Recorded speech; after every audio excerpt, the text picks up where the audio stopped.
live stream at my desk. Kind of miss it. Here's the ones we made back in last night. I was gonna say like back in my day. It only happened last night, but yeah. I changed the color of the leaves actually to like this olive. I don't really like how these leaves turned out though. I might have to like just use this for me or something. I'm so picky when it comes to like how stuff looks when I should sell it. I mean, to be fair, it's made on a stream, and usually when I make something on stream, it always turns out, yeah, just a smidge wonky. I have my coffee here. But, let me move this stuff around. But today, we're gonna be making, as pins.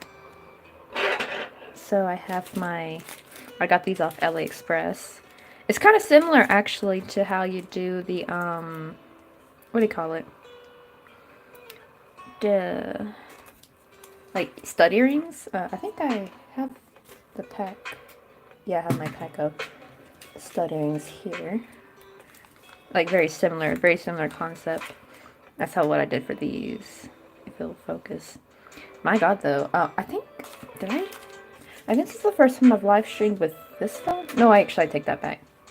I did live stream this phone a while back, right before I did the switch to not switch, I should say. Before I moved on to YouTube. I mean, moved on to doing more Twitch. Actually, let me turn the music down. I think it's might be a bit loud. See, that's the only problem is now I have to like play my music like out in the open when I stream like this, not like Streamlabs where it's playing from a video file, so it's like all perfect.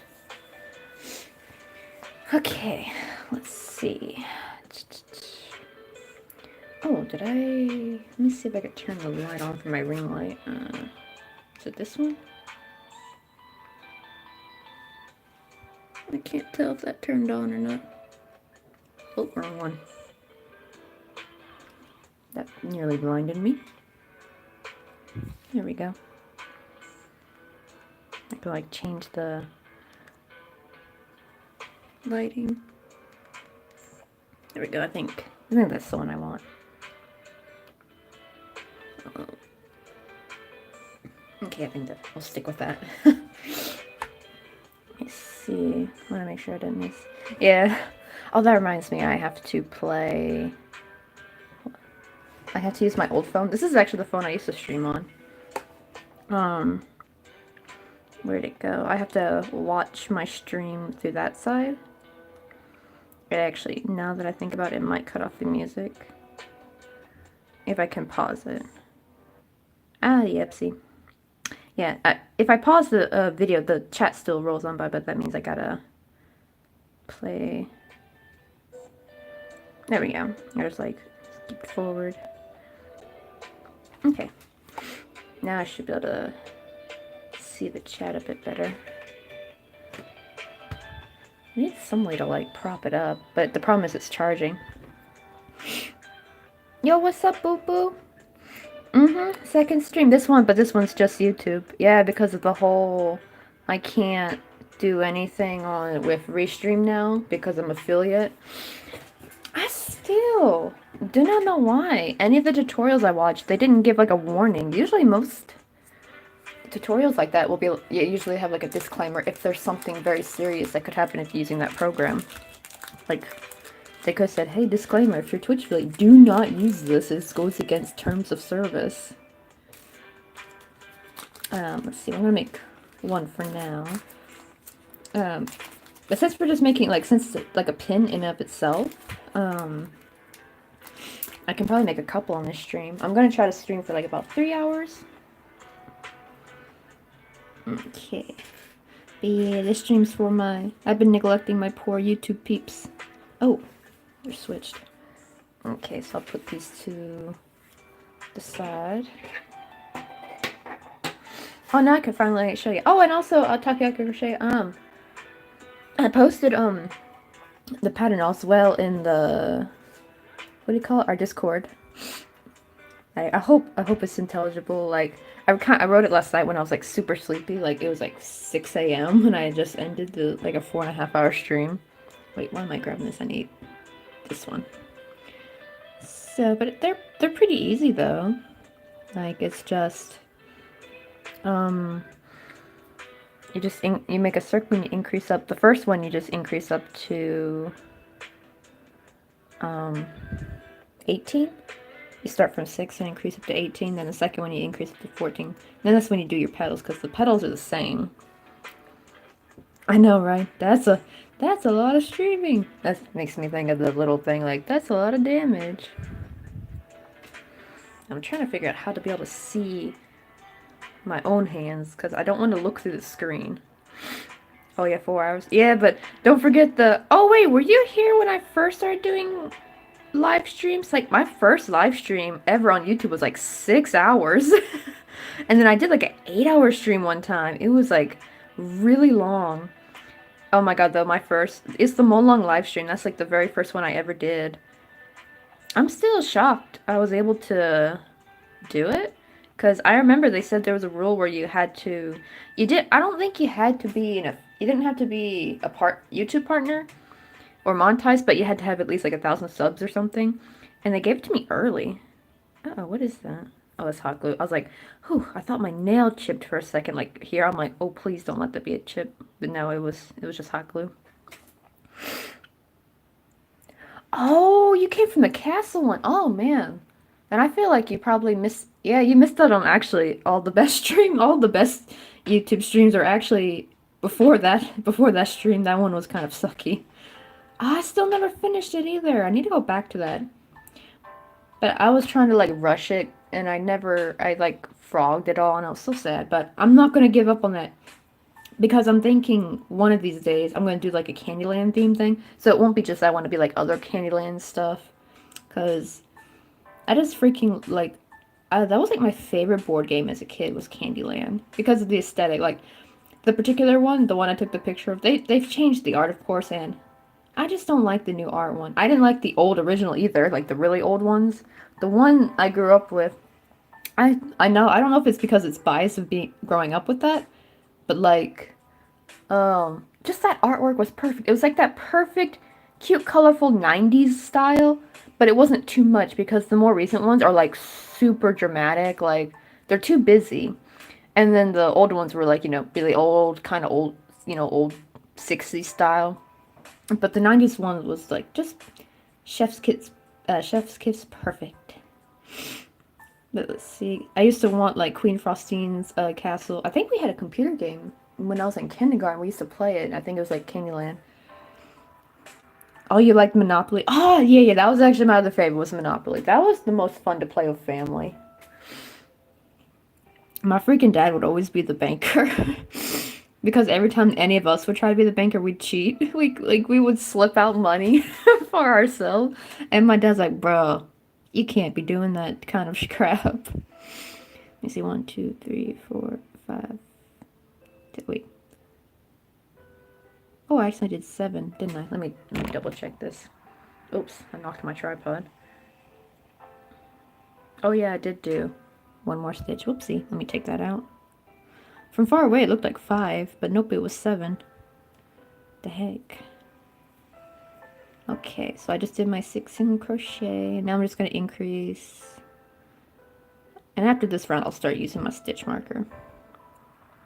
Oh, and also for this method, I like to do the cut and rejoin method. Oops, wait, this is not... I don't want to join.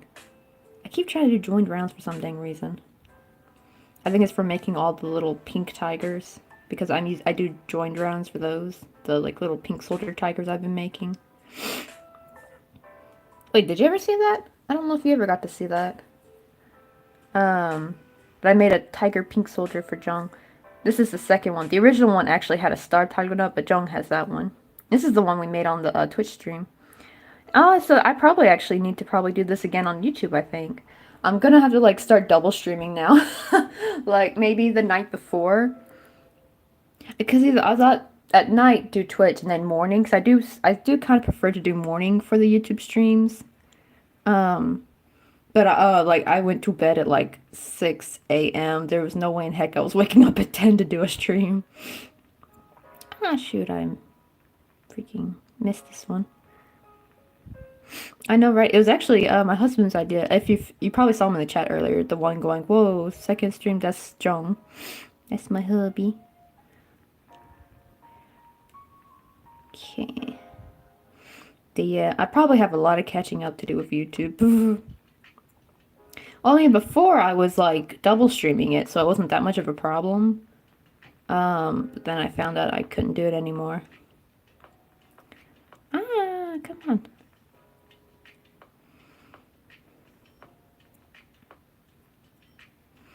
Okay. I think we're almost at 12.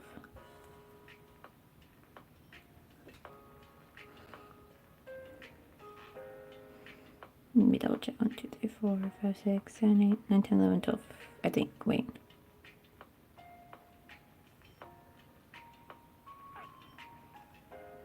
Yeah, okay. Now I'm going to increase to 18. This is where I'll put my stitch marker in. Where is it? Where is it at? It's over here.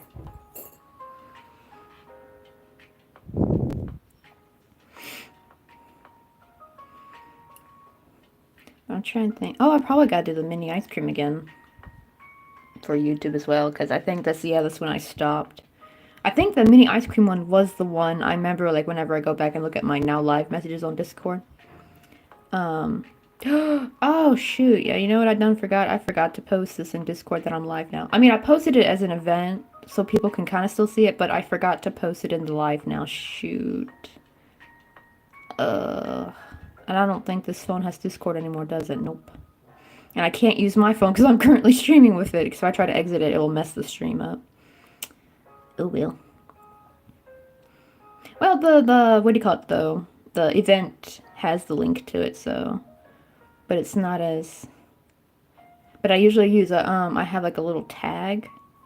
Or, not tag, what I should say. Roll, like a little reaction roll called Crochet Stream, so that way you get pinged when I go live, and I forgot. Well, I mean, they got last night's one. Stranger Danger, yo, what's up? Long time no see. Well, because I'm finally crocheting or streaming early for you. I've been streaming so freaking late, and I was like, oh, I haven't seen Stranger Danger in a while, and I was like, oh wait, I've been streaming really freaking late. Like he's probably asleep. Let me make sure my count is right.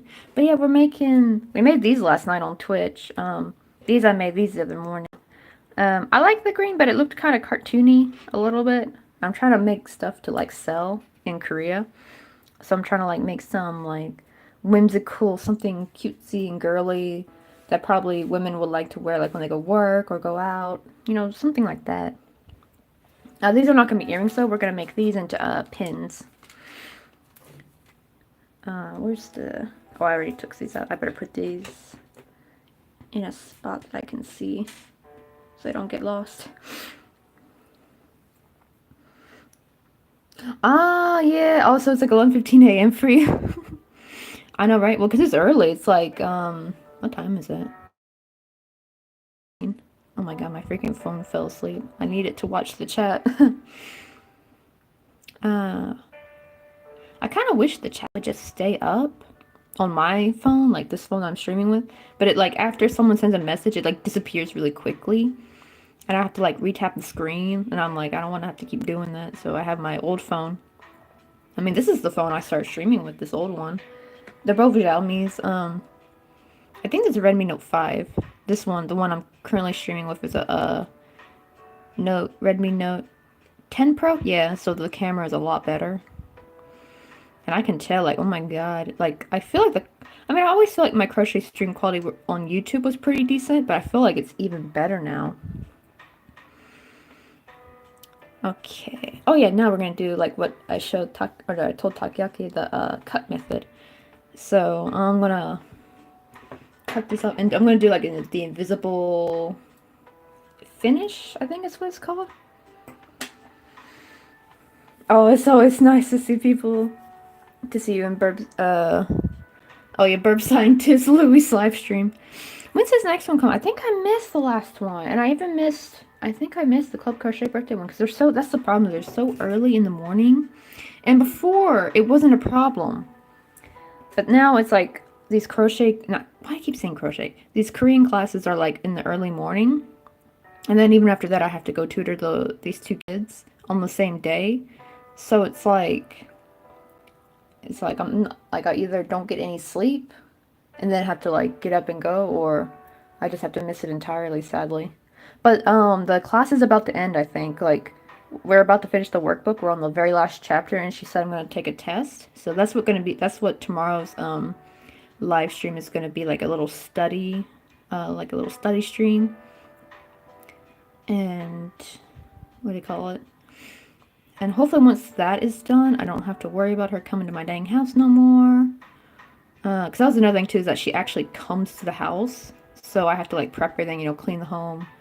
And I would always like wake up an hour or two early before she comes to kind of like spruce the place up, make sure everything's up to my standard before she comes. So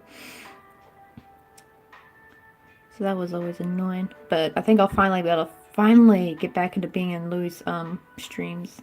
Because I miss being there. It sucked. I've been having to skip out on some of them. That's the only problem with the time zones.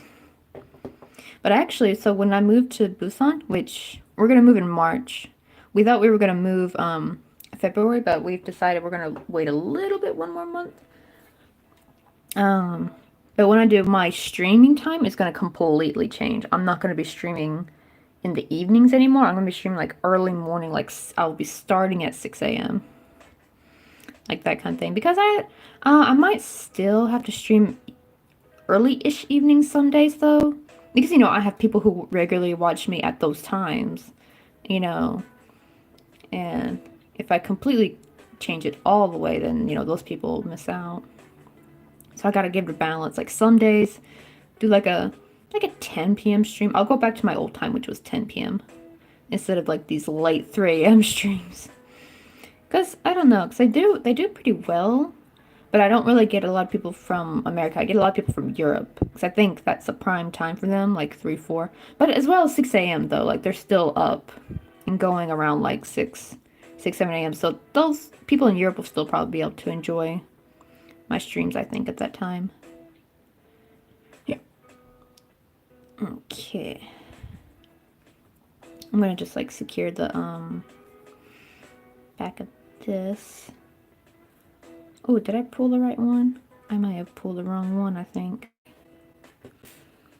Oh, yes, past your one of your favorites. Oh, like Louis' live streams? Yeah, I need to go back and... I think I've gone back and watched a tidbit of them. I almost said the VOD, but I'm like, wait, that's a Twitch thing. Which one is the actual yarn tail? Okay, this is the yarn tail. I pulled the wrong one. I pulled the one that I did my end from. And I was like, it made it way too tight. Because you want to make sure you don't make them too tight. But it doesn't really matter because it's not really being used as an edge. It's get crocheted into. So I'm just more worried about it being secure enough. But I definitely don't want the center hole to like come out. Oh, especially the stitch ones. Oh, yeah. Oh, his game. Yeah, Stitched. Oh, was he doing those kind of live streams? I didn't remember. I remember the Turkey Bird one. And some kind of like... Oh, was it the crochet live stream? Was that a Stitch one? I have to go back and look.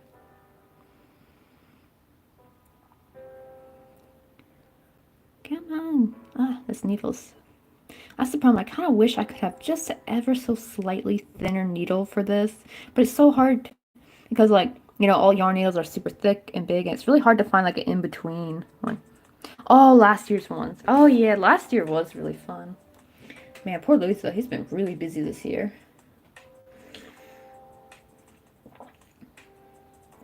Because I know he's got his, like, a tabletop game he's trying to get going. Wait. No, the dinosaur. Is it the dinosaur one? No, there was a game he was working on. I remember, like, his Kickstarter game he was going to work on. I remember he was going to try to have it launched in August, but sadly life gets too busy. Okay, so his live stream will be this Thursday. Okay, that's good. That's my free day. Because Wednesday's the day. Because Monday, Tuesday, and Wednesday are all packed. Oh, not a live stream? Oh, then something else. Okay, let me cut these off.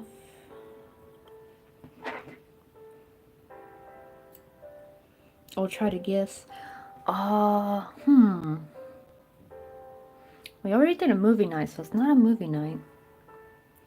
Shoot. Wait. Is he getting married?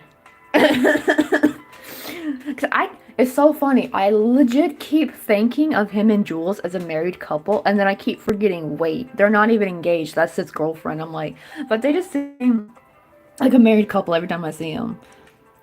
So it's like, in my poor head, that would have been funny. Like, it was like Louis' wedding or something. Like, yeah, him and Jules are finally getting married.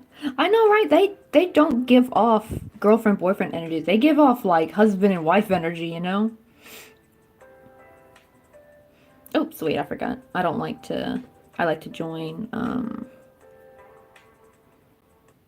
like this. That way, I figured that makes like a little knot. Oh, but not they're married. Okay. So it's something else going on. Oh. The last Instagram post I saw about him was one of his little trolls. That was like one of his... I don't even know if that was the Club Crochet or if it was a Louis Loops one. Because I think I'm following both his Instagrams, like his Louis Loops and Club Crochet. So I don't remember where it's from. That's that post. What else has he been up to? Am I able to see? Let me check his Instagram. Do I have Instagram on this phone? If I kind of deleted a lot of apps. Oosh. I think I did take it off, didn't I? Dang it.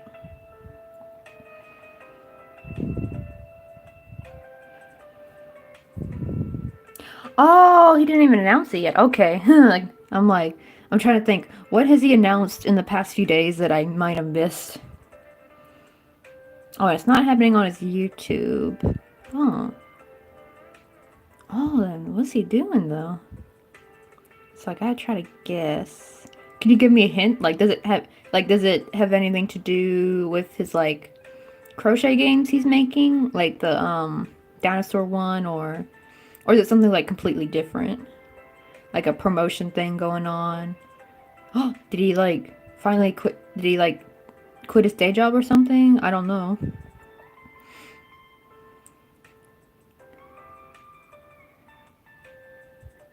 It has to do with crochet art and creativity. Oh, is he like gonna be on some kind of show maybe? Or go to like a well, you said it's not YouTube. Oh, he already quit his day job? Oh my god, I didn't know that. That's good. Heck yeah. Oh, some might say it's a show. Oh, oh man, I don't really know of any like crochet shows though. Like I saw Not Bad be on something with Phyllis. I don't know if that's her real name, but you know, Phyllis from The Office, like the actress. Yeah, I give up because I don't really know many TV shows. Like I don't know any like names of shows, but I was guessing it's something like that maybe. Like some kind of promotion thing. Like what Not Bad did, I feel like, because they did like a little crochet show, but I forgot what the show was called. It was just something I saw on his Instagram reel. But yes, I give up. I throw in the white towel.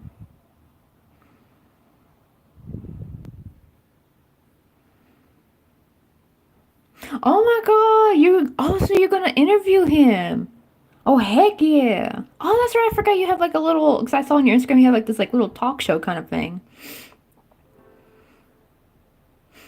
The man, the myth, the legend himself. I like that. That is Louis to a point. I remember the first time I got to what do you call it, FaceTime with Lou, and when he was asking me to be his mod, I was like, what the heck? Oh my god, it's so weird when you meet like a famous YouTuber in person. It's so weird. And like even the time I had like, I don't know if you listen to Mark narrations. He does like little YouTube narrations. Like I was in his Discord once, and me and this other girl were just talking about crochet stuff, and he actually joined our conversation because we were joking about like drama in the crochet world, and he would like talked with us like, oh my god, that would be funny to see. I would love to see drama in the crochet community. It was so funny. And I'm like, oh my god, this big YouTuber is talking with me. I know, right? I wonder if I ever give people that feeling, but I'm not a big YouTuber though. Maybe one day. Ah, shoot. But we're going to try, definitely this year is going to be the big focus on that. Now that with our big move coming up, it's going to be, now that we've left the toxic hug one, that we no longer work there. Yeah, that was like, I mean, it was nice when we worked there until freaking the ownership changed. Well, I mean, we were, and the sad thing is we were all happy it was going to be the math teacher because seemed like a really nice dude. He always just seemed chill and nice. And then he just completely changed as soon as he took ownership. It's like, man, people show the real colors when they get power sometimes. Oh, and you're gonna do this with Sir Paul Gray too. That's awesome. Oh yeah, I need to check how big Sir Paul Gray's channel. I remember when he first came on like Louis' stream, or they did like the collaboration with the present box. I think that's the first time I've heard of Sir Paul Gray. He didn't quite hit the 1,000 subscriber yet, but I bet it's way past it. That was last year. I know, right? You hate it when people change like that. The problem is, though, it's probably that they didn't change. It's more now it's revealed than when I think about that. Like, they technically, if you think about it, they probably were always like that. And then just as soon as they had power, they're like, okay, I can finally do the crap I want to do. I can finally be a butthead. Yeah, because he severely cut Jung's pay, and he made him work more hours, and Jung didn't get any days off. He worked from Monday to Sunday. And, like, the Hogwarts supposed to be closed on Sundays. They're supposed to be their only day they don't open. And he made him work. In the beginning, it was supposed to be just temporary, because when the old owner left, because, see, the old owner, she was also an English teacher, so there was 2 English teachers. And when she left, Jung took all her students. So now he had way more classes to do, right? But he's the only English teacher because the math teacher became the new owner. So he can't teach a class. And all the older kids who are doing studying for the SAT, they come at night. So he was making Jung come every freaking day and cut his pay. Like, no, you don't do that. You raise the pay. And he can't use Corona as an excuse because actually the math teacher took on the Hagwon when it was actually, because it did go down when Corona first started, but that was when it was with the old owner. It was back to normal and actually going up, getting more students when he took over. So he had no freaking excuse to cut his pay like that and to treat him like crap. Like he took away the 1 hour he would get for dinner time. Like it was like a dinner kind of lunch break since the work shift is later. So it was their air quote lunch break during dinner time, and he took that away. He put, nope, you need to teach a class in that time. So he had no break. It's just a complete crap head. I know, right? Oh, your time, it will be 11 a.m. We'll be interviewing. Oh, that's perfect, because I should be awake by then, especially 11. Yeah, but give me before it goes up, give me a little notification, in what do you call Instagram or something, like a little message, that way I'll get a little notification on my phone, because I would love to see that. Are you guys going to interview him in person, or does it have to be on Zoom? I didn't know how strict everything is in America yet. Oh, that'd be better. Yeah, send a link to watch it. It's so weird because here it's you just kind of have to wear a mask and take your temperature and don't do nothing stupid. But I keep hearing that there's still restrictions and crap in the U.S. But I didn't know what areas. Oh, okay. That's right. Y'all from different countries. That'd be cool though if you were flying in to actually go sit on the couch right next to Lou. How awesome would that be? I mean, maybe one day it might happen. It sucks too. Weren't Louis and Jules? They were supposed to. I remember they were supposed to go to Japan or something, and then they had to cut their trip. Or I didn't know if they. Were they going to, or they were just planning? I don't know. But yeah, freaking Corona has just messed everything up. I still have yet to see my parents yet. Actually, Last time I saw him was May of 2019. And it's so weird because I would think, oh, 2019, that's not too long ago. But then when you realize literally 2022 is about to start, and I'm like, oh my god. Like, it's just been too damn long. But at least I'm vaccinated now, so I probably actually won't have trouble traveling now, I think. Just the problem will be now the problem is affording to be able to go. Because I know now the freaking plane tickets are going back up in price, and this whole move is gonna be very expensive, so we've been like trying to cut and save. That's why I'm doing the little tutoring job. That's going to be basically the money for our moving costs, is the money I'm making with tutoring these kids. And hopefully when we go to Busan, I can find some more kids to tutor. Make a little more, like a little more side cash. I know, right? And the weird thing is, though, is that, but it also brought some people up, this whole Corona thing. Like, it kind of, like what Louis said, he actually got a big spike in, viewers and subscribers and members, like that kind of thing.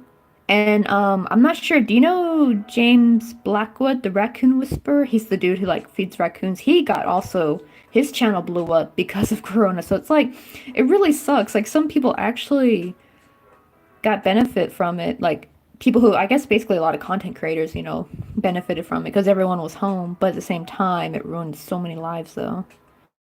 So I don't know if it was really worth it for that. And also, I feel bad for the kids. Like, this is like their developmental stage for socialization, and like here they're being so isolated. Like, I wonder how they're gonna turn out when they get older. Yeah, it's good and bad. I miss a lot of opportunities because of lockdown. Oh, because of lockdown, also you learned crochet. Oh, okay. Yeah, see, that's another thing too. It actually made crochet popular. Like, I didn't really hear about the TikTok bees and all that until, basically Corona time. Oh, I have to go now. I need to study. Alex, you have a test tomorrow. Don't worry, stranger. I have a test coming up too. I'm going to do like an early evening, maybe around, not quite this early, but a little bit later, like maybe 8 or 9 p.m. I'm going to do like a Korean study stream tomorrow because I have my little test coming up. Though it's not that dire though. It's just like a, let's see how well your Korean is, while yours is a lot more important because your grades matter on it because you're paying for, I think you're paying for college. I remember you're in Europe, so I didn't know. I know it's a little bit different over there. Like, I was like, wait a minute, does he get free college? I keep hearing how some European countries give free college, and I'm like, what? Sign me up. But yeah, good luck, stranger danger. Hope you get good marks on your test. Study well. I'll study hard for my test too. I was supposed to be studying all week, and I've been doing nothing but crocheting. Oh shoot, I keep forgetting that I gotta play Fortnite soon though. Because they're freaking ending the season early. They're freaking ending it on December 4th instead of the 11th like it was supposed to. I'm just like, oh, this is so weird. Usually they end a season, like, why couldn't it be delayed? I actually kind of missed the days when their seasons were delayed because it gave me more time to finish everything. Now it's like, dang, can't believe freaking 3 months has passed already since, like, I streamed the event, but then, what do you call it? What was I talking about? I streamed the event and I played like a day after that when it finally finished updating. I played with my friend Dylan for a bit, and then I haven't touched it since. I basically missed out the entire season. Any events, and the Halloween event, the birthday event, everything. I think that's what kind of made me stay away from it, is like I was actually waiting for the birthday event, and then I realized I missed it by a day, and I was so mad. I was like, dang it. Like, usually I get like little news notifications from, like, hey, this event's coming. Because I was Googling it so long, like, when's the birthday event? I was Googling it so much, and no article was up saying when it was going to be. And then it just happened. And, like, I didn't really see any articles about it or anything. Nothing on YouTube saying, hey, countdown to this event. Like, nope. So I was really salty about that. Because the birthday event's like one of my favorite things of Fortnite. Because that's when I started Fortnite, was their very first birthday. That's when I actually started. It was really funny because we all thought the birthday bus was the normal bus. Yeah. I know, and it's like, I've been just concentrating on playing other games and stuff that I haven't even touched. Because I don't stream Fortnite anymore. I just didn't get any views. Though I actually might stream the event. Like, there's supposed to be some big event. And I think they're ending chapter 2. Like, really?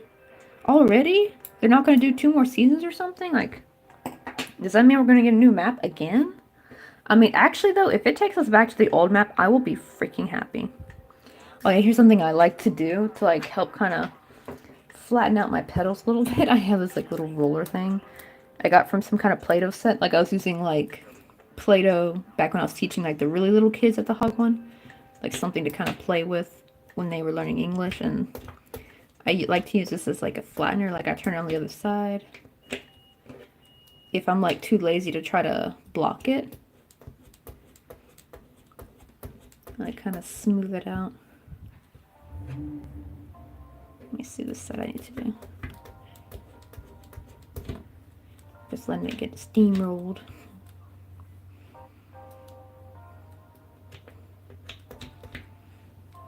And that seems to kind of help, like, make it a little bit flat. I know, right? Yeah. That, because sometimes, like, the petals like to curl up if I crochet too tight.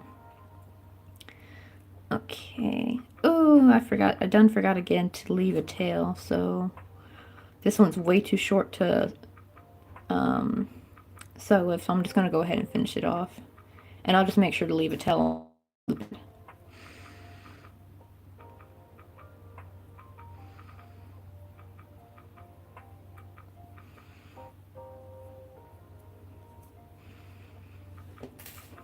Okay. Oh, you know what? I just realized I forgot how to explain how to do the darn petal.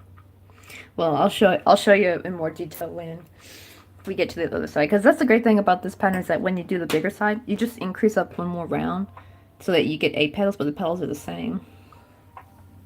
Wait, where'd my hook go? Wait, let me have a quick sip of coffee.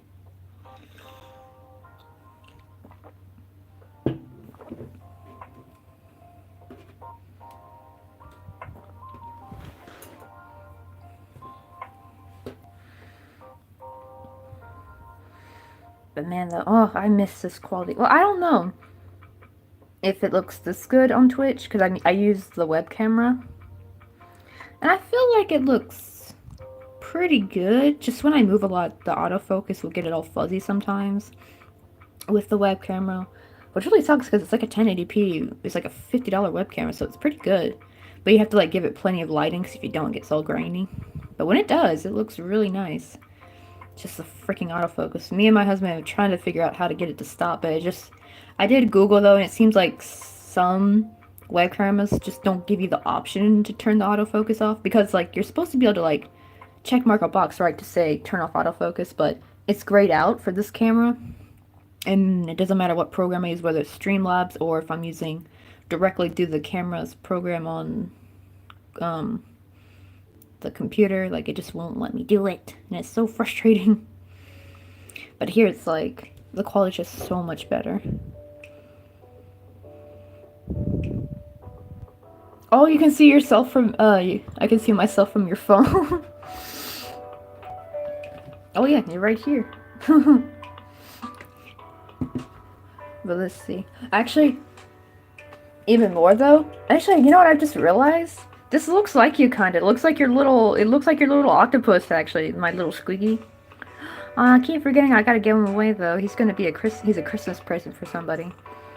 I think for my cousin's kid. It's so funny, like in my head I refer to them as like my nieces and nephews, even though they're technically my second cousins, I think, because they're my cousin's kids. So they're actually technically my cousins as well, but like, you know, they're little, so you think of them as like nieces and nephews. Yeah, autofocus really makes a person stress sometimes. I know, right? Because at least with the phone, I can do this, right? I can tap it. Like, see? I can like change it to that if I just tap it. Like if it's blurry, tap it. Done. I can't do that with a web camera. I can't tap it, and I'm just like, ugh. It's so annoying. And I did try with the droid cam thing. But I don't know, I got mixed reviews on that. Rebecca said the quality was better than the web camera. That could have been because I didn't have good lighting back then, maybe. But with the droid cam, though, everyone else said it looked like crap. It got really pixelated, too. Let me see. 1, 2, 3, 4, 5, 6. Okay.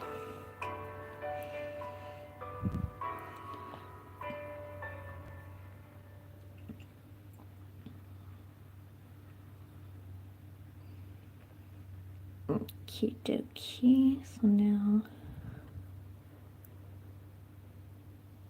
it's going to increase up to 12.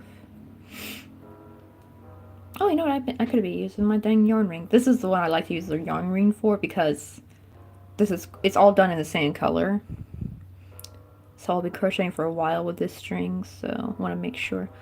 Oh, wait, which one am I using? Am I using the good one? Okay. Okay, this is the small one. Okay, I want to make sure I didn't start with that because then I have to like join a new yarn. I don't want to do that.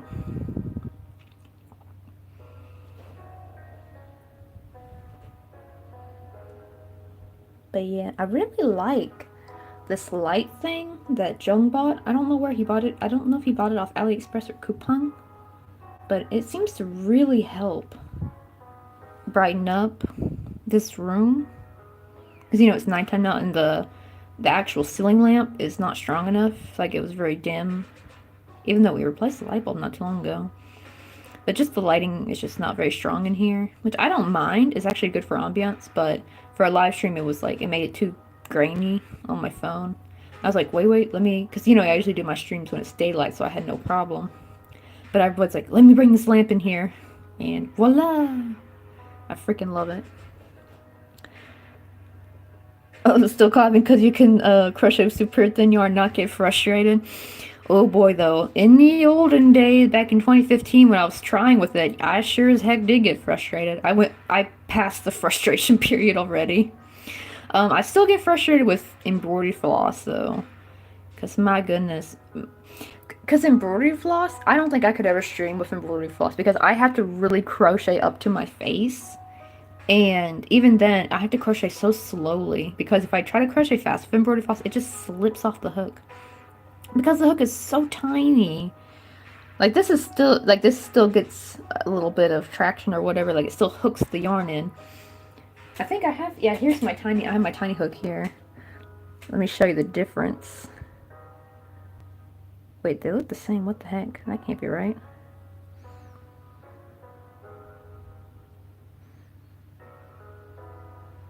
Maybe you can see this one's a little bit smaller. That is weird.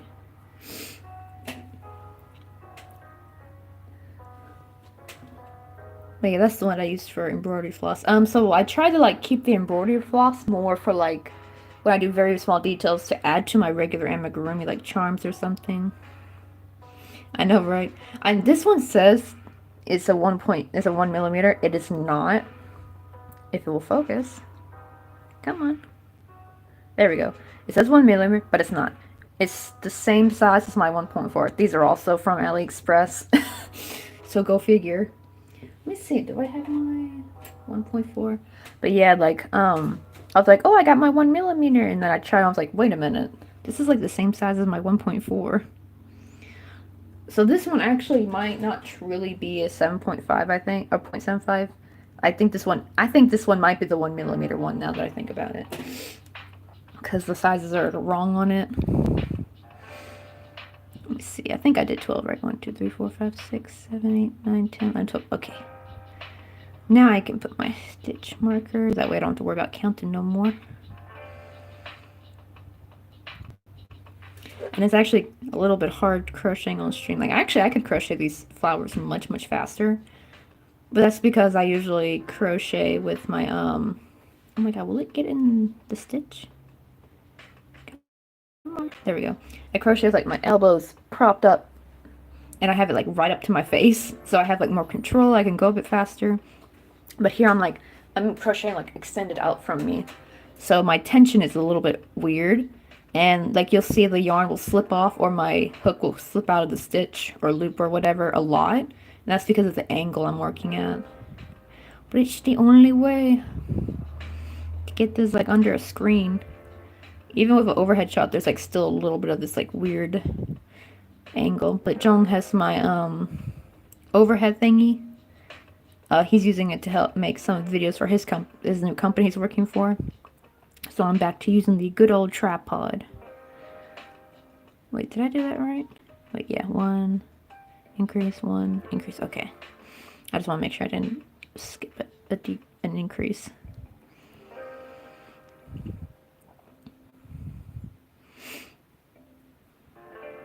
But then though, I still sometimes wonder how like people like Suami, yeah, I think that's her name, Suami, are able to make their micro crochet. They crochet really tiny. Like she had like a whole sock monkey, and it sits at the top of the tip of her finger. Like, oh my god, it's like hella tiny. But at the same time though, I'm like, I wouldn't know what to do with those. I know like she sells them more for like doll making people who do like doll houses, and they want their stuff down to like a certain scale. So that's what her clientele are for. But I don't think I'm quite ready to have like that kind of clientele. Like I don't really know much about how doll making stuff or dollhouse things. Because they wanted at like a certain scaled down size, so it's like very specific, and I'm like, I don't want to deal with the old math for that, so I just make cute jewelry. Oh yeah, the new tripod that we bought, yeah, it was like that little overhead thing. It is no longer here. Jung has it, but I'll get to use it again, probably again soon though. But actually for now though, this tripod, I kind of got a way for this tripod to kind of work a little bit though, so that it's not in my way. I have it where like I can kind of have my phone sticking out that way I'm not, because before I used to have to try to crochet around the tripod and that was no fun. That's what I did like about with the webcam though, is because with the webcam I can have the tripod in front of me, and even though the stream was reversed, right, like it looked like my hands would be over here, I can, you know, transform it on Streamlabs to where it looks like my hands are coming from here.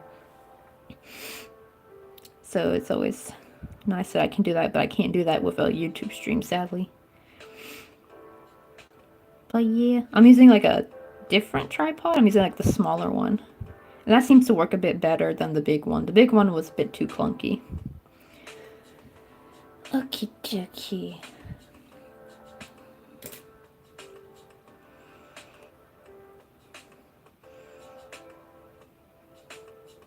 Now we're going to do 2 single crochet and then increase. So we're increasing up to 24. This will be like our last increase round. And then I'll gotta remember to show you how to do the petals.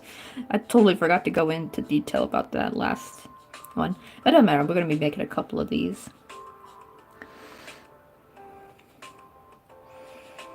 I think probably here would be good for doing like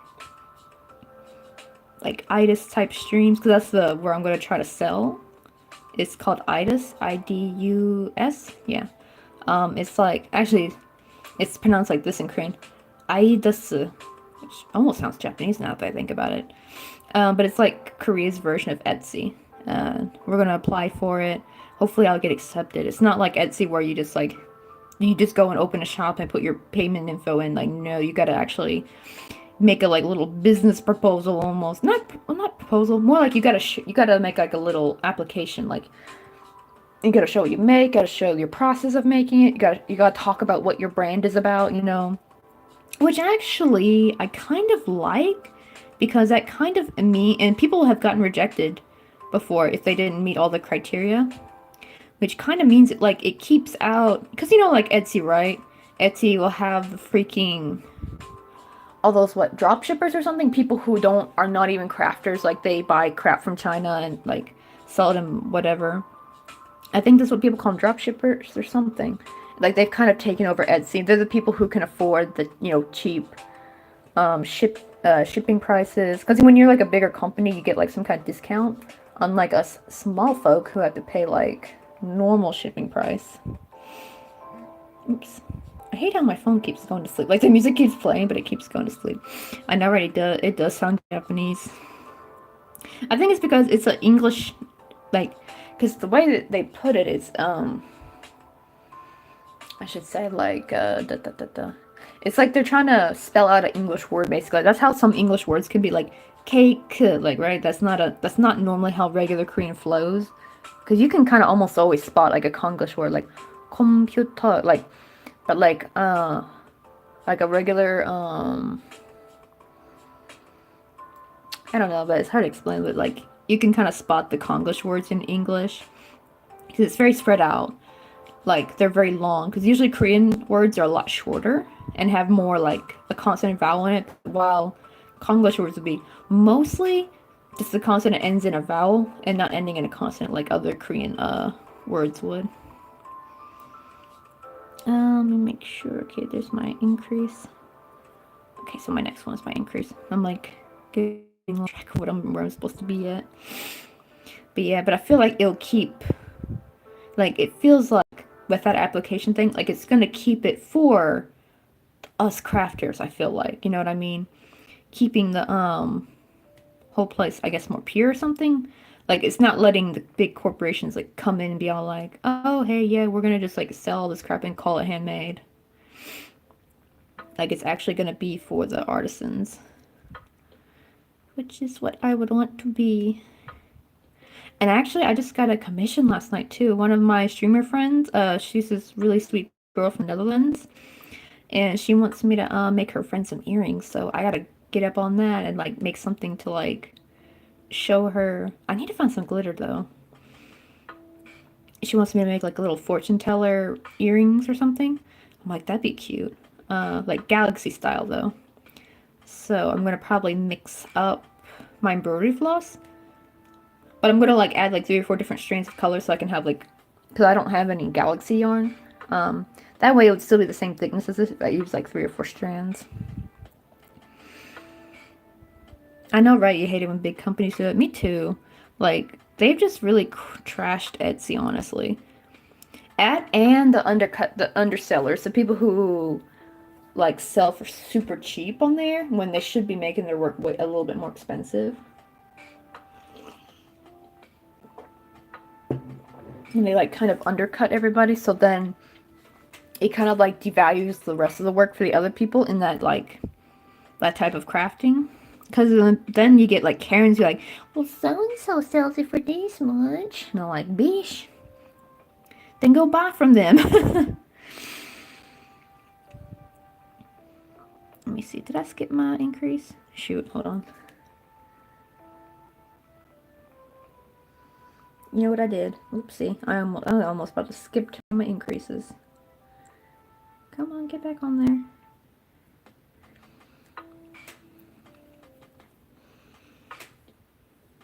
Ah, shoot. Get back on there. Okay, there's my... Where'd my increase go? Yeah, this was supposed to be my increase, and I accidentally went into the stitch next to it, which that would have confused me. Okay, now there we go.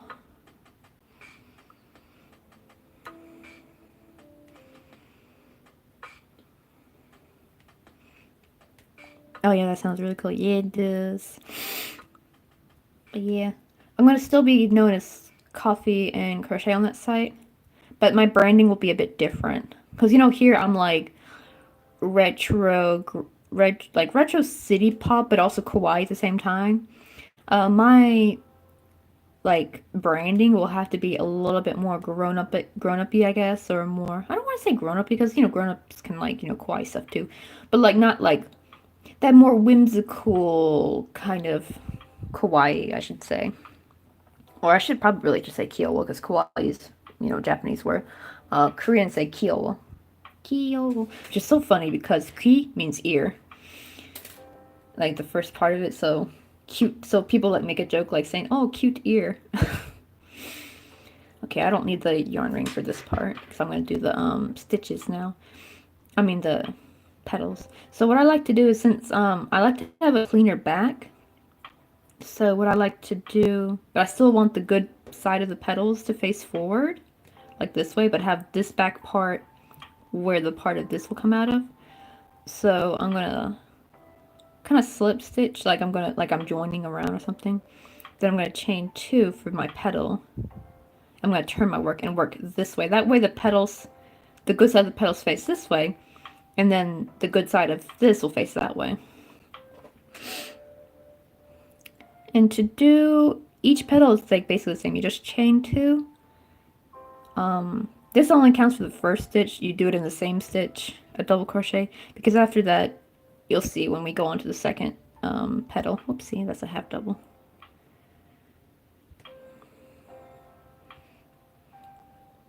Oh shoot, my loops are overlapping. There we go. Okay, so there's double. Then we're going to do a treble in the next stitch.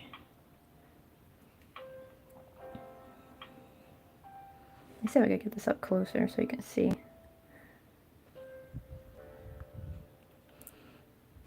So we're going to do our treble. Then you gotta chain 1. I think this is called a peacock stitch. I'm not sure. But you kind of go into like the half of your stitch, and then you're gonna slip stitch. So it makes like this nice little bump. Uh-oh, my other string came off. Uh-oh, wait, I gotta do that again.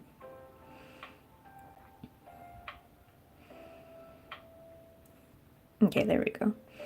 Then you're gonna treble back into that same spot.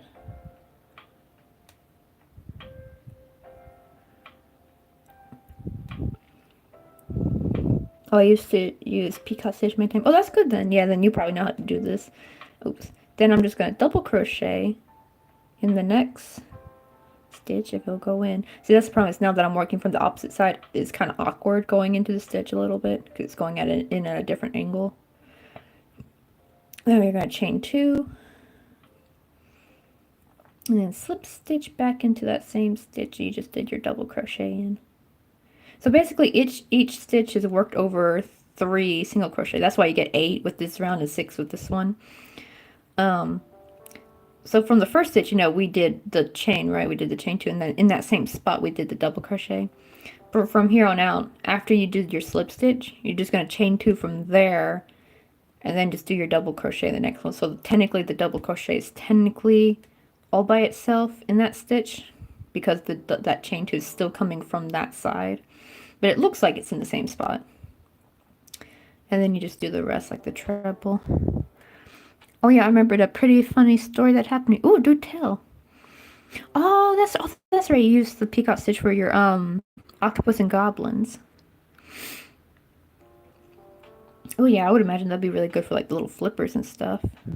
Not flippers, they don't have flippers, but you know, tentacles. For the octopuses. Okay.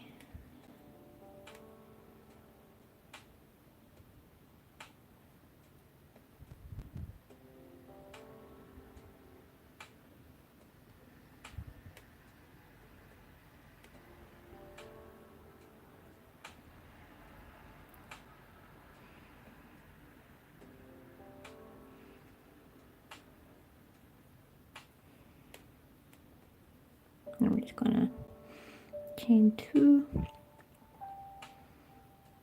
Alright, so basically we have a project for entrepreneurship about making a Kickstarter. Oh, so this is like what you guys do, like you make like you have like videos and talk shows about like entrepreneurship, like Kickstarters, like those kind of businesses, I think.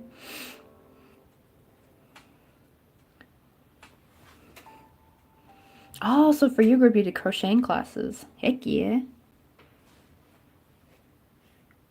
We got ourselves our own like little crochet entrepreneurship represent.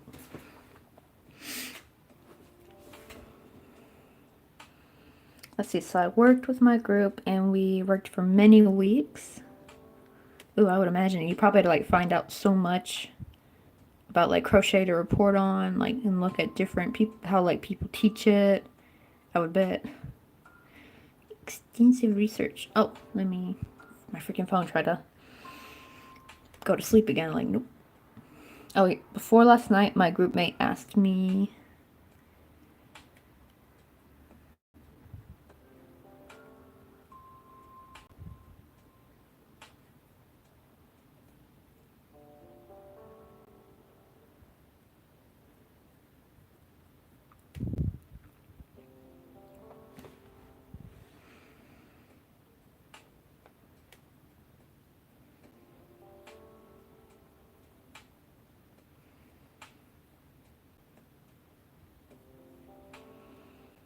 Oh no, he asked you what the difference between crocheting and knitting. And you were hitting your face on the wall already. Oh my god, that's like the worst question when somebody asks. They're like, what's even the difference? Aren't they the same thing? Like, no, they're very different. And crocheting is better. I mean, well, though Jules is a master though with the knitting needles. But I mean, more like for me, it's more like not like it's better, but more like a little bit less stressful, I feel like. Because of the whole, if you make a mistake, you can just frog, right? When I actually tried doing knitting for a little bit, I was actually trying to knit a scarf. It's actually fun to knit, but my god, when you make a mistake, it's so hard to try to undo it. It's like I'm too spoilt by crochet being able to like just frog it a little bit and restart, you know? Like I'm spoiled by that. But yeah, but the thing is though, knitting does look a lot better for certain like sweaters and cardigans. So like Jules makes some really beautiful shit. She makes some really nice stuff. I'm just like, and I wonder how long it takes her to do that stuff too. And you gotta math it out. Like, ugh, I don't even know how to do math with knitting. Meh. The thought scares me.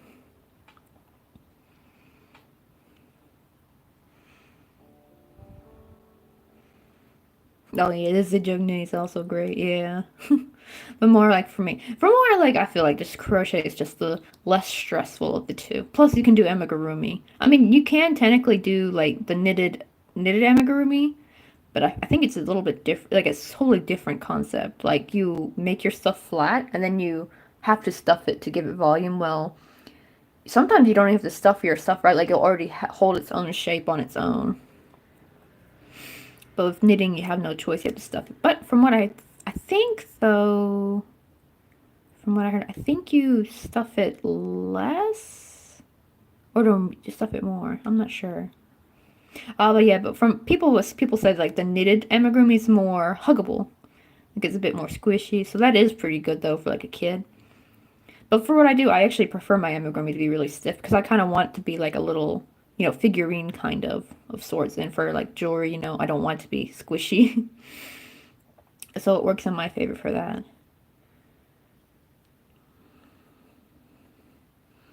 Let me see. I just can't take knitting as serious because everyone who meets me will be like, "Oh, that's a cool thing you knit." And that's true. And plus, it's the more well-known one. Like everyone knows knitting, but not everyone knows crocheting. Like I've actually had some people be like, "Crochet, what's that?" And then I'll have other people like, "Oh yeah, I know what crocheting is." So it's like a mixed bag with people. Like some people know, some people don't. Though I did have one lady, she didn't know what crochet was, and she was actually an older lady too. And I'm like, oh wow, this is like the first older lady I've met who didn't know. But it turns out it wasn't because she didn't know what crochet was. She actually did know what crochet was, but I didn't realize she was German. Her accent was very different. I actually thought she was like English or something, but actually she was German. So she knew the word. So she didn't know the English word for crochet. She knew what it was in German, but she didn't know. So when I told her, "Oh, it's like knitting both the hooks," she instantly knew what I was talking about. She's like, "Oh, okay, I know that." So that was just more of a language thing, not actually knowing. That's good coffee. Let me see. Fun fact: my boss is who's in charge of the talks, and was like, "What's crocheting?" Oh my god, they're like, so they're in charge of these talks that they gotta talk about. So she's gonna be like the one giving the talk on crochet eventually, right? Like she's gonna have to, or like, did I say she? I meant they. Why did I say she? Oh, okay, I thought for a second I thought it said she talks about like I misread the message. um. Oh no, he's just the host. But what do you call it? But yeah, they're like, what do you call it? Like, yeah, they host like they gotta be like they gotta act like they're knowledgeable about knowledgeable. I can never say that word right. Knowledgeable about it. But then like behind the scenes, like, what is that, by the way? But it kind of makes it like, 'cause, like many hosts can't really know every like subject that they're going to talk about. Like they have to like probably do like a quick review beforehand of what they're going to talk about. Because it's kind of weird to like think that like talk show hosts know every inside and out of the subject they're talking about. Like, nah, that's what the people who research it are for. That's the thing they're good at doing. The more the talk show host, just gives it a platform to talk about it on. It gives like exposure to the subject. But that'd be so cool though. I can't wait to see the when you interviewed Louis.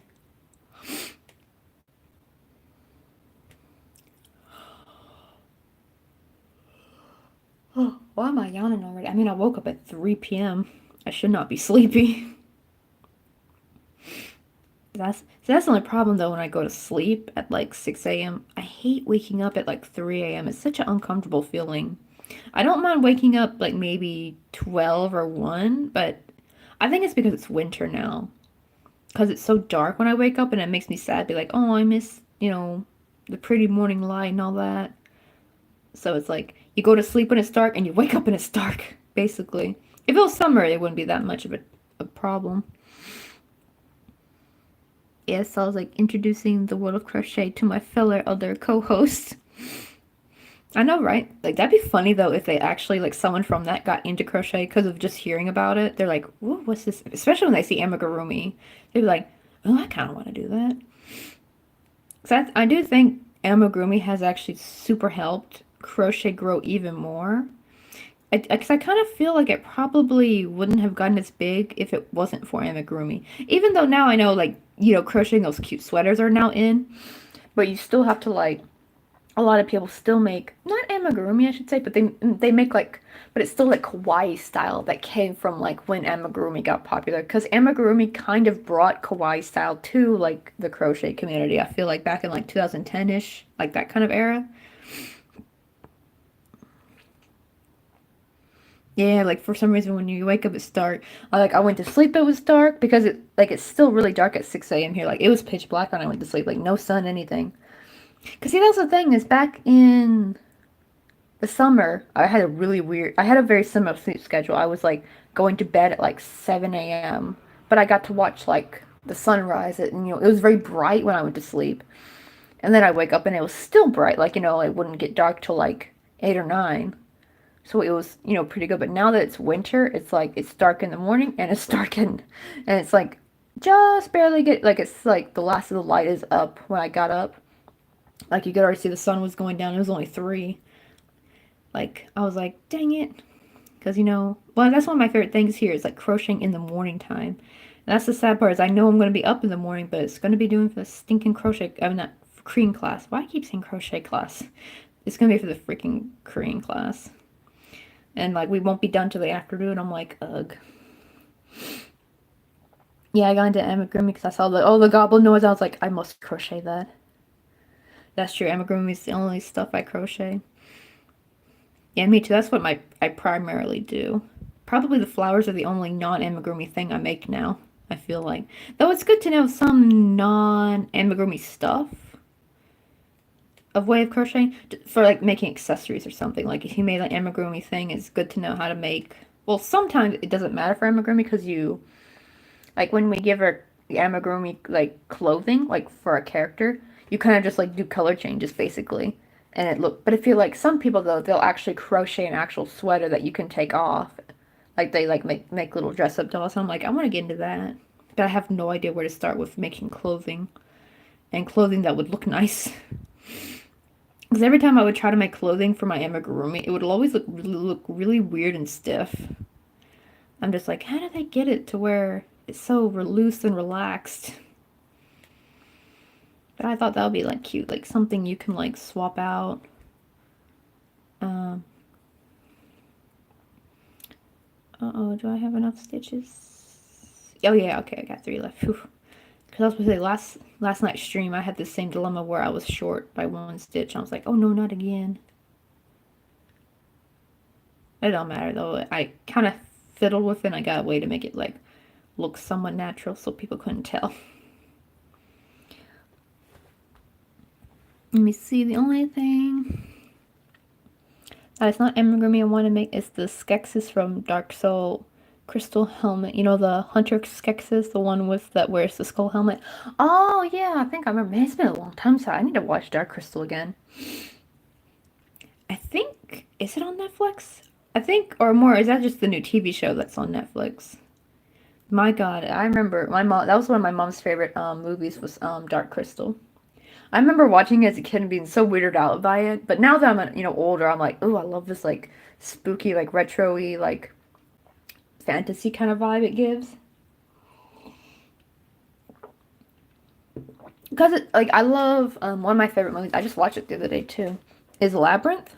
I think you know, right? Like with David Bowie in it. And I didn't realize it was a Jim Henson film too, because I remember that was like one of Louis' heroes was Jim Henson with the puppets. But yeah, like Dark Crystal, is actually Dark Crystal a Jim Henson film? I need to see that too. It would be like right around the time. Oh, it is a Jim Henson film, Dark Crystal. That would make sense because it has that same vibe that Labyrinth had, like that same like cool like mystical, this like kind of fantasy kind of vibe that you just don't really see anymore in movies, I feel like. Yeah, Jim Henson.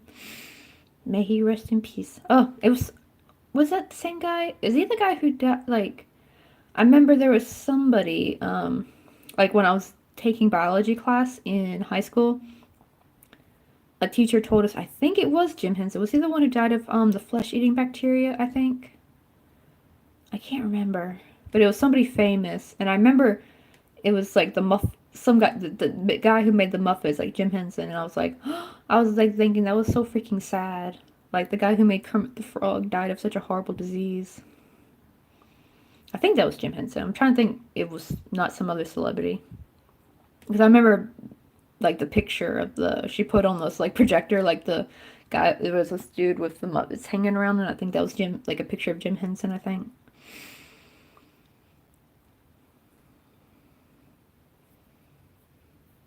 Ah, shoot.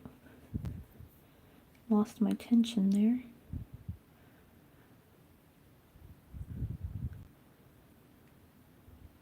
Oh wait, I'm not gonna finish it off like that. I like to leave it kind of open because I don't like the little knot it makes. I know, right? Kermit the Frog. Oh yeah, actually, if you got on Twitch, you would probably like a streamer called Mr. Kaboobly because like he has a channel point redeem that you can do. He calls it Fermit the Frog because of the whole like copyright thing. And he does like a really good Kermit the Frog voice, and it's so funny. And he's such like a sweetheart streamer. Like, he's such a funny dude. That's another sad thing with me going to bed at this time. I've been missing out on his streams too. Him and Louie, basically. Because back in the summer, I was, up during that, or like I was about to go to bed around that time, but I'd still like have some, like I could still kind of watch the streams right before going to bed. But now it's like, nope, I have to go to bed because I gotta wake up for the freaking Korean class.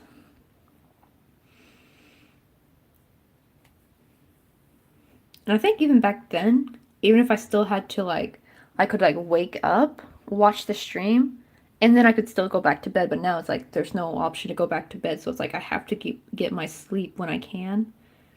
Because back then, I do kind of miss being able to do that. Like it was easy to like sleep for like 3 hours, wake up, watch Louis stream, then go back to sleep for like another like 3 or 4 hours after that. That probably was probably not good though. Now that I'm thinking about it, that's like not a very good sleep schedule. I mean, it's kind of similar to bipartisan sleep from what I've heard. But that was 1 hour though, not 3 hours. I know, right? Freaking time zones.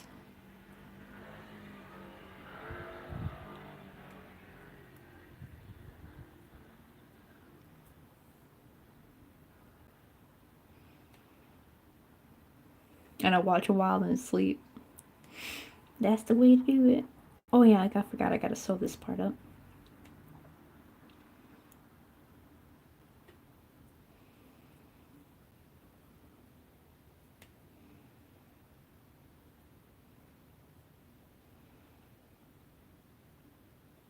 Oh, you know what? I just realized the music stopped playing. What the heck? Oh, that's right. I'm a dum-dum. Because it's only for 1 hour. But the thing is, on Twitch, I have it where it loops in Streamlabs, so like once it's done, it just keeps looping. But I forgot I have to actually manually press play again on here. Good grief.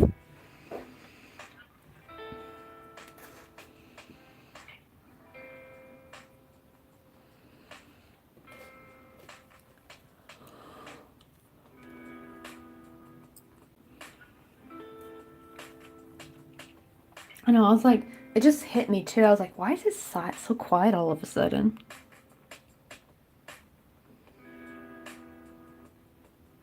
It's it's only been not playing for like 15 minutes though, because what do you call it? I've only been live for like an hour and 15 minutes. Okay, that should be good. Let me pull it super tight.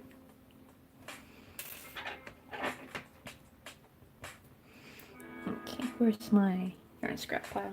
Put that there. Okay, so. Oh wait, let me roll this out too real quick. Put it, yeah, I put it with the good side flat to the thing, so that way they'll get like that really nice flat edge. Just kind of like helps expand the petals so they're not all cramped up and like crooked.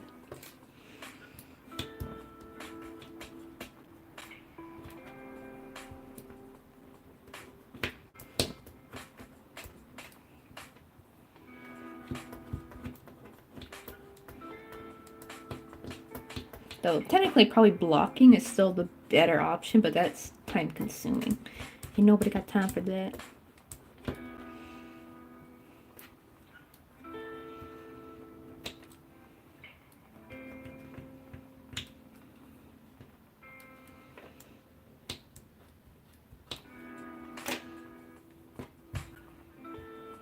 Okay, there we go. Now what I want to do is... Actually, I probably should cut out some cardstock to give it a little bit more... what's the word I'm looking for? Support? Yeah. Actually, I don't want to... I want to use different scissors. I don't want to use my good embroidery scissors to cut cardstock.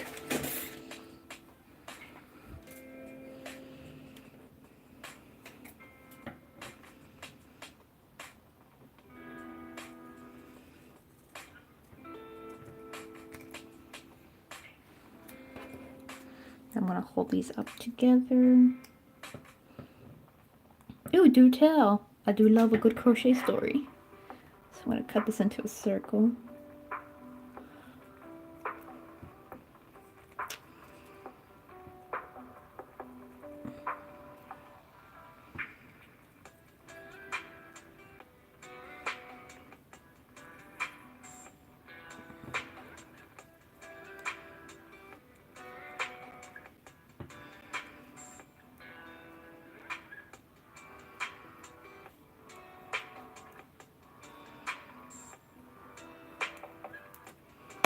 Ah, oopsie.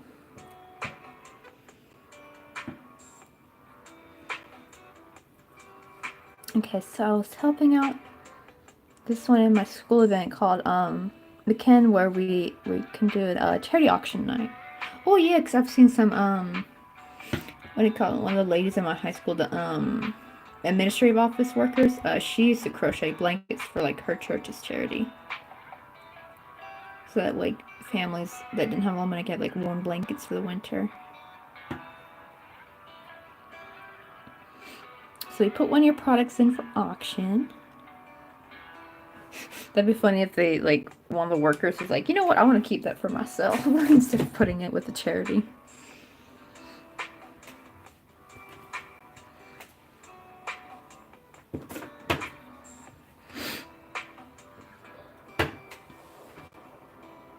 Okay, so when the when the teacher introduces me... Oh, oopsie. I need to have these both together. I'm gonna put two so that way it'd be a little bit stronger. Where's my needle at? So he writes the introduction and he writes about the product. Oh no, he didn't say knitting, did he? That'd be funny.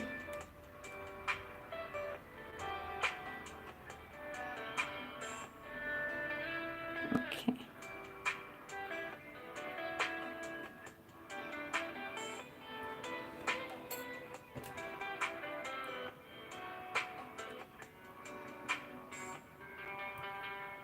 There we go, that should be big enough. Uh-oh, where'd my thing go? Oh, here it is.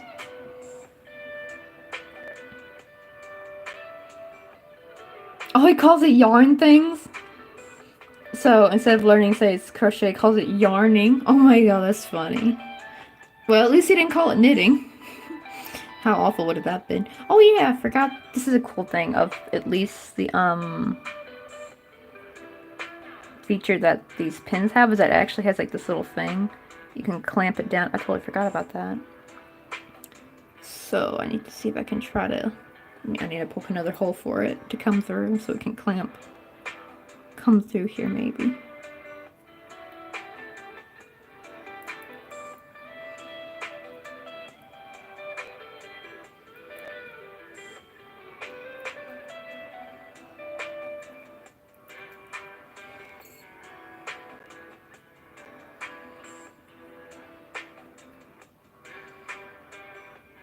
Okay, there we go. Yeah, it's like a clamp. The only problem is the cardstock is so thick though that it doesn't seem like it's gonna come on the other side. I'll try to like, do I have my thing here? Yeah.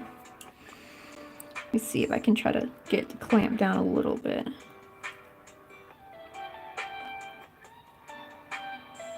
Alright, there we go. At least it's like now it's clamped onto the cardstock, which is really nice. And then, let's see. Oh no, then there was another mistake. I made dinosaurs. Oh my god, instead of saying dinosaurs, it calls them monsters. Oh my god. Like, how can he not recognize they're dinosaurs? Okay.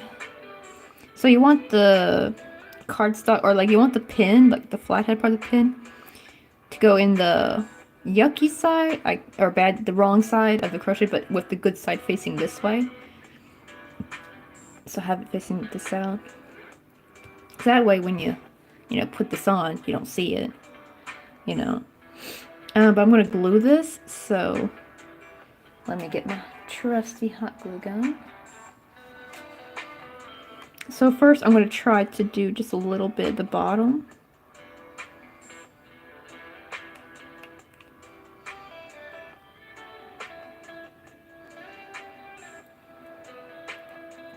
I'll do that side. Then flip this over, do this side. This is more to like just keep it from moving around. Because I mean, technically, yeah, you can like just sew it. I mean, I'm going to still sew. But this is like to help keep that pin from like not moving all about inside. Because it's 2 pieces, right?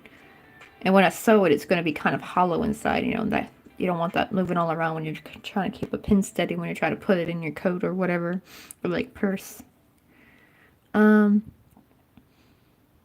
He said dinos are too scientific, so monsters are more magical. What the heck? I wonder what he would have called the goblinoids. Let me see, make sure all sides are... See, I see this side could use a little bit of glue. I gotta be careful because I don't want to put too much.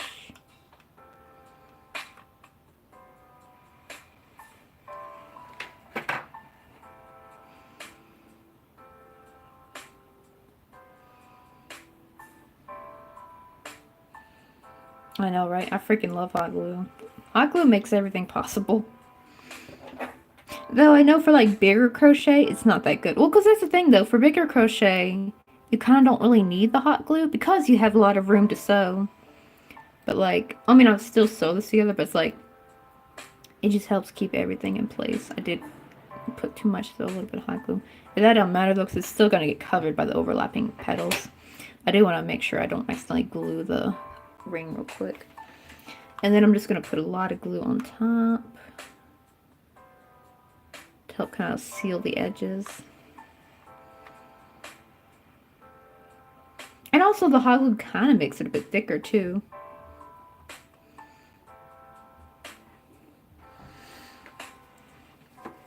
Let me see. I'll send you a poster of the top once the marketing team finishes. Heck yeah.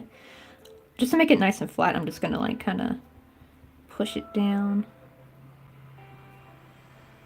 That's the thing I do love about this table is like I can like put like warm hot glue on it and it doesn't like stick to it. I mean it sticks to it, but like once it's cooled though and I peel it off carefully, like a mold almost.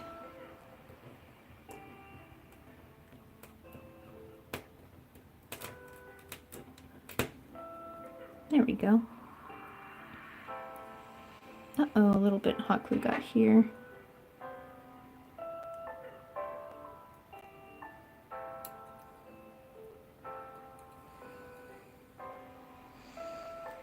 But there we go. See, like I got that off pretty easily and I didn't ruin the stitch. I think I've also gotten really used to working with hot glue, so I've gotten better at like making sure it doesn't do any weird stuff. Uh-oh, my freaking phone did it again. Keeps freaking falling asleep. Yeah, so I really kills you sometime. Okay, so now it's time to sew. Oh, you know what? I forgot to do the leaves. But it doesn't matter because, like, you can technically sew on the leaves last, actually, if you want to, because they just get sewed on the back. I forgot. Let me do that real quick. I gotta make 2. And the leaves are the same. You just make 2 of them. And hot glue skills the same with my knitting skills, both bad. That's true. Like I had a lot of trial and error when working with hot glue. Basically, like so probably like 2015 is when I first got into tiny crochet, and I think 2016 is when I started like experimenting with hot glue. And then I started, you know, like, oh my god, I had many failed bits. Like I've ruined some projects from using hot glue. But I just started like getting better at it and being faster with it too. Because, you know, that's the problem with hot glue is that it'll cool when you do tiny stuff. You know, you only can put like such a small amount. You have to be quick before it cools off. Which really sucks with this hot glue because I'm using just a cheap $5 hot glue gun. Because, you know, I can't use my nice one from America. I didn't bring it with me. I just left it at my parents' home because I couldn't use it here. Because one, it won't fit the plug. And even if I did have the plug converter, it's a heated type of... usually you don't want to use any kind of like electronic that uses a lot of heat, like blow dryers, hot glue guns, ovens or anything like that that use heat. You really, just because of the voltage difference, and especially because Korea is very strong, I actually ruined my blow dryer when I came on my first trip. It actually, like when I turned it on, it went woo, it went off like a plane engine. It was crazy. And like after that, it kind of had like this like burnt smoke smell, so I stopped using after that. I was like scared it was going to catch on fire.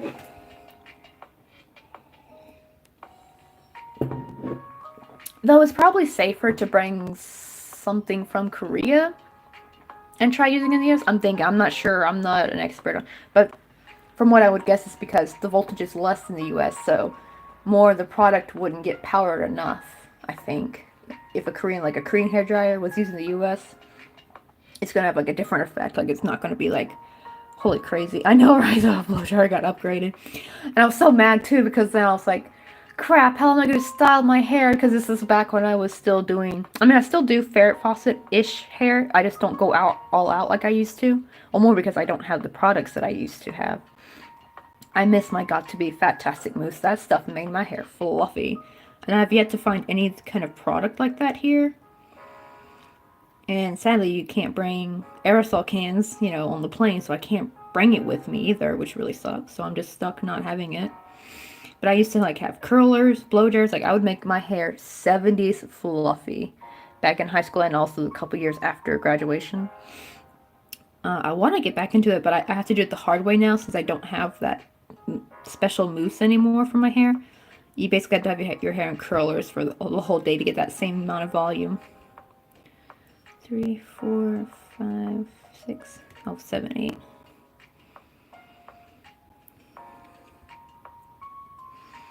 But yeah, but my hot glue gun was a high temp hot glue gun, so it gave me a little bit more time to work with because the hot glue was super hot. This one is just a normal one, so it cools off so quickly as soon as I put it down. Like, I had to be real fast. I miss my hot glue gun. And the tip was a little bit smaller too, so I was able to like really get in those tinier crevices, but this hot glue gun's a bit on the bigger side. Oh, it's very easy. You know, the airport's got hand dryers, both can be used. Oh, that's true. Yeah, like when you're traveling, just use the hand dryer to blow dry yourself. Oh my god, that's funny. Let me see. I mean, like now I got a blow dryer, but back when traveling though. Well, the problem was we weren't in the airport though. The problem was we were in this like little dorm because we were staying at a college. Actually, I got lucky though because like during that trip I was 18. It was my first time to Korea. First time we stayed at Yongin-daekyo, which is like this big famous sports college in Korea. It's really well known for taekwondo and I think judo as well. That's in a city near Seoul called Yongin. Actually, we're near Yongin as well. This city, our city right now, and it was a really kind of crappy dorm. Like it just had bunk beds and it was like empty, like no bathroom. You had to actually travel to the bathroom, and they didn't have blow dryers or anything. But when we went to the other university, don't go. We actually stayed in these really cool, like they're not dorms. They were like mini apartments almost. I think they were campus apartments now that I think about it, because it was like a legit like looked like an apartment. Like I think it was about the size of our apartment. I think maybe a little bit smaller. And that had a blow dryer, and I was so happy. Because what do you call it? Actually though, the girls, one of the we called them the twins, these twin girls that were part of our taekwondo group, they brought up this like little miniature Conair blow dryer, and it was able to switch voltage, so they were able to switch it to a lower voltage. So in the beginning we were like swapping to use it, like had to take turns using that little blow dryer because it was the only one that would work. Because I mean, like the trip was only for a week and a half. No one wants to spend like $30 on a blow dryer you're never going to use again. Of course now I do use ours because we live here, but that's different. But I was so happy when we went to the cool dorms in Busan. I wonder if I get to. I'll probably actually maybe get to visit the college again. Maybe not like go up and visit, but like pass by it or something. Now that I think about it, because what do you call it? Oops, I want to do a single crochet. Oh, I've almost forgot. I chained 8. I did a double crochet in the third chain hook. Then I did 2 more double crochet. Then a half double, and this one's gonna be single crochet. And then in the last stitch, I'm going to single crochet, chain 2, and single crochet in that same chain. I know, right? The power of blow dryers. I know, right? And it was sucked too, because I actually had to go out during this big event with soppy wet hair, and it was so awful. And it sun dried, but it looked all tangly, and I didn't have a brush with me, and I felt so embarrassed.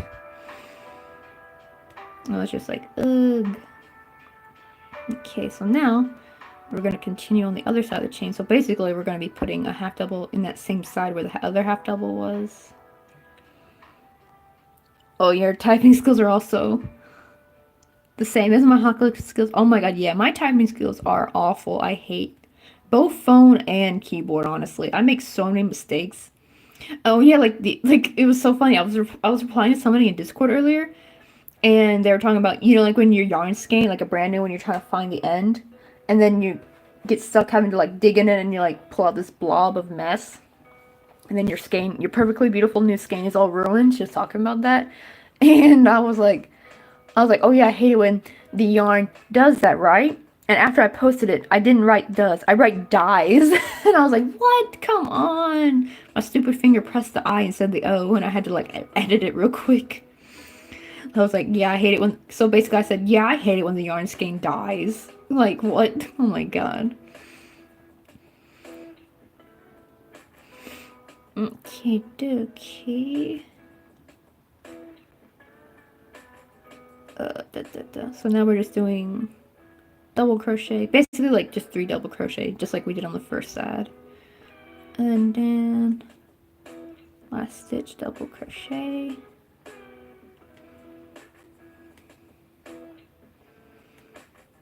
Then you're gonna chain 2, and slip stitch. Ah, shoot. Into the same spot we just crocheted in. Oh, you know what?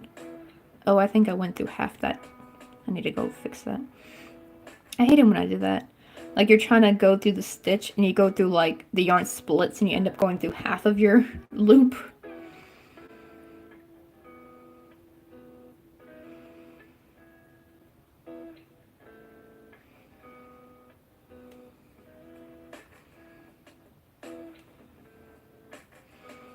Okay, there we go. Now chain 2. I know, right? Relatable. I swear it's like, especially like autocorrect, it's like you need it, but then at the same time it screws you in every way possible. Oh, let me check my phone. Hold on. Okay, we're at 62%. Good. Is this phone done charging? Because it was like dead like an hour before my stream. Oh, don't you go to sleep on me. Okay, I can unplug it now. I'm gonna plug in my phone because that's the only problem with streaming on my phone is I have to keep track of the battery. But the good thing is though, now that it's winter, I don't have to worry. Oh, let me check. Like it's a little warm, but it's like normal. Like it's not like what it used to be where it was like, oh my god, my phone was like overheating like crazy in the summertime. But now that it's winter, I have no trouble with that. And also like right around then we finally got the what do you call it? We got the AC. Yeah, the little miniature AC just for this room because we got the computer and it would get really, really hot in here.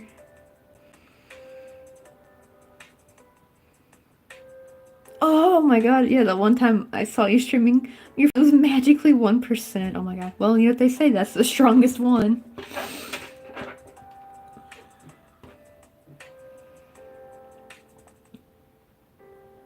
Wait, is this the... Okay, yeah, this is the one I cut.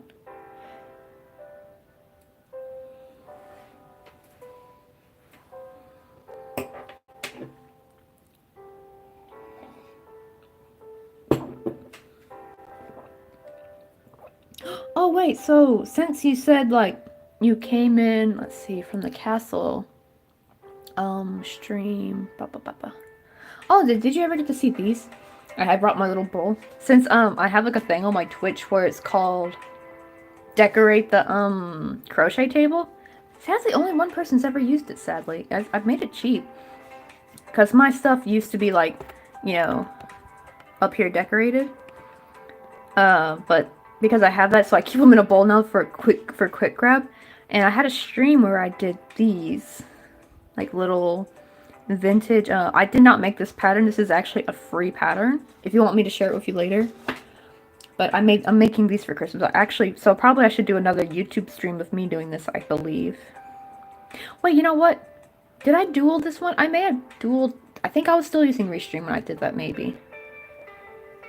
I've been like sitting here looking at it and it's just like so cute. But I need to do another one. Oh, that's right, you were there. Okay. Oh man, that's when. Well, I don't know, it depends. If it was before I was affiliate, I was fine doing it, but the problem is all the ones I did after affiliate, all the double streams, I could have lost my affiliation. That would be so bad. Oh, that's right, you were bounty hunting your history teacher. That's always funny when I hear that. Bounty hunting.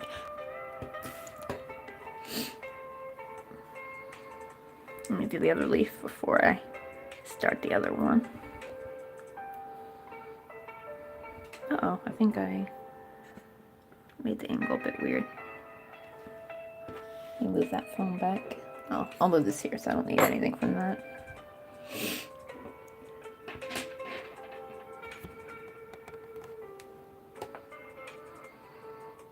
Let me move this. Okay, there we go. And that's another thing too I hate about using the phone is I can't use my microphone. I'm using basically the in-phone, what do you call it? Let me see. Oh, don't mind me. I'll be AFK for a while. Oh yeah, well, do what you gotta do. Like if you got any homework or like any work you gotta do. Cause that's actually the good thing of what do you call it, live streams is that actually most people actually just, you know, lurk in them because it's something they listen to while they do work. That's what I do a lot of times. Like while I'm crocheting, I'll like watch like James Blackwood when he goes live, when he talks about his like little raccoons. Who else do I watch live stream? Like on YouTube anyway. Because I don't really watch many YouTuber live streamers. Sometimes Mark Narrations will have like a little live stream of him like recording his videos, like that kind of thing. I'll watch those sometimes. Let's see, 1, 2, 3, 4, 5, 6, 7. Okay, one more. 8.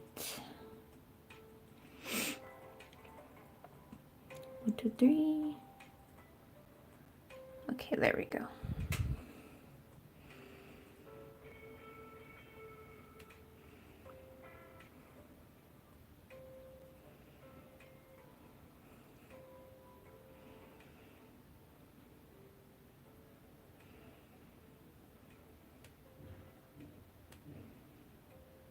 Oh my god, you're like banging up above me. I don't know if the stream picked that up. Ugh. Makes me think what that Harmony is up to again.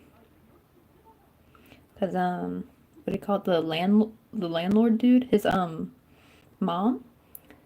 She's basically the original landlord was her husband. And he's taken over. But she sadly has dementia, and I'm guessing she used to help her husband collect rent or something. Because like one day she kept banging and knocking on my door. I kept trying to get in for some reason, and I opened the door and I was like surprised to see her. I did at the time I didn't know she had dementia. She kept trying to say we didn't pay rent or something. I'm like, what? Like my husband paid rent already, and even then rent it wasn't even due around that time. Like we already paid like 2 weeks ago or something.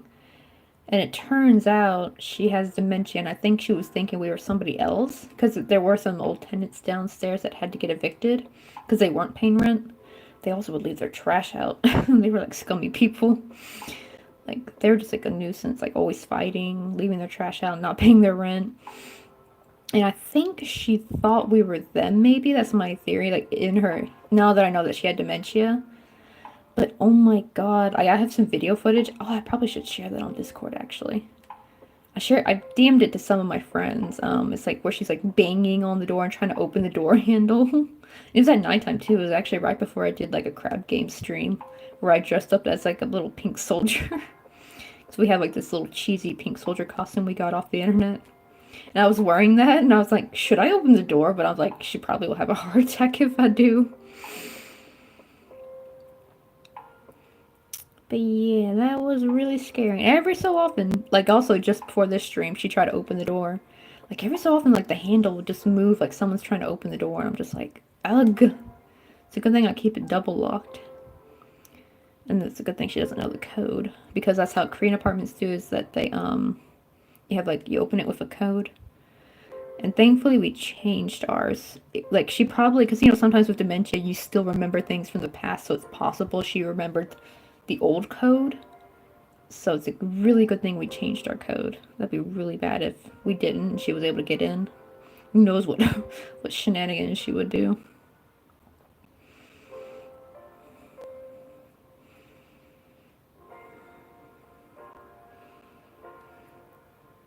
Okay, there we go. Ooh, this one turned out really nice.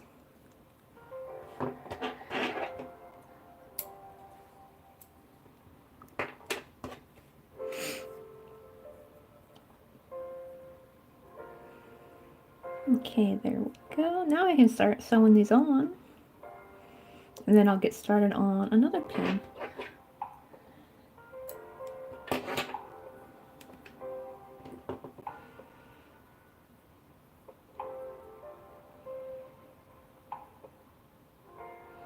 There's our leaf.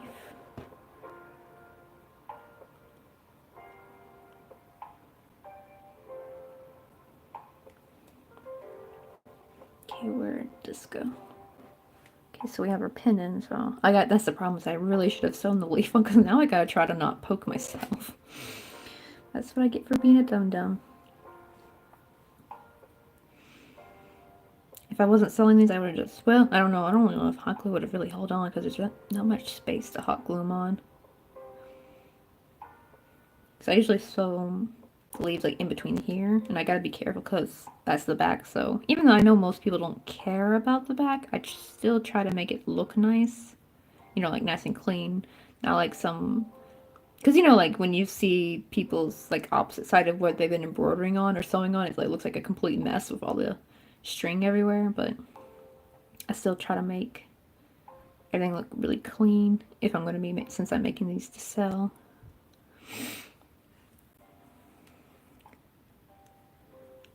Okay. Oh, I'm back. What'd you miss? Oh, I just finished the other leaf. That's all I did. Oh, wait. Let me see. Did you hear me talk about, because I saw there's a second viewer in here, so I just kept talking. I was talking about the dementia neighbor. Did I ever tell you about that? If you want, I'll send you the video. I'll send the video of her banging and try to open my apartment door on Instagram.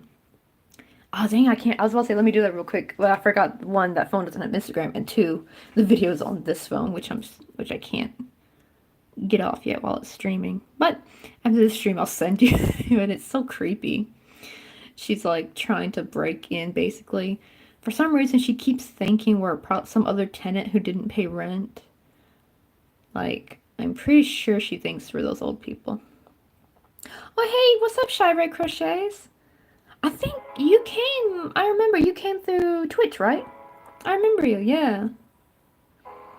He tried, oh, not he, she, which is really funny. She, as in this really tiny, short, little petite Korean, 할머니. 할머니 means grandma. That's what people just use when they see like an old lady, like, oh, 안녕 할머니, or young 아주머니, like that. Ajima is more like middle-aged woman, but 할머니 is used for like, she's like really old. Let me see. Oh yeah, you're still working on the elf coat and will be lurking. Oh yeah, I have to see you when you're done. Oh, you know what? I think I saw somebody post they post the pattern for this really adorable beret, like a little fox beret, and that same girl had like a really cool elf coat pattern. I'm like, oh my god, it was so gorgeous. But it's like I don't think I could ever do that. I can never do clothes. But yeah, takoyaki crochet. Yeah, she bangs on. She's like yelling in the video. I have several videos actually, but I have to pick like the best one because what do you call it? Because you know Discord is. Well, if I send to Instagram, I might be able to. That'll be better because I know Discord's all like, well, this file is too big to send. Even though it's like 13 seconds long, it's like it's too big. Like what is a 13-second clip? It is not too big. My God. But I guess they don't have enough space on their platform. But I think I should be able to send it through Instagram just fine. But yeah, she keeps, and the funny thing is, the problem is too, is, you know, my Korean's not that good. I'm not, I maybe she tried to steal my amigurumis, maybe. It was so funny too, because it was right before a live stream, a Twitch live stream, where I was wearing this, this cheesy pink soldier costume with the mask on. I was like debating if I should open the door and scare the shit out of her. But I thought, nah, I don't want to get in trouble if she gets a heart attack. I don't want to get blamed for that. But I thought about, because she would leave, go bang somebody else's door, and come back. So it's not just us. It was other, like, there's actually a lady who lives next to us. I think she lives by herself too. So you can imagine how scary that is for that poor woman. Oh wait, I missed. Ah, shoot. This phone will not stop going to sleep. I have to like keep putting the code in too. Oopsie. Wrong line. Let me see. If you have the patience for micro crochet, then you already have the skill set to make clothes for sure. Oh, my more problem is like clothing takes like a lot of math. Like trying to, like if I'm making it just for me, that's probably not too bad actually. But when you have to like make for somebody else, or oh my god, people who like design clothing patterns, because you know they have to design it in such a way that there's multiple sizes, I'm just like, oh my god, how do you do that? It's more the math part to me. And also the patience actually as well. Like that's the thing though. So even though I have like patience for micro crochet, it's still a lot faster like than like doing clothing. I actually used to do like those like little hoodies, like not hoodie, hoodie scarf thing. Do you remember those? They're like from 2010 era. They got really popular, especially in the anime community. Like they'd have pandas. It's like this like scarf thing that had it's like a hoodie, right? It's just the hood, but it came down as a scarf, like little pockets in it. I remember those being very popular, and I made two. I made a raccoon one for my sister's friend Ariel. I wonder if she still has it actually. I'll have to ask her because that'd be cool. Because I never took a picture of it for some stupid reason. Ah, I know why. I didn't have a smartphone back then. Because I'm pretty sure I would have had a picture of it if I did. If I did have a smartphone. But yeah, that was before I got a smartphone. Because that was when I was still in high school. I didn't get my first smartphone till I was like 18, I think. Let's see. That is fair. I couldn't have made an extra large without a pattern for myself just to measure it on myself. That's true, yeah. And you have to like think of like, especially for making for somebody else, you gotta think of their measurements. Well, that's the thing. If you're making it custom made for somebody else, that's probably still easy if you're able to get their measurements. But like when you try to like those people who are able to like design a pattern to make for general sizes, I'm just like, oh my god, I just can't do the math. I mean, I'm more like I would get too stressed out with that. Because your girl just don't like maths that much. Which is funny because I use it for amigurumi, but it's just simple multiplication division. And you gotta do so much sewing, I feel like. Let me see. She's trying to tell you guys knock jokes. Oh my god, yeah, imagine that. This like Korean harmony, she's like knock knock. But oh my god, she's aggressive though. Like you'll hear in the video, she's like yelling, like she's actually angry. And it was so funny. Like I had to have her talk with my husband on the phone. That's when we realized something wasn't quite right. And you could kind of see it in her face too, because my grandmother started experiencing dementia, and she had that similar look on her face. Like they get this look in their eye, like nobody's home when they go through these like states. Because like my grandma, like she could have a day where she would be like her old self, right? She wouldn't be acting. She would be totally fine. Then she'd get in these like weird fugue states where she's like a complete, like the weird mood changes and stuff. And she would act like I've never seen her angry before. And I would actually see her angry, or I would see her like. Usually she would get like angry or annoyed about something, like trying to look for something that she. And I'm like, what are you even trying to look for? Like, and she wouldn't even know what she's trying to look for. She's just like, I just can't find it, like that kind of stuff. And it's just the weirdest thing. And also, like, I remember in the middle of the night, this was when I was visiting, so she had usually the little spare bedroom that I would have been sleeping in if it was just me, but since she was there, I slept on the couch, and I heard a clink in the middle of the night, and, oh my god, she was trying to pour barbecue sauce in a glass, and I was just like, it was so creepy too, because it was pitch black. I don't even know how she saw anything. It was the scariest moment. Dementia, people in dementia be like on a whole nother level.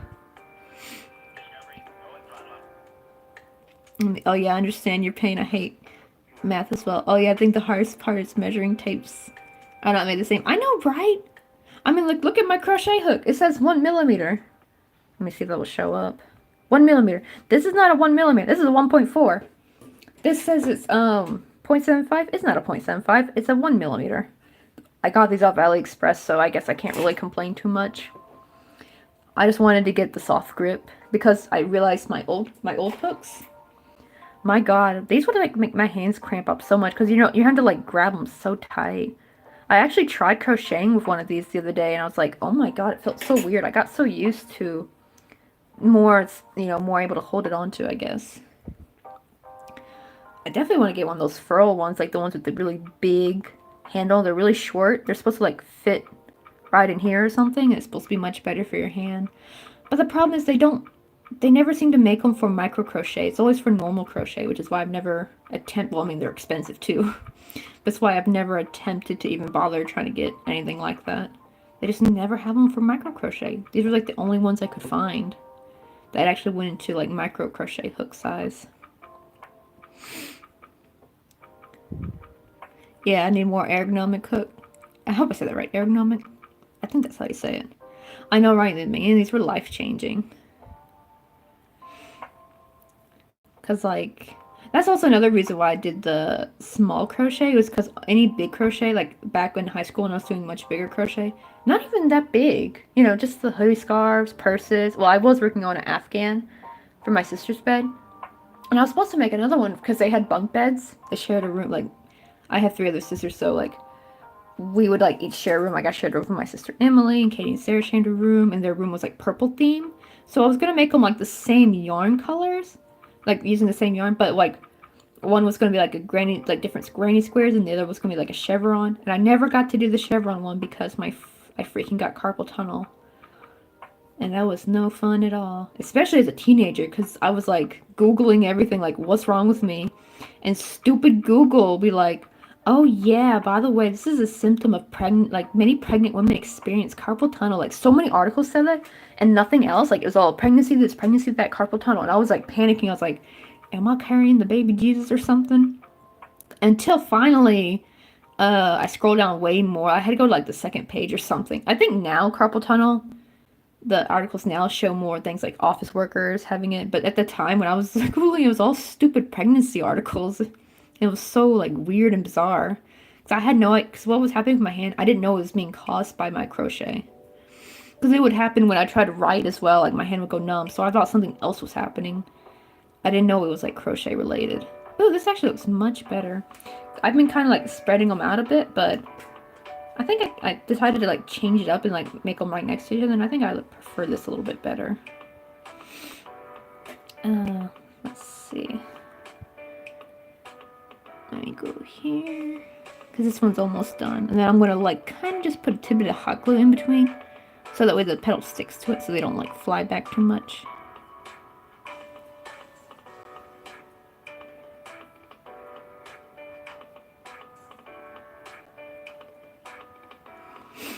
Alright, there we go. I'm just going to kind of shimmy it up here.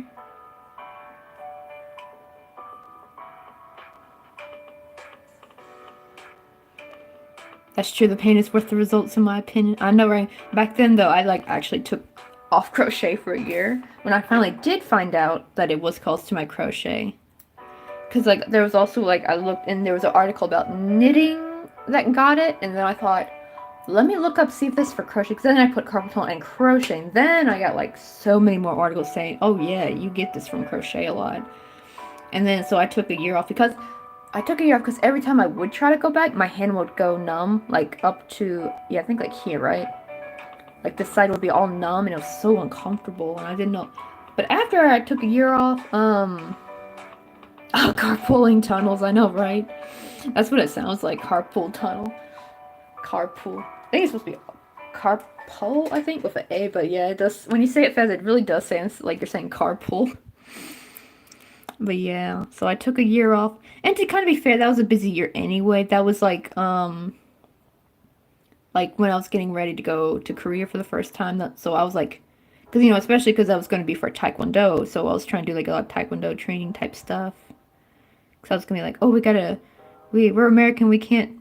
I was so like self-conscious they were gonna think we're American lamos who don't do Taekwondo right. So I was trying to train really well. And that's also when I got into jogging for the first time. So that was like a busy summer.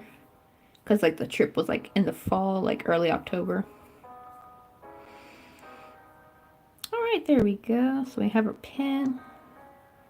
Now I just gotta sew this on here. Let me see. Oh, funny enough, the motions for the hand are... Oh, really? Like if you did both? Is that why some people... Uh-oh, what happened there? Oh, I think my stream went a little wonky there for a second. That's because the Wi-Fi... That's another reason why I started, like, going towards more Twitch, because, we have, like, a little Wi-Fi thing for the computer. Because the Wi-Fi in this room is kind of weak. And sometimes my stream would lag out, which sucks. Even though we have really good internet. So I didn't actually know that. Maybe that's why I've seen some people do both. Like, they do both knitting and crocheting. I'm like, that's pretty cool, though. Because, I guess if you do, like, just knitting, then you get carpal tunnel with that. But then if you do just crocheting... But then if you do both, you're exercising different muscles. That is true, yeah, that's the problem, is like you keep doing the same motion. I think that's also why I like with the miniature crochet, because I'm not crocheting as fast. as I would like if I was doing bigger crochet. Because that's the thing with bigger crochet, I was able to crochet really, really fast, but that was also what was killing me. Now I crochet at a much slower pace because I finished already what I did, and it's like a lot more sewing. Oh, that's right. I think Jules did start crocheting. Didn't she start getting into amigurumi, I think? But I hope she does, though. More just because, you know, even though she's good, because the knitting is, you know, good for, like, the making the clothing and stuff, but, you know, like, the way her face lights up whenever she sees Louis' projects, it's just so precious. And it's kind of like the same way for Jung as well. Like, when Jung saw my pink soldier, like, especially the tiger one, all the look on his face was so adorable. He loved it so much. He couldn't wait to, finally take it back to Busan and show off to his coworkers. And now, oh, that's another thing I gotta remember. I have a commission from one of his coworkers. They want me to make, what's his name?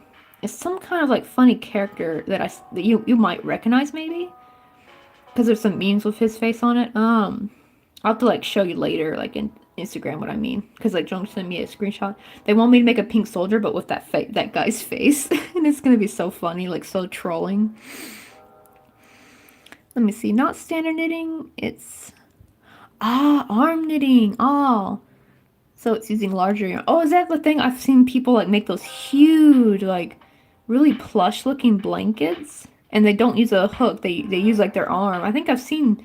I think what's his name did that once. What's his name? Not Bad. I don't know if you know who Not Bad is. Like, I follow him on Instagram. He's the dude who does like the metal crochet TikToks, like crocheting these cute kawaii little things to metal music. And I can't remember if he made a knit one or if he made a crochet version, but it's like you use your arm though. And they just look, I think a lot of them will use like roving or something. And it just looks so plush and soft. The only problem is I did hear that roving is not that great to use though, because like it looks great at first, but then like it doesn't last very long because there's like no structure. But it just looks so nice. It looks so like the blankets and stuff I see, they just look so snuggable, you know, like you just want to snuggle up in them.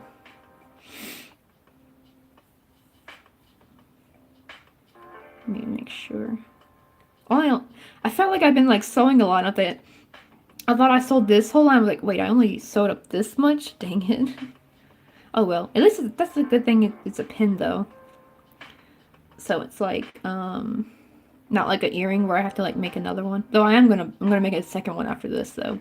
But it's like I don't have to worry about, you know, them being the same size or anything. I can just like take my time and chill with it.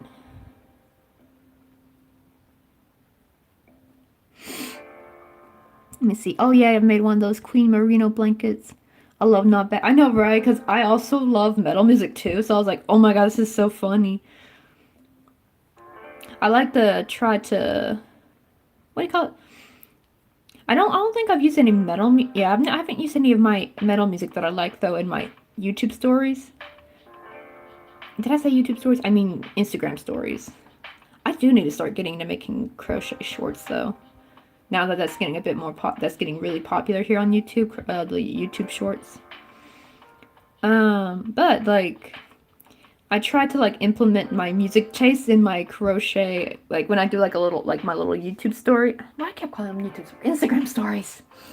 My Instagram stories, like a lot of the music I use is actually music I loved for a long time. Like I love for like my like the I think like I used like 2 or 3 different Jodie Waitley songs. Jodie Watley, not Waitley. For so long I called her Jodie Waitley until I found out it was actually Watley. But I love her music. That's not it's not metal though, but it's 80s, you know. I think most people know the Don't You Want Me song by her. But I love her music though. Let me see. The yarn is dry clean only, and it was $420 for the yarn? Just for the yarn. That's not even like making the blanket. Oh my god.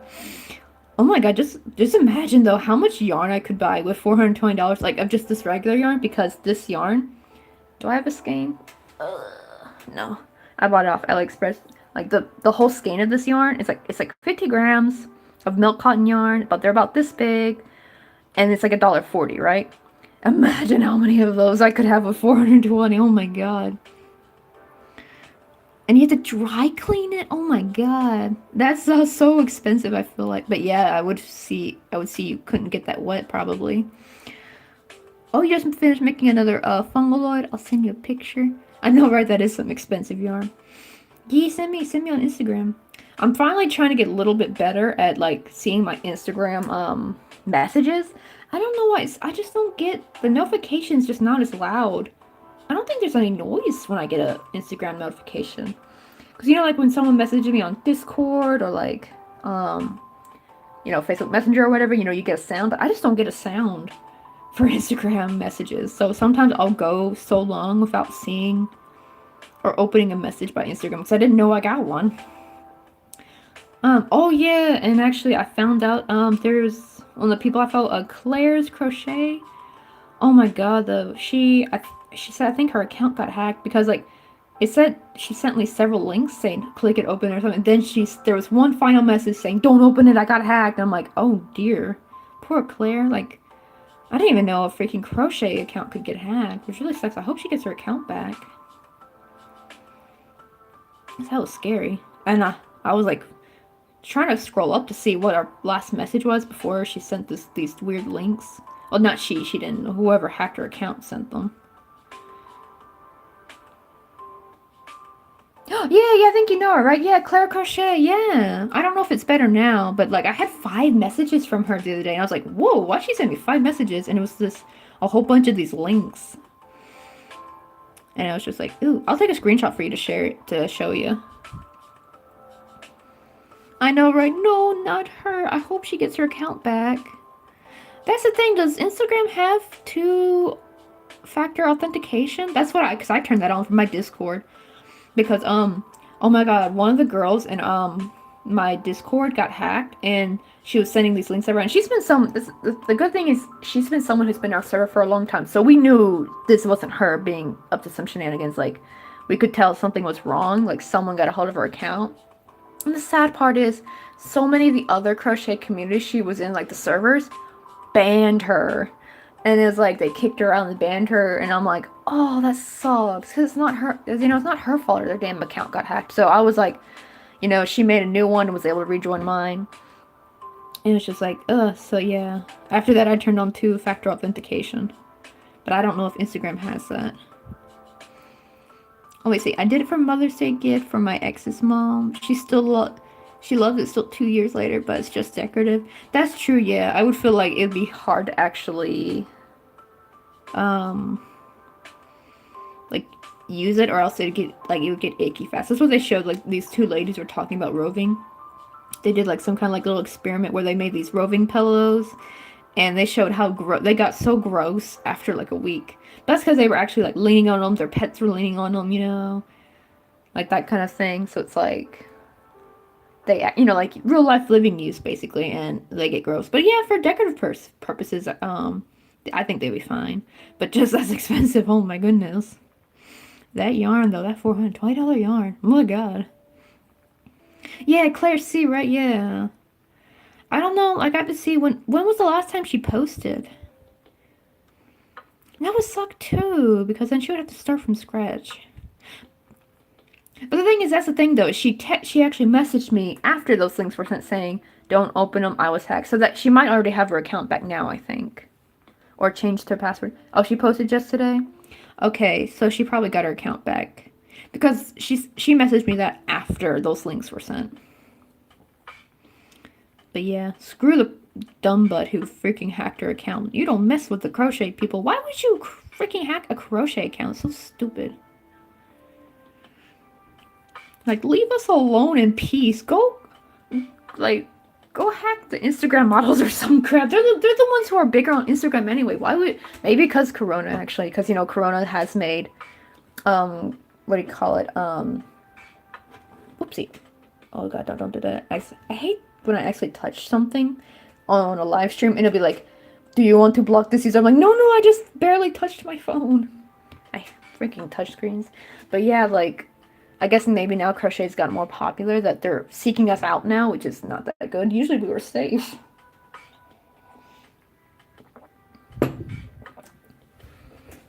I know, but I hope she's doing good. I'd be devastated if my freaking Instagram account got hacked. I don't even have 100 posts. I'm like one post away from 100 posts. So I probably need to make it special. I really should post on there more. I know, right? Hey, as amateur models don't want to get hacked either. Oh, I don't mean like small, like not not a real Instagram model, I should say, but you know the scammy ones. You know the ones I'm talking about, the ones who are trying to do MLMs. Those Instagram models, not like a legit model, because I know like in the crochet community, there's like a lot in knitting community. There's a lot of models, right? For their work. That's like a real model. But go for like the scammy ones, the ones doing those stupid MLM products, like what's that weird, like all the 90 Day Fiance, like not all, but a lot of 90 Day Fiance people are doing, oh, boom bod, like doing those weird boom bod stuff. Yeah, those, like, go hack them. Go ahead, people doing all the scams, but real models, yeah, keep them safe. Like because modeling is a real job too. Uh, oh yeah, we're just joking on our side. Oh yeah, I know. But what do you call it?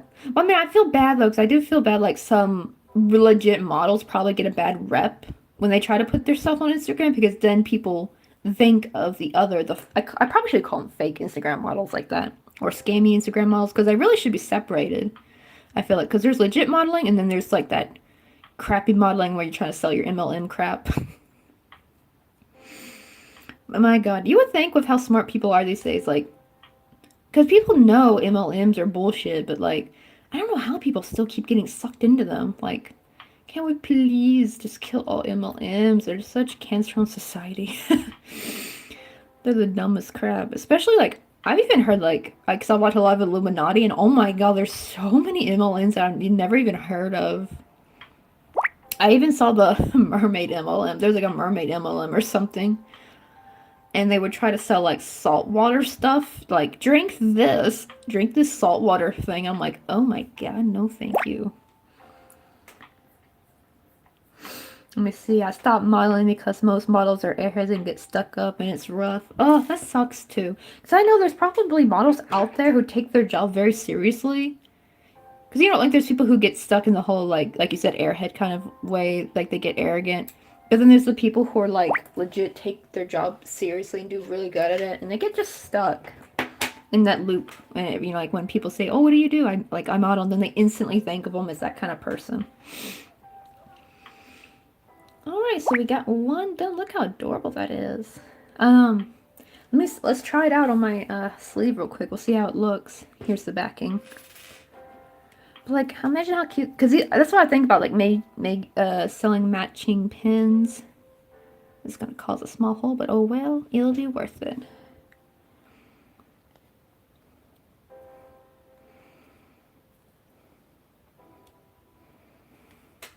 There we go. Look how cute that is. Like, how cute would that be? Like, this is like big enough, like, to use on a shirt, dress, whatever, or even like a jacket or something. Oh, this would look so cute on a blue jean jacket. I have one. The only problem is with this, it's like the pin is so short though. Like, I wonder if it would fit through a jacket.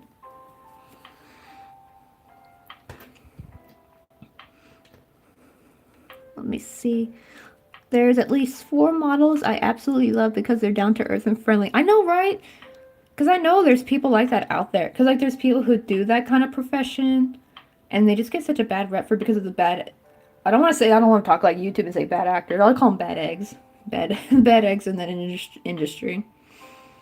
Actually, the funny thing is, I was just fawning over like the like you were talking about the elf coat, right? Now it's like the person who posted those adorable like forest fantasy berets. Like, I want to make the fox one. That's so cute. But she also had some like kind of cute elf coat, and she had this redhead friend who was just so adorable, and I'm just like, I want to look like that when I model my crochet. Like, I have to get all dolled up, but I was like, yes, that's like the look I want to go for. She was so adorable. Like, being a crochet model, I feel like would be very wholesome. Like, if people are like, I'm a model, and like, oh my God, what? Like, I model crochet, then all of a sudden you're wholesome, basically. Crochet makes everything wholesome. Even though I've actually seen some more scandalous looking like crochet crop tops and stuff that are just so freaking adorable. I want to make them, but probably wouldn't be considered wholesome though. Okay, let me get started on another one. Let me open this up. Let me see. Oh, it's such a cool flower. Amazing job. Oh yeah, Shirey's Crochet. I think Shirey Crochet knows of Louie, right? There was somebody I was talking on Twitch with the other day. I think it was you. I can't remember. Was it you or was it somebody else? Because somebody also knew Louie. Well, quite a few people. Usually most crocheters on Twitch seem to know who Louie is from Club Crochet. I mean, because he's got freaking 100... Actually, how many subscribers does he have? Has he hit 200k yet, actually? Because I remember he hit 100k... Was it this year or last year that he hit? I can't remember if it was the beginning of... It was like... I can't remember if it was at the end of last year or the beginning of this year. He hit 100k, and that's really good for crochet stream... For, not streamer, crochet YouTubers, I should say. Because this is YouTube, not Twitch. Okay, where is the brown? Let's start on another one. Also, okay, so it was this year. Okay. For some reason in my head, I keep thinking it's last year. But I do know he got his YouTube play button. That was funny. For the longest time, I thought, did he still not get his YouTube play button? It turns out I actually just missed the stream he got it on. It was the baby mobile stream, I think. The little cute, when he was doing the space stuff. And I didn't realize that, and I was like, oh, I missed it. That's one of the ones I sadly missed. That might have been when I was probably going to the dentist, I bet. Because like around August was when I was going to going to a lot of dental appointments. And those were always like at freaking 9 in the morning. Okay, let's start another one. I'm going to do 8. No, not 8, 6 single crochet. I know, right? I think it was someone else. I don't think I've heard of him. Oh, if you go on YouTube though, you may have seen one of his maybe tutorials. He's got some regular basic tutorials out in the interweb, like out in YouTube, that seem to pop up, like when you look up how to do single crochet or something. I think one of his videos pops up. But then again, he mostly focuses on amigurumi, which could be why you haven't heard of him, maybe. But yeah, because I know there's other crocheters, like, what's her name? Cocobella, I think. Is it Coco Bell or Coco Bella? I can't remember. I think she's like the biggest crochet YouTuber. I think she may have hit 1 million already. She had 800k subscribers last time I checked. I was like, whoa, that's like really good for a crochet YouTuber. She does like a little bit of like mostly regular crochet, like clothing or purses or whatever. But she had a couple amigurumi ones, so she does a little bit of both. But Louie just does amigurumi though. And I'm pretty much an amigurumi base as well. I know he studies birds and explores them in their natural habitat. He is the amigurumi expert in birds, sea creatures, and mythical creatures. Hey, has Louie ever made a what's that dude? Starts with a CH. Chulu? It's the dude with the tentacles on his face. Chulu? I hope I'm saying it right. I don't know if he's ever done one of those. Oh yeah, Coco Bella, I know her. Yeah, she's pretty famous. Oh, yeah, he's got a lot of really good amigurumi tutorials. And a lot of them are actually very beginner friendly too. Because he actually also tries to like kind of cut out sewing in his amigurumi, which is really nice. I try doing that sometimes, but sometimes I just can't. Like, it just won't look right at my scale. It looks weird. But he's able to like do all kinds of cool stuff, like the I mean, I can kind of do the what's it called? Bobble stitches. Yeah, he uses like bobble stitches for his eyes and stuff. My only problem is though is that he can insert the little safety eye into it, right? I had to. Where'd he go? Oh, here he is. Because this is where I tried the bobble stitch thing. I guess it looks okay.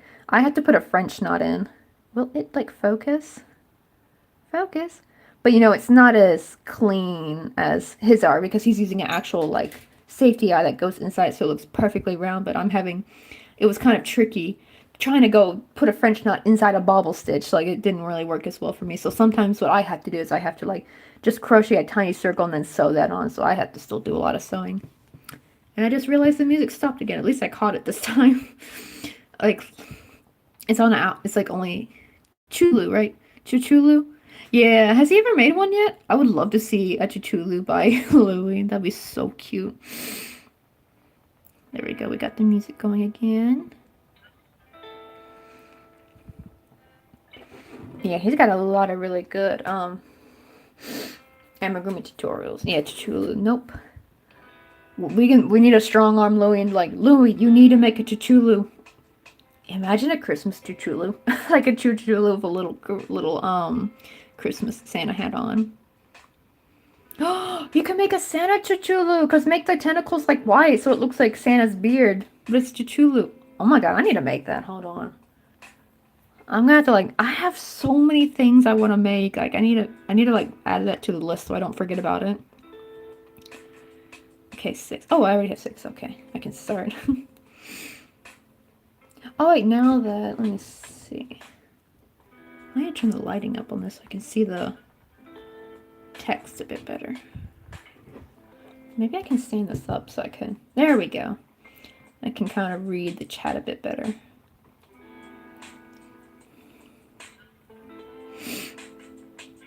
I know, right? That'd be so cute.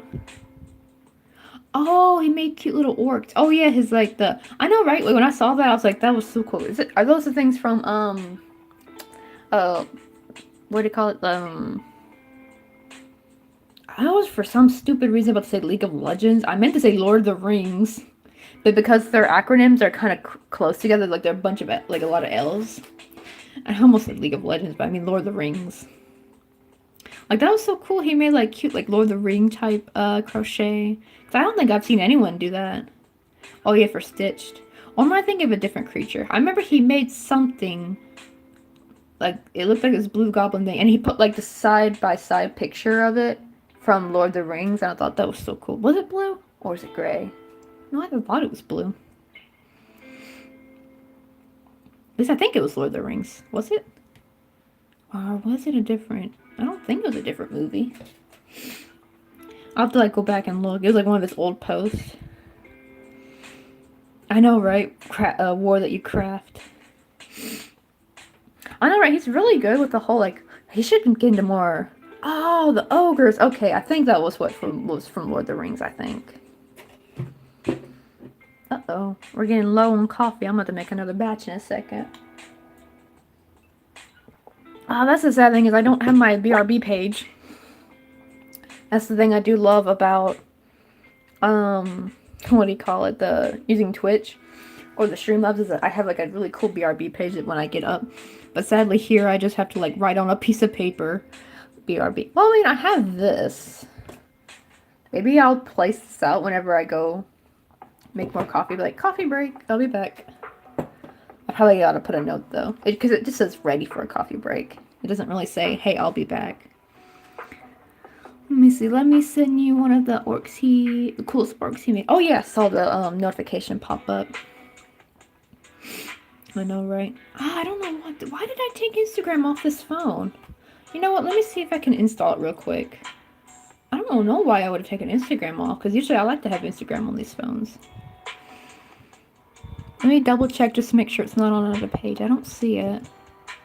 I know because I was trying, because this phone doesn't have as much memory, so I know I like deleted a whole bunch of apps trying to keep, but I have Twitch on here, and I have YouTube still on here, so that way I can use this as a chat reader. I know, right, this poor phone has basically become my music/chat reader. Where is Google Play? Go Google Play. Would it sign me in though? That's the problem. I might have to put my password and all that crap. Oh, that would be annoying. Oh, wait, no. Oh, shoot. Okay, I'm signed in a different Google account on this Google Play, and I can't log out because the Starbucks app we have on here is connected to it, the Korean one, because this phone is connected with my very first Gmail account. And it's considered a US Gmail account, which means even though I'm in Korea using Korean Wi-Fi, I am unable to download the regular Starbucks app. It downloads the American one, not the Korean one. But this Gmail I made is my Coffee and Crochet Designs Gmail. I made it while here in Korea, so it's considered a Korean Gmail. And thankfully it let me download the Korean one. I don't actually drink Starbucks a lot because it's really expensive here in Korea, but we got a gift card as a gift. That was the only way I'm able to redeem it. It's like a digital gift card, not a physical one. And you have to use the app when you go into the store. So I didn't want to mess that up. I'll have to view this after the stream. I don't know. I'm kicking myself for freaking deleting Instagram off the phone, though. But yeah, plus I gotta send you that video too with a crazy Korean lady trying to break in my apartment. she bangs on the door really loud. Like, man, dementia is one heck of a scary disease. Though apparently they found out though that disease is like exacerbated the less sleep you get or something. Like in your life, if you tend to get not good sleep, you're more likely to get dementia or Alzheimer's. I'm like, oh no, thank you. I'll make sure to get like 8 hours of sleep then. Because for a while I was really, my sleep schedule was all fricked up. I mean, I would get sleep, but it was like in short bits, right? Like I'd get 4 hours of sleep, wake up, do whatever had to be done, like the Korean class or whatever, then go to sleep as soon as I got back home for another couple hours, and it would like then be up all night, but it was probably unhealthy. Oh yeah, don't forget to send me that vid. I know, right? I'll send you a couple. I should be able to send a couple of them on there. Because there's some where it's just her banging and some where you can actually hear her yelling. I think the one where she was yelling and trying to open the door, I was unable to share on Discord because it was too long. It was I think it was 13 seconds, and Discord was like, this file is too large. I'm just like, really? Though actually, now that I think about it, I might know why maybe it was too large, because this phone can record in 4K. And I think I must have recorded that in 4K by accident. Because I was recently like recording like my making process for when I try to sign up to sell on IDIS. So yeah, they want you to show either a bunch of pictures or like a video of your process of how your product is made before you get accepted to sell. So, and I recorded that in 4K because I want that to be the utmost beautiful quality. So that might be why the file was too large. You'll get to see... Well, you won't get to see her, but man, she's so tiny though. So I feel like if she did somehow manage to break in this apartment, I could like easily pick her up. But I'm like worried, like I hope she don't grab a knife or anything. Then again, could she reach the knife? I mean, the shelf's kind of up high. She's like really short too. But yeah, look, I think my thing I'm mostly concerned about is like, why is she roam? She gets so much freedom to roam. Like she shouldn't be roaming like that when her condition is this far gone, you know? I guess her son is just not ready to put her in a home yet or something. But they don't seem to have a helper either though. Like I don't see anyone ever come to the apartment. Because like sometimes you can hire a helper instead of sending them to a home. But she definitely needs some help. That's what we did for my grandmother, because, well, I think now she's in a home. But at the time, when we took her back to Virginia, back when I was visiting my family, we took her back to her husband's house. Like, she had just moved out to Virginia after she got remarried. And then that's when after a year of living there, that's when she started breaking down. The dementia started getting really, really bad. And instead of putting her in her home, they hired, a worker to come, but I guess even that was probably not enough for a while, which really sucks. And that's the sad. I think that was the sad part for my grandma too. Is like she just got remarried, just moved to a new place, and then bam, like doesn't even get to enjoy her new married life.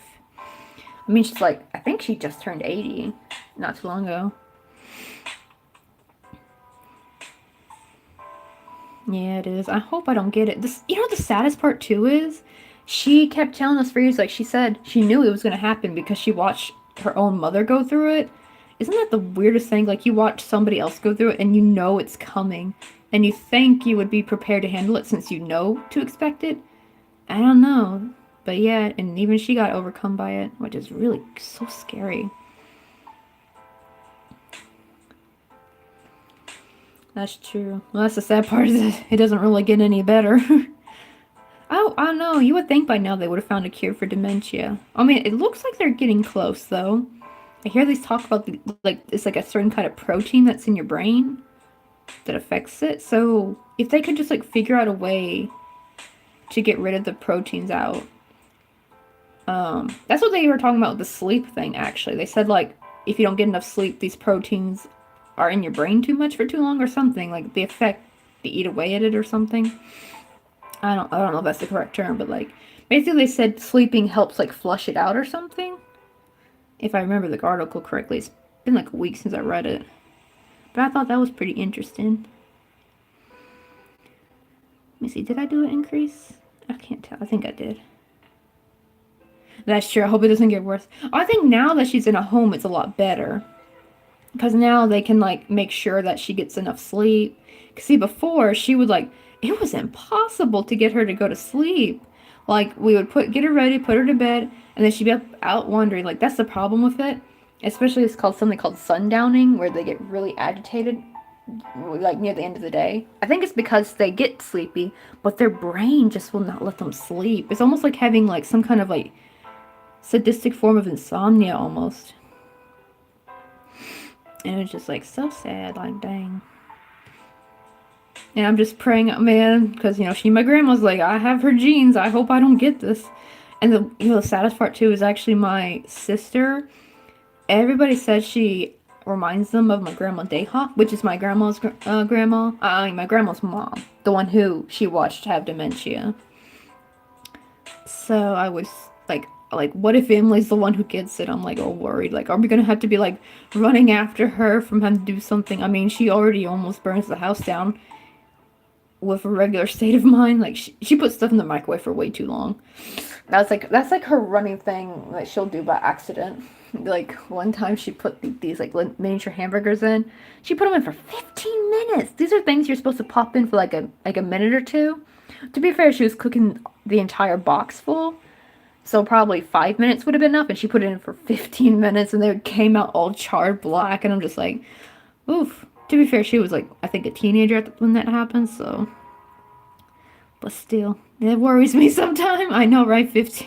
I know, right? It was so funny, too. The whole box got ruined. Like, $5 down. Were they $5? Actually, no, I think it was $8. But yeah. I think it was like 8 little, it was like those like little mini hamburger sliders you can get like in the frozen section, and you're supposed to put like them in for like barely a minute for just one, and I guess she overcompensated the time quite a lot for the entire box. They came out perfectly black, like it looked like if someone dumped black paint on them. Basically, they were perfectly black. And it's just like, oh. And like there's time like one time when Jung was visiting, he caught her putting her chicken pot pie in for like, I think like 30 minutes. So she put it in the microwave for 30 minutes. To be fair, I think it's because on the box, you know, like those microwavable things, they have 2 sections, right? They have one for the oven and they have one for the microwave. Because the oven one is 30 minutes. And I think she saw that. Like, man, you don't want to put anything in a microwave for 30 minutes. I don't know, maybe defrosting meat or something? Even then, that seems too excessive. But, like, I've never heard of anything being put in the microwave for 30 minutes. And thankfully, he just happened to catch it and, like, said, no, put it in for, like, 5 minutes. My God. But, yeah, she worries, like, I just imagine we're all, like, old biddies or something. And she's just, like, we're all having to run around, keeping her from burning the house down. Oh, wait. Did I go more by accident? Oopsie, I forgot. This is where I stop. That's the other layer that we go one more round. Okay.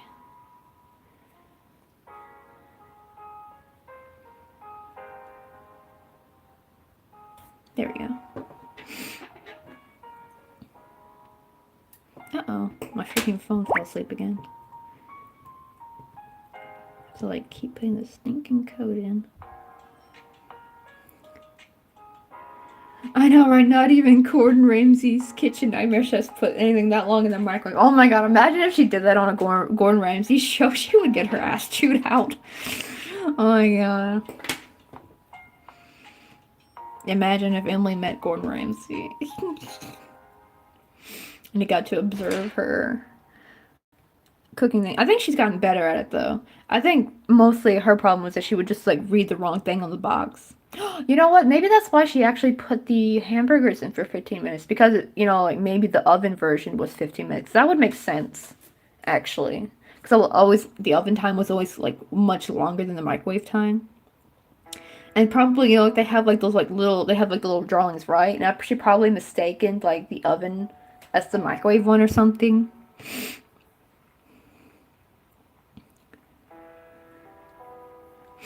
I know, right? Gordon Ramsay would, like, have her butt handed to her.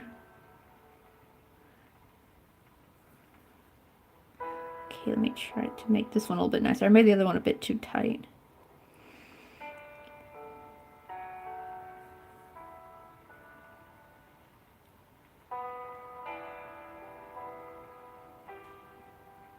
Oh, there we go. That one's actually that one's perfect. Wow. I love this technique, though.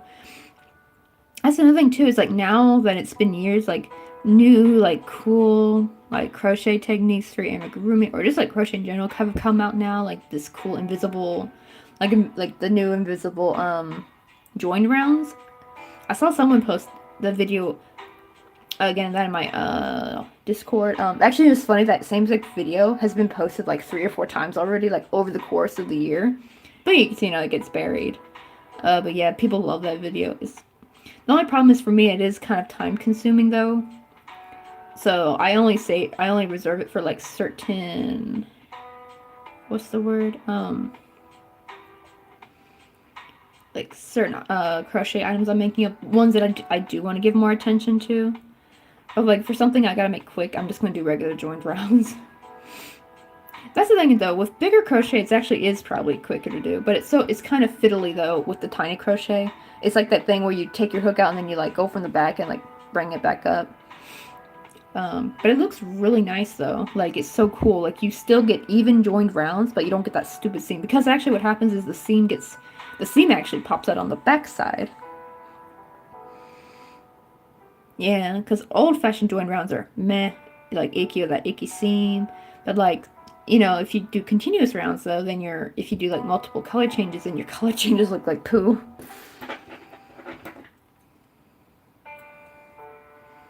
Alright, there we go. Where's my... Oh, here it is. I have like my little tray here that I put my yarn scraps in. Because I love... Oh my god, this is such a beautiful color combo though. Like very 70s, I feel like.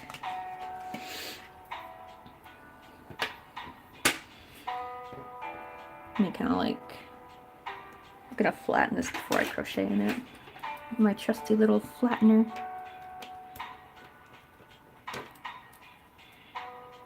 Ah, shoot.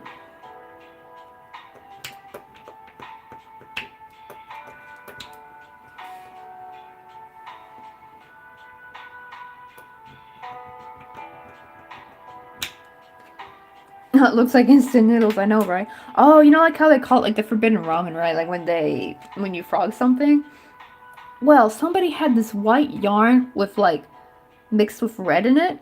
And the first thing I thought was like the forbidden spaghetti. Because that's what it looked like. It looked like pasta. Instead of ramen. I was just like, oh my god, so that's a new one. The forbidden spaghetti. That or intestines, because it also looked like it could have looked like bloody intestines as well. Like, it was such a creepy looking photo, actually, and it was just someone showing the thing there for like, I was like, that yarn is quite creepy. Oh yeah, the container with all the thread in it, yeah. Oh yeah, this. I have a bigger one somewhere. Like I have, oh, let me see, this one over here. This is funny, because this is technically a toilet paper holder, but it's so cute, though. Let me get it over here. But but the problem is this is more like all my old acrylic yarn. And I try to use this first, because this is a little bit better. Because sometimes this gets a bit too fuzzy if I'm working with this yarn. If I made something with acrylic yarn, I'm going to stuff it with this. And if I made something with my milk cotton, I'll stuff it with this. So I've been keeping them separate. Oh, wait. There's a string. That shouldn't be in there. But it's like this cute, like, little panda. But yeah, I saw it at Daiso and I was like, this is so cute. I should use it. So it's perfect because, you know, you just pop out the bag. Like when you take it out. Oh my god, I don't know if that showed on screen, but a bunch of fuzz came flying out. That's what you get with acrylic yarn.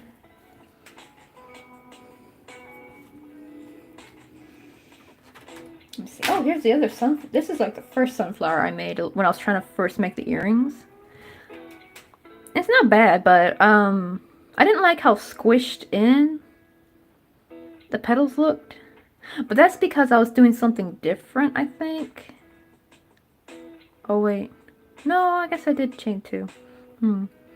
This one, I think this one is fine. But I want to make it, I don't know. I want to change the petals, make the petals a little bit longer, I feel like.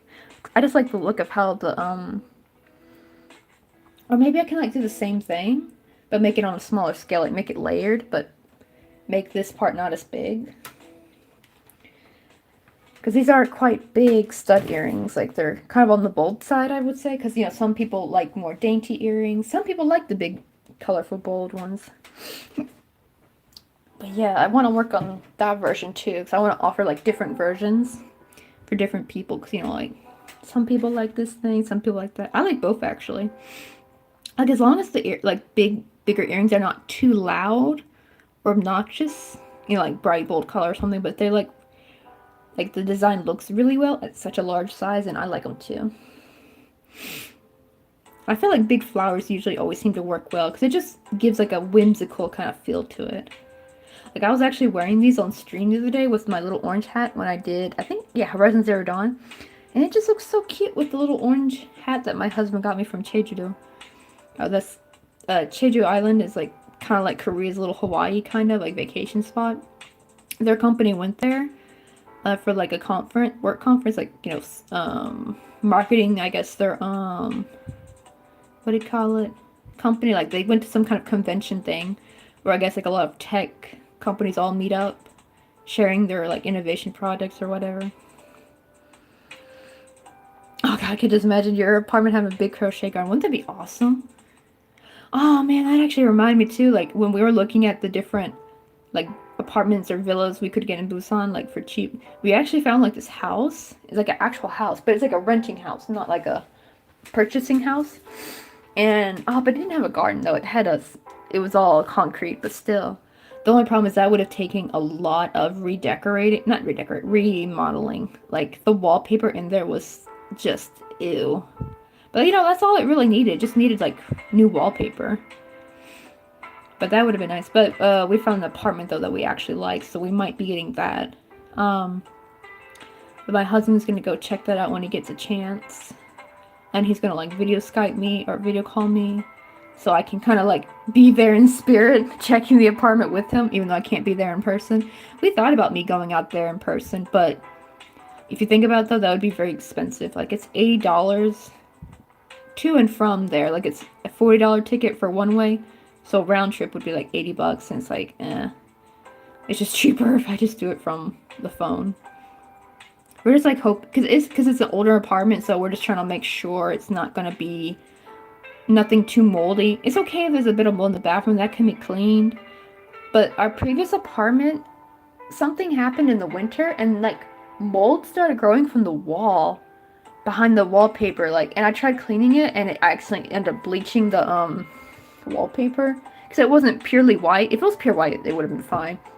It was like a cream color, and then there's like these giant blank white spots where I tried cleaning it. I'm like, well, that's what they get for putting freaking wallpaper over where mold was growing in the bedroom. I was just like, what? Which is weird because actually that building was not old. It was actually a pretty nice villa, so we were shocked about that. I don't know, something about the condensation that came from winter, it was just making a mess. It was just, ugh.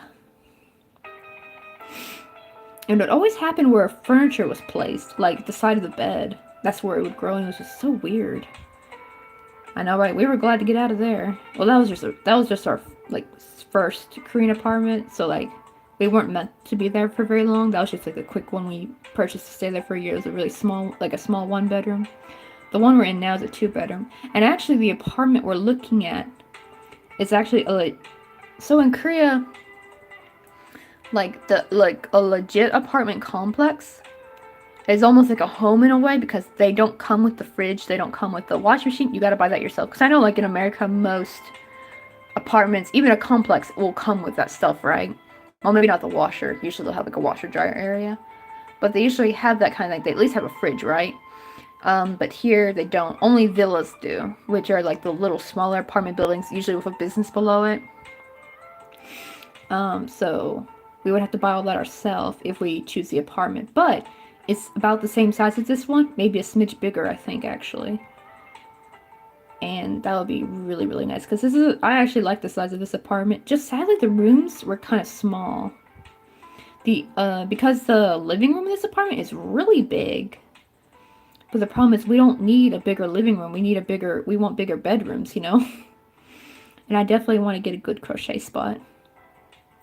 And that particular apartment we were looking at actually is right next to the mountain, and like one of the rooms had this view out into the mountain. I was like, ooh, that's where my crochet table is going. Just the problem is it looked kind of old a bit, but you know what? I think it might be worth putting up with because the rent's really cheap too there too. And it's near a subway station, which is really, really good. Because all the other villas we were looking at, they were nowhere near bus station. They were nowhere near subway stations, only bus stations, which means we would have to like take a bus to get to the subway. But this place is like a 5-minute walk to the bus station. And it's near Daiso, which I'm really happy about. Because I love me some Daiso. Did I do this right? I think I did this one wrong. I'm getting distracted. Oh, I wish this phone would stop going to sleep.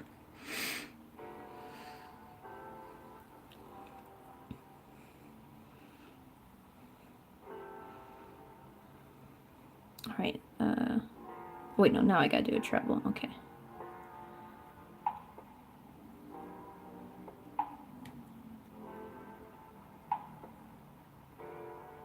I never went. Oh, so your country has Daiso as well. I know I freaking love Daiso, and it was also a really decent sized one too. A pretty big, almost the same one as here. It's a little bit smaller, I think. It's 3 floors instead of 4 floors, but it's close because the one here, since we live downtown Wonju, we're basically a 10-minute walk away from the biggest Daiso in the city. Because like our old apartment, we would drive to the nearby one, which was really small, and so sometimes it wouldn't have stuff that the other one would have. Like this one has a much bigger art and like craft section that I love to go through.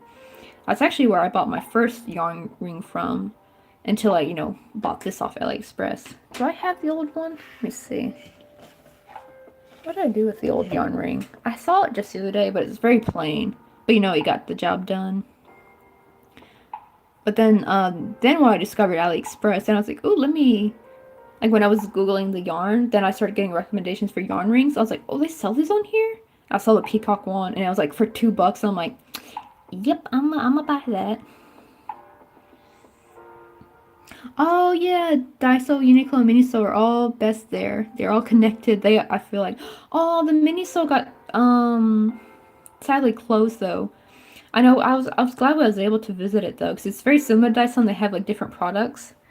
But yeah, when Corona came around, it sadly closed. I think partially was not just Corona, because of the whole no Japan thing here in Korea. Like was it last year? No, it was before Corona. The year before Corona, there was a really big campaign against like not buying Japanese products. Like the big no Japan, like even there were like signs in the streets that the government put up saying no Japan, like don't visit Japan, don't buy Japanese product. Like dang, it was like really serious. And poor Miniso put up a thing like we are not affiliated with Japan, because this is a company that's owned by Korean people, but apparently people like stopped shopping there, and as soon as COVID hit, it closed. It was really sad. But thankfully Daiso still stays strong though. I guess because the Miniso was quite small, and I think that's probably why it closed. If it was as big as Daiso was, probably it would have survived maybe. But it was like a small one, so... Yeah, poor Miniso. Oh yeah, we have Uniqlo here too. That's actually, I think, where I bought most of my sweaters from, was from... Wait, was it? Oh no, not Uniqlo, Top 10. But I did buy... I bought something from Uniqlo.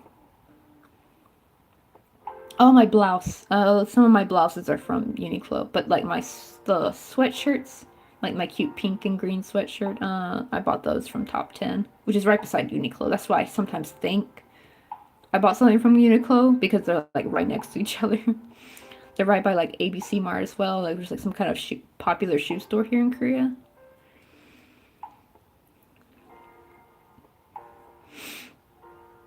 Okay. Da, da, da, da, da. I know, right? It was so funny too, because I was like, I would never have guessed a store called ABC Mart was a shoe store. Like my first thought was like it was some kind of like kid toy store. There actually is a kids toy store right next to it though, but I forgot what the name was. What it was called. But that's just such an odd name for a shoe store though. ABC Mart. So weird. But oh well, that's what they decided to name it. It's like I don't know if it's a franchise or just but like there's a bunch of them. Like it's not just one.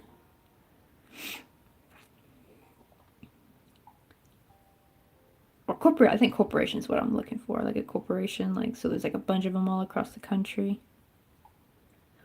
I think it's like discounted shoes. I'm not sure. Or is that the other? That might be the other shop. Something. Because there's also we go to like this like discount outlet mall, like just on the outskirts of Wonju. Like, well, we don't go there now. We used to when we had a car. That's another thing too. Like the first year of being here, we at least got to have a car. But sadly, it was like an old car and it broke down. And thankfully, we knew we were gonna move soon. We knew we were gonna move closer to downtown, so we didn't have to. We didn't really need a car very much anymore, because everything's in walking distance here. Though it does suck when you go grocery shopping, though, and you have to carry everything all back instead of having a car.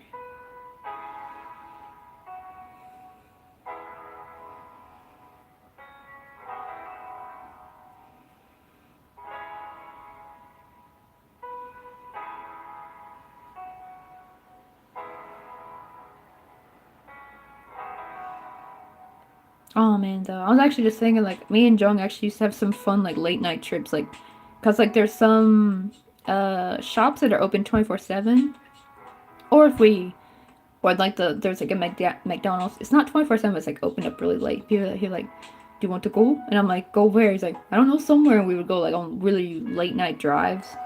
I miss that. But sad. Well, we might probably have to get a car once we move to Busan. Maybe not right away, but later. But there's so many subway systems though, so. But that it might be for more like external travel, like going to different cities nearby for his work. And then another cool thing is that now that we live in Busan, it's really easy to go to Jeju a lot. Like it's a really quick airplane ride. Like if we were living, here, which is near Seoul, the airplane ticket will be a bit more expensive because we have to fly from all the way to Seoul to Jeju. But from flying from Busan to Jeju, it's like a really quick plane ride, and it's probably a lot cheaper too. You actually can technically take a ferry as well. But a lot of people don't like to do that because they get seasick. I feel like that would be fun though. I don't know if I get seasick or not. I do get car sick though, so I might be a candidate for it, possibly.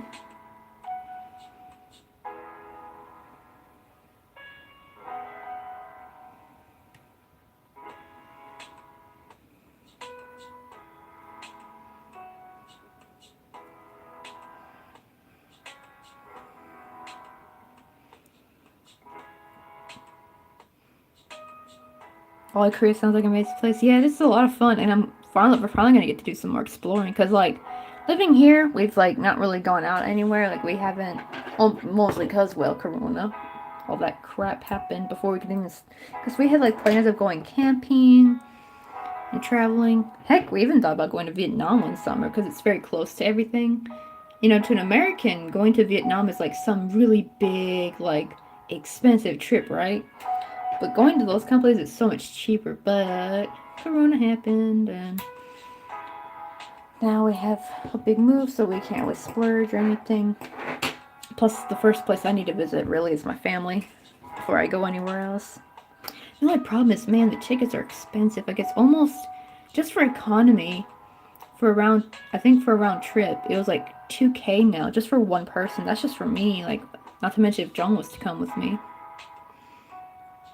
But actually, with his new work, he's going to start doing a lot more traveling. Like, he's got to go to Chicago in March. So I may or may not be able to go with him, which would be really cool. And actually, if we save up enough, I could maybe visit my family. Because Chicago has a direct, you can get a like direct flight from Chicago to Memphis. Because that's usually one of the, like when we travel to Korea, that would always be one of the, it was either Dallas or Chicago. Like those were always like airports that they would they put you with as your layover in between, Korea and the US. Oh, really? You were gonna go Korea too? I know, right?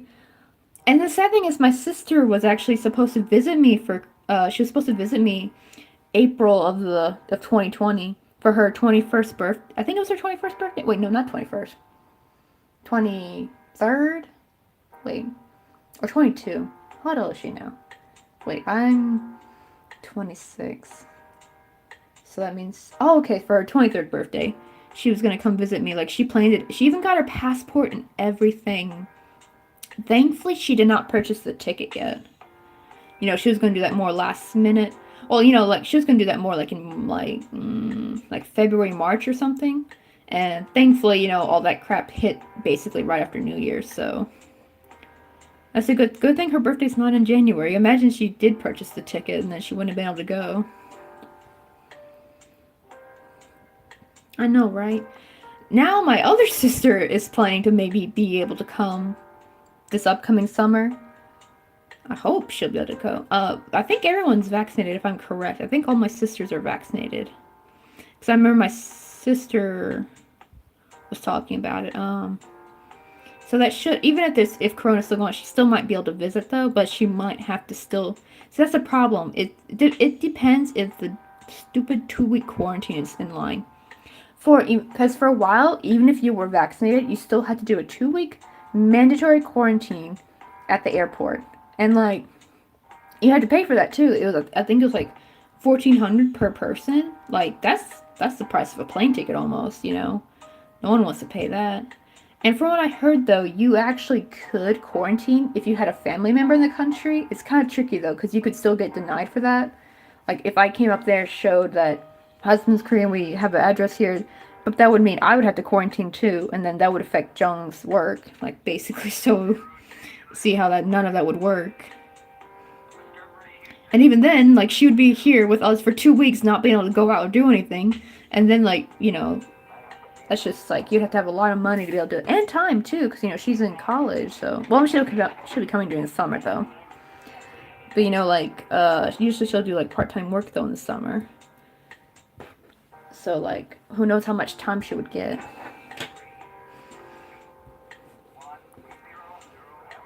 Okay, there's our first one. Now we can make our little big set. Actually, let me make the leaves first real quick. Let me just go ahead and get that out of the way. I know, but it's still sad that my other sister, the one who's gonna maybe be coming this summer, is my youngest sister, Sarah. And like her and her boyfriend be coming over. That's also why I'm a little concerned. That's also why I'm sad too, because no one got to visit us in this nice apartment. Because this is like our first like really good apartment me and my husband ever had, actually. Because we just really like this apartment. It's like the first legit, really nice apartment. And we were excited that everyone was going to get to visit us. Because we thought Corona would be over by then. And like, nope. So it was really sad. But then again, being here, there's nothing really to do here. Like, we would have to go to Seoul a lot. And that would be a lot of back and forth on the bus. But if we're in Busan, though, even if our apartment's a bit older and dingier, but still bigger, we can hang out mostly in Busan, because Busan has a lot of cool, like, tourism that you could do. And then maybe, or like, we were thinking if they do come, when they come, maybe we stay in a hotel for a bit, and explore Seoul, get that part done, and then come back to Busan, and then like do the rest in Busan. Maybe even go to Jeju though, like Jeju Island. Like how cool would that be? Because it's so close. And there's actually another island called Manjido that you can go to as well.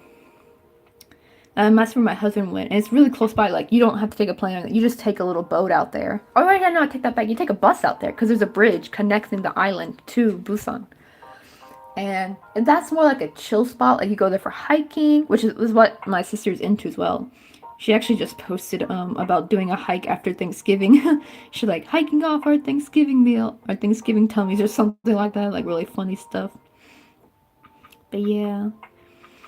But that'd be cool. I feel like Busan would be more fun than Seoul. Seoul, because also Seoul is a bit more on the lockdown with this whole Corona stuff. So even like there's probably not as much you can do now. I feel like I don't know, but we still don't know if they're coming or not. If not, it might be for next summer then. I'll have to see. Let's see, 1, 2, 3, 4, 5, 6. Okay, I got 2 more. 7, 8. There we go.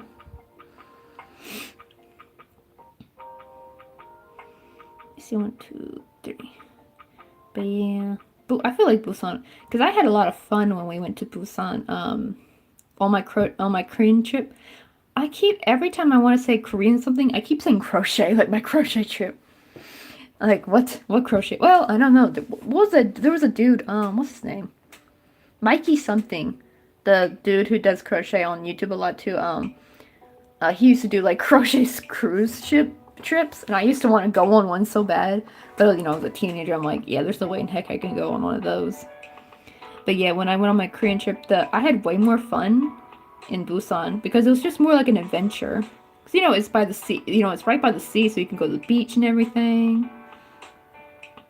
Ah, yes, my favorite country is crochet. I know, right?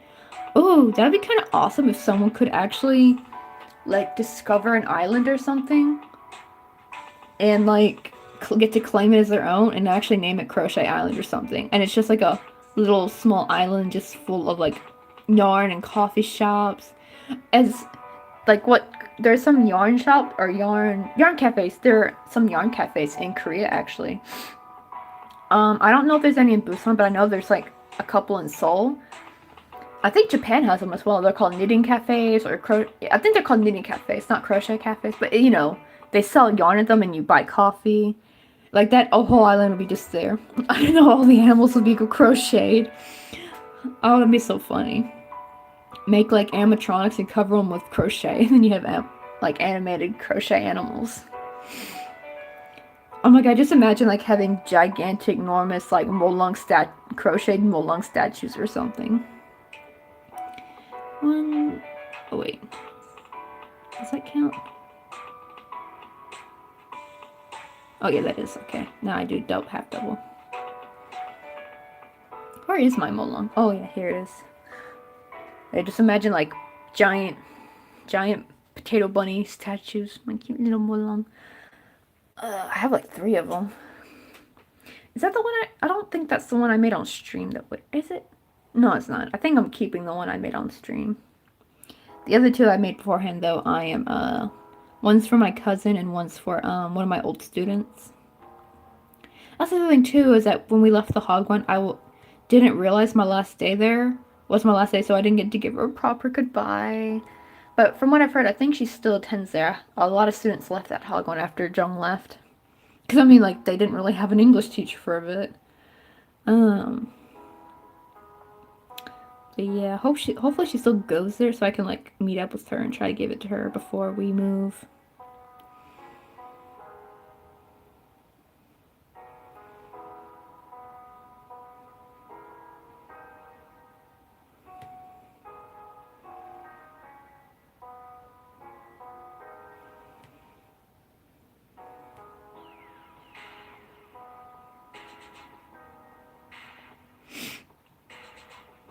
Oh yeah, my old student, yeah, G1. Yeah, that's the thing, it sucks. Because that was actually the one thing I did look forward going to there, even when math teacher was a butthead. Was at least, you know, like, G1 always made my day better. She was such a sweet student. Unlike the kids I'm tutoring right now. I mean, one of them is fine, but the younger brother of the kids I'm tutoring, oh my god, he's a nightmare. He is a nightmare. And I have to see his stinking face tomorrow. Ugh. It was funny too, because I've never really had a student act so bad before. Like, this kid is a jerk. And not like in a mean, malicious kind of way, but like, always trying to climb on the table and crap, and like never listens, and like is always like yelling and screaming and doing whatever. You know, like does crap, like tries to pretend to be a werewolf in the middle of class. I'm just like, oh my god. Just and the worst part is that his father sits in the office across from the classroom, so he can hear everything. And it's just so embarrassing me trying to like get him to be quiet so dad doesn't hear him. Cause, you know, like that's gonna look bad on me if this kid is acting like that.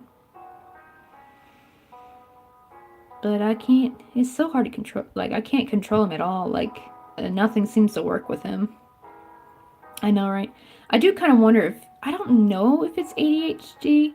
Cause see, I've dealt with like energetic kids at the Hog one, right?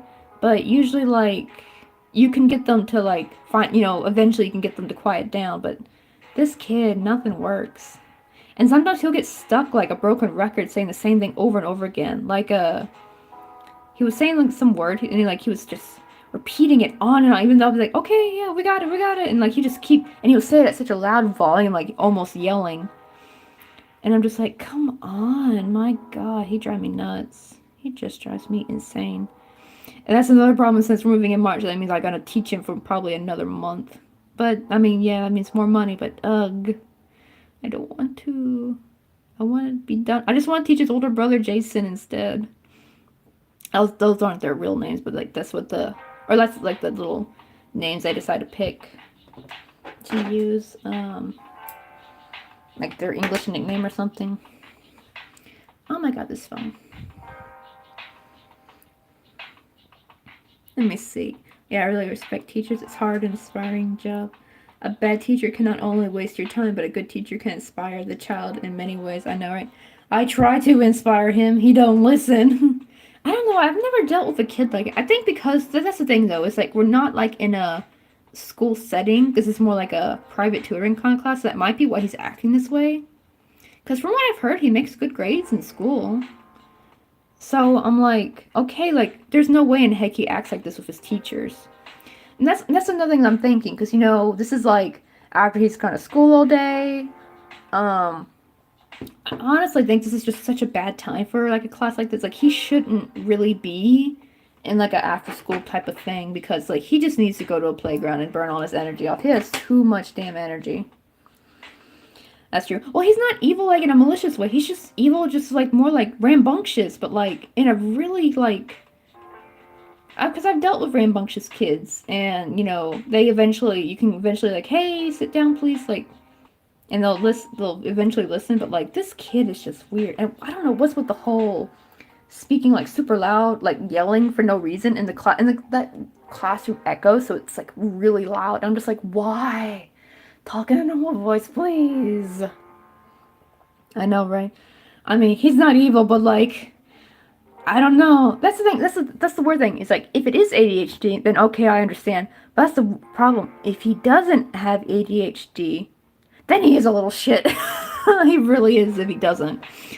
By acting like how he's acting. Like, you would, oh my god, like he'll throw things. Like, not out of anger or anything, just for the heck of it. Like, you know, he'll just throw shit. Like, he throws his books sometimes. And, like, we pay for those stupid workbooks, too. And be like, and laughs. You know, it's like for attention. It's like that kind of thing. Like, this acting out in, like, a, hey, look at me, look at the stupid stuff I'm doing. That's kind of what it is with him. And it just drives me bonkers. And the sad thing is, his poor older brother, Jason, he's, like, the quiet, what do you call it? Studious kid, and I kind of wonder if it is baby of the family syndrome, I think, with him, because like, Jason will let him, like, he'll say, like, little things, like, you know, he does, like, that stupid thing where he squishes his face, like, he says, my mommy says I'm cute when I do this. Like, he says that phrase a lot, and it makes me wonder if he's either the golden child, or if it's like, you know, he's the baby of the family, so his mom, you know, oogles over like, oh, Keo, well, you're so cute, my sweet child. And then the older kid is, like, stuck being the studious, having to, like, study all the time. Like, hey, you're the older kid, you should act right. But the younger kid gets away with stuff. So I'm wondering if that's what it is, maybe. Because that is quite common, that kind of trouble.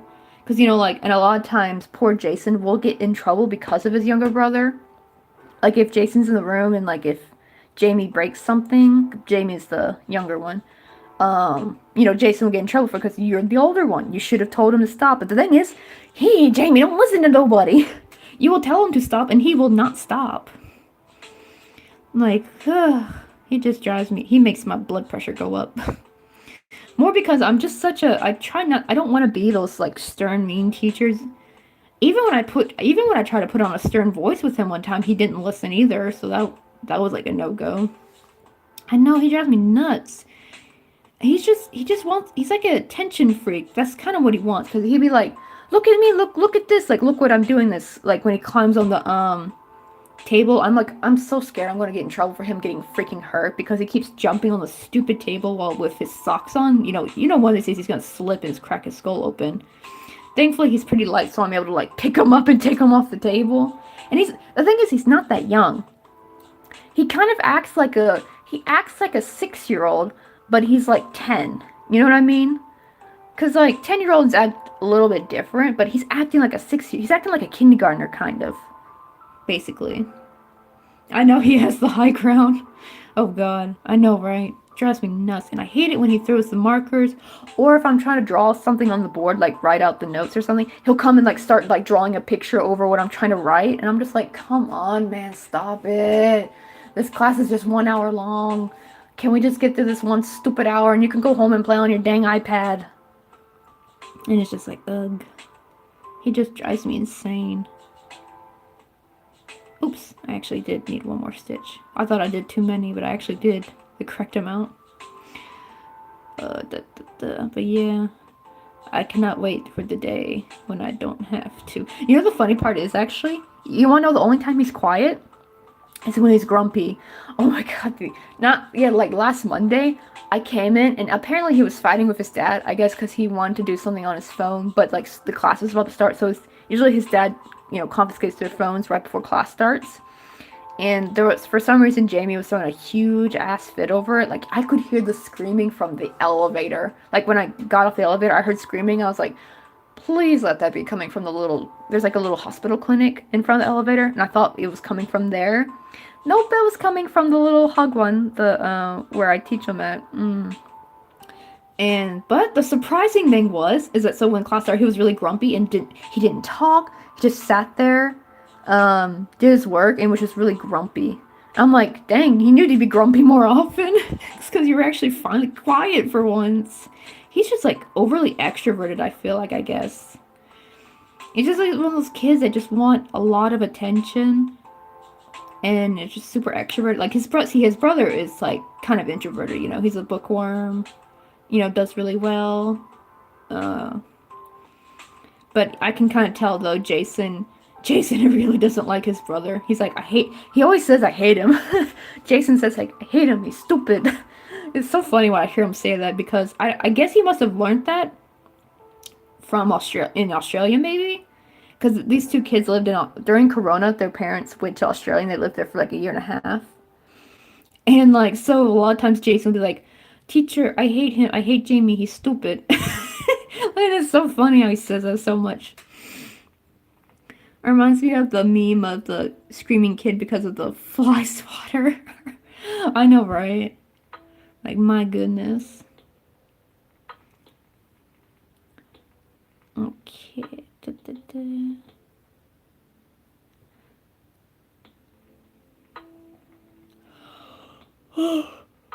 What time is it? Okay, it's 10:15. Okay, it's still pretty early though. Not too bad. So probably after I finish this pin, I will end the stream. That's gonna be quite a while. I know, right? He's just like overly zealous and just crazy, this kid. I know, yeah, they're just chaotic. Freaking the most chaotic little shit I've ever met. Uh-oh. I think I did something wrong. Let me redo this. Because I'm like short by 2 stitches for some reason. Or 2 chains. Like, I did 8, didn't I? Let me try this again. 1, 2, 3, 4, 5, 6, 7, 8. There we go. I know, right? Chaotic little shit. That's what he is.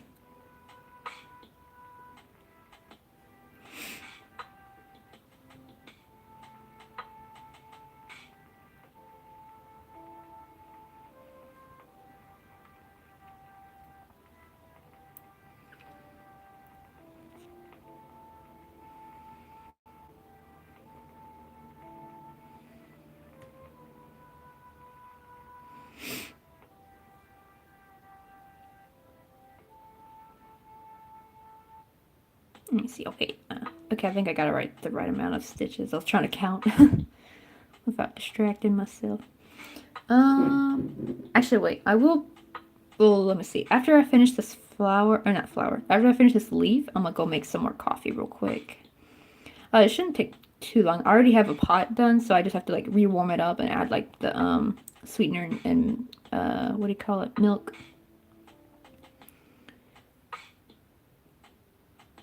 Oh wait, this one's the half double. Let me see. Can you imagine if all the frequent people in Louis' stream just get together with Louis on a call to play Monopoly? Just a weird thought I had.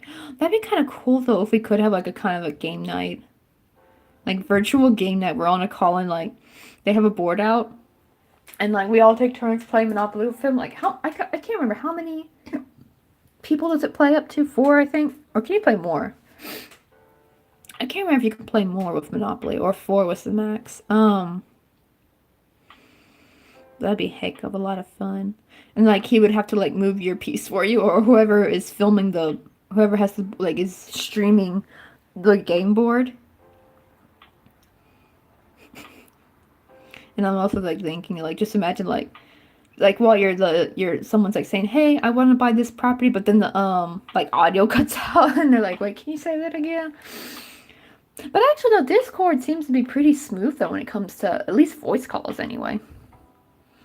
That's true. Everyone's just chatting. I need to do that though. I wanted to start setting up like a little crochet together along, like where we either just chat. Maybe some of us are live streaming what we're doing, because you can do that on Discord. That's what we did. Do you know Crochet Girl and LMA? They're also in Louis' Discord, I think, but they've made their own Discord. And so they're usually on there most of the time. Because that also is what happened to me. Like, as soon as I made my own Discord, I'm just, like, so busy with that one that I hardly post on the other Discord. So I try to sometimes. Like with the sunflower one. I think the sunflower one was the first one I actually made in quite a while. Like, a post on there. Like, I used to post my work on there all the time. But then when I made my own. Because, you just get so busy managing your own. And even in my own Discord, I haven't been as talkative on there.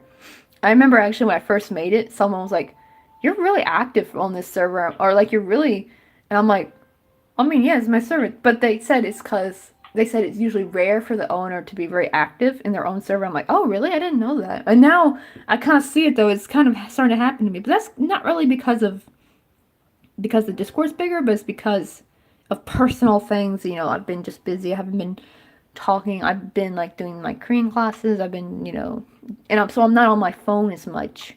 Or if I am on my phone, I'm listening to something because I'm not going to be able to touch the phone, you know what I mean? So I'm basically using it as like listening to the background when I do cleaning or whatever, or crocheting. Because that's the only problem. It's hard to chat with people on Discord in the texting way. So I think I do need to start creating some kind of like, but I want it to be like either weekly, like a weekly kind of thing, like every day. But the reason why I haven't started it yet is like I'm kind of scared to try to commit to a schedule. Because like what if like, something comes up and I'm unable to like what time would be a good time for me to do that? Plus also the whole, what do you call it, time difference. That's also what's kind of kept me from doing that. I just don't know when would be such a good time, because everybody is from all over the world in Discord. Like, so many are from the US or Canada, so many are from Asia, and then, like, I'll have a bunch from Europe. So, like, we're all just spread out. So that would mean I would have to, like, make multiple, probably, nights. Like, maybe one night we do this time. And plus, I don't know what time is good for people. Is the morning time good? Is the evening good? I don't know. Because, like, I always used to think, like, I don't know, would morning be good? But then, people have work or class or something. So I just gotta think of something. Because, like, see, like, with LMA, like, on their server, they started with this cute weekly, like, crochet get-together, and it only lasted for, like, 2 streams. And they may have done it more now since then. I'm not sure. I have to check. But, because, they started it when because they're both in high school, I believe. They started it during winter break. And, then when school came back in, that's when all the, activity really stopped. Like, any kind of, like, crochet get-together. Because, they had school now, so they probably had homework at night, and they couldn't be up as late. Not to mention, I think Ella May is a cheerleader. I think, because I remember on her Instagram, I saw her, she was showing cheer photos. So if she does cheerleading, then she has to do like a lot of after school stuff. So she's probably not even home till like late. And even after that, you know, you gotta do your homework, eat dinner, and basically go to bed. So they just didn't have as much time for it. I didn't wanna start something and then just stop, you know, not being able to do it at all. Like I didn't want to drop it, so I'm trying to like find this right time. I think after once the not crochet, Korean class, I think when the Korean classes are done, I think I'll start trying to find a time maybe. Because the morning time seems to be a good time for America at least. Because it's like the evening, late afternoon or evening, depending on how early I do it. I'm trying to think, I think when I used to do my crochet streams at 10:30 in the morning on YouTube. I think at that time it was like, what time was it? Like late afternoon if you were Louis time. I think like 5 p.m. I think. I'm not sure. I have to double check. But like for like Divine Rose Night and everyone, they were more like closer to Central or Eastern time. They would be more like 6 or 7 or 8 p.m. So, you know, like a good evening, like chill evening, probably they're about to eat dinner or during eating dinner or something like that. Oh yeah, that's the main reason why we organized the talk in the morning. Oh, like your little the hosting thing, right? Or your talk shows. That's true, yeah, because that really seems to help. Like in the morning time for our side, seems to be the best. Okay, there we go. Now I got these 2 leaves done.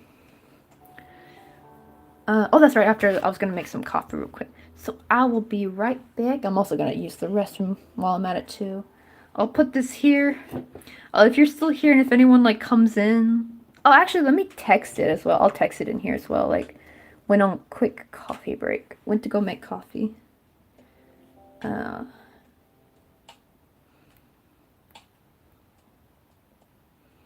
BRB.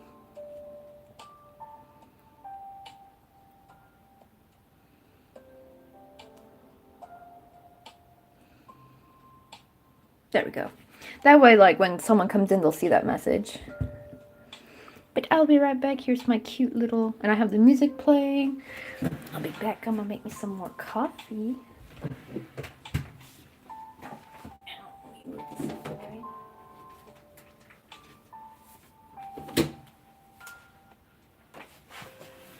That's the only problem is lights in the way and I don't want to actually trip over it.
I swear, this is like the hardest part, trying to bring the coffee back and not spill it. Oh my god. I'm walking like a grandma. Like I'm taking like little baby steps because I don't want to spill the coffee.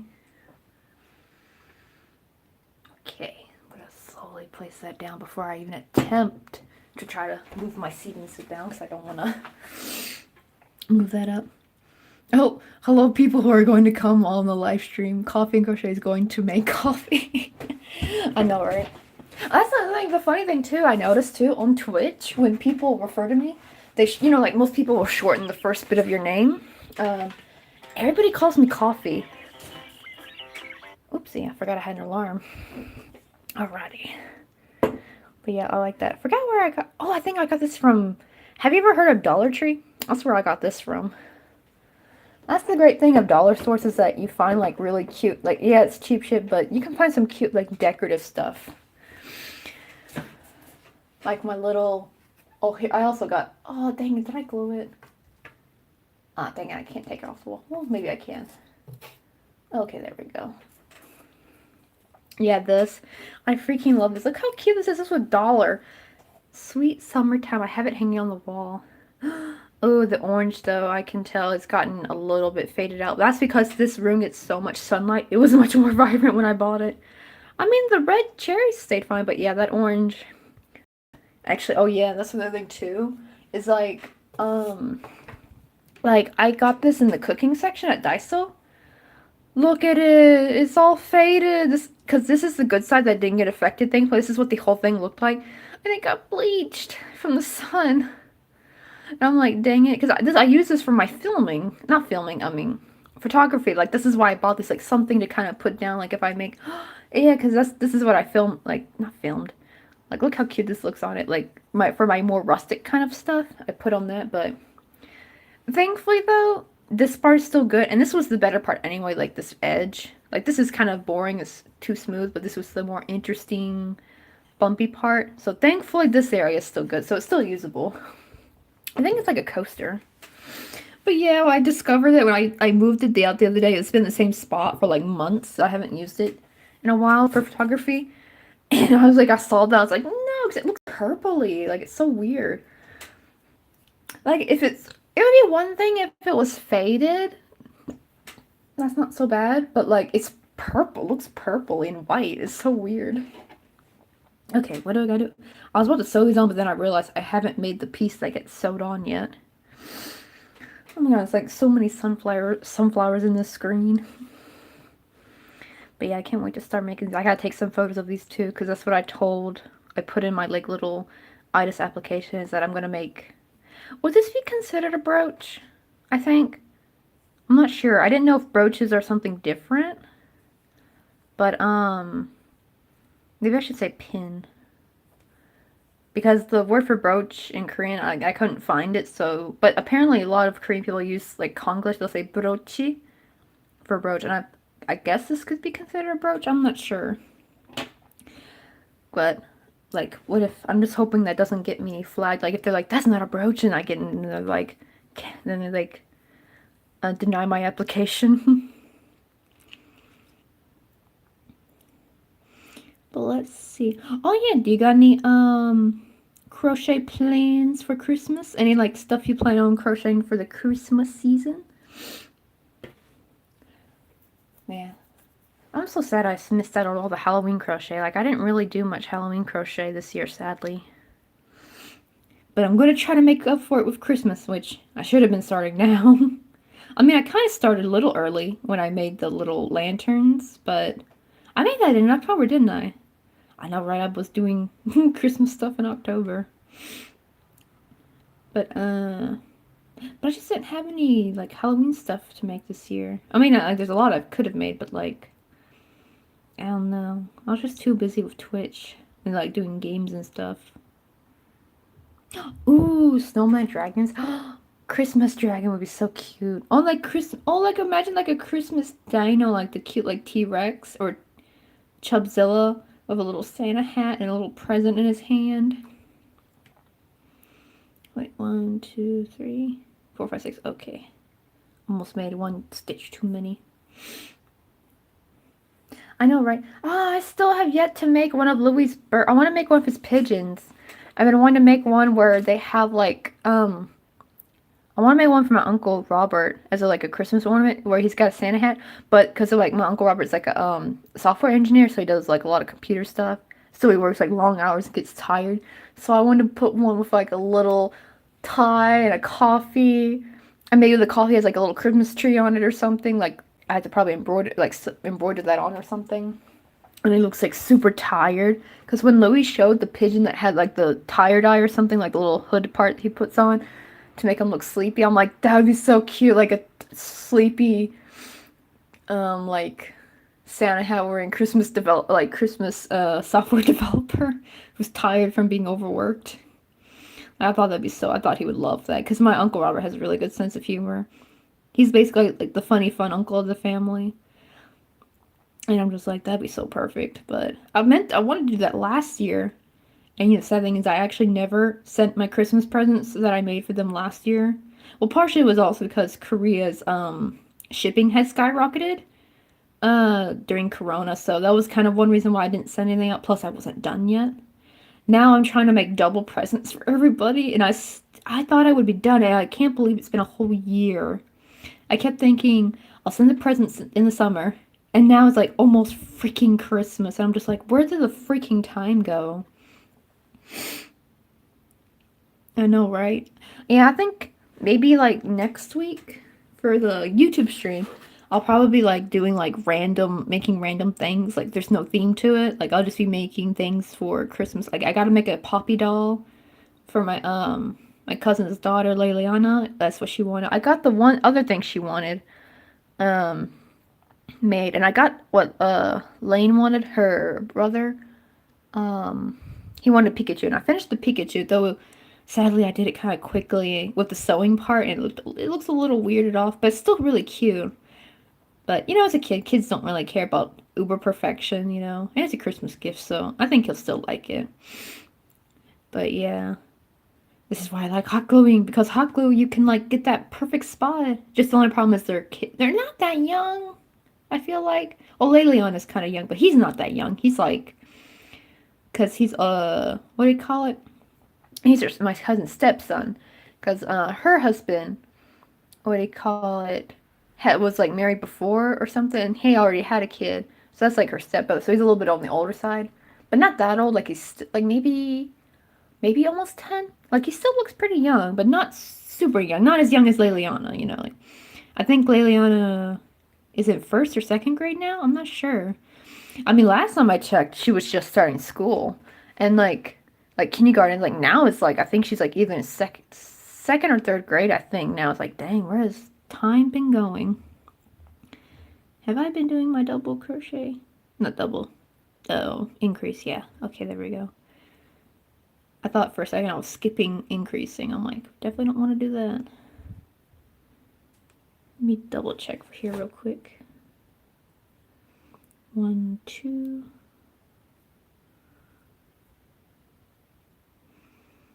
3, 4. Wait, hold on. I feel like this count got screwed up. I know, right? And freaking Corona just made everything faster. Like, can you believe it? It's already almost 2022 and we're still stuck in this mess? Everyone thought it'd be done in a couple months. Yeah, we just quarantine for a bit and it'll be over. Nope. And the thing is, I really thought it would be finally done this year because everyone's getting vaccinated now. I don't know. Is it because like the strain keeps changing or something? I don't know, but yeah, that's why I got annoyed about Korea when I saw like the rules for like coming back. That was the problem. I could always go, yeah, I could always go and visit my family, but the coming back was the hard part. Because that whole 2-week quarantine thing. Like, I think since I live here, I would be allowed to quarantine at home. They like send someone to monitor and check up on you. But that would mean Jung would have to quarantine and or live somewhere else for those 2 weeks. And I'm just like, it would just be very expensive and inconvenient. And like, you know, it's already expensive enough trying to get a plane ticket. And what do you call it? And the thing is, what made me mad was that even if you, they required that you would get the, corona test, right? Like you get tested while you're in the U.S. Like I think like 3 days before you depart. If it's negative, you still have to do it, right? Even if you are vaccinated and you have a negative COVID test, you still have to do this 2-week quarantine. I was like, that's what bugged me. I was like, come on, if you have both those things, just let me through.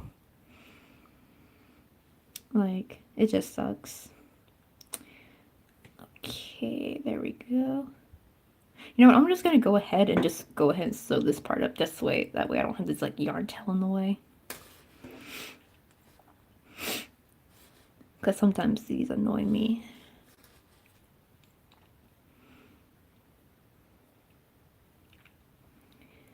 But oh yeah, how's like the COVID situation where you're at? Like, do they like let you still go restaurants pretty easily? You just have to like here in Korea, at least in our city, not much really changed except for the fact that you had to wear a mask and you had to like have to call this number every time you go to a restaurant. It was always a different number too, or you could do like the little QCR, whatever the like scan thingy.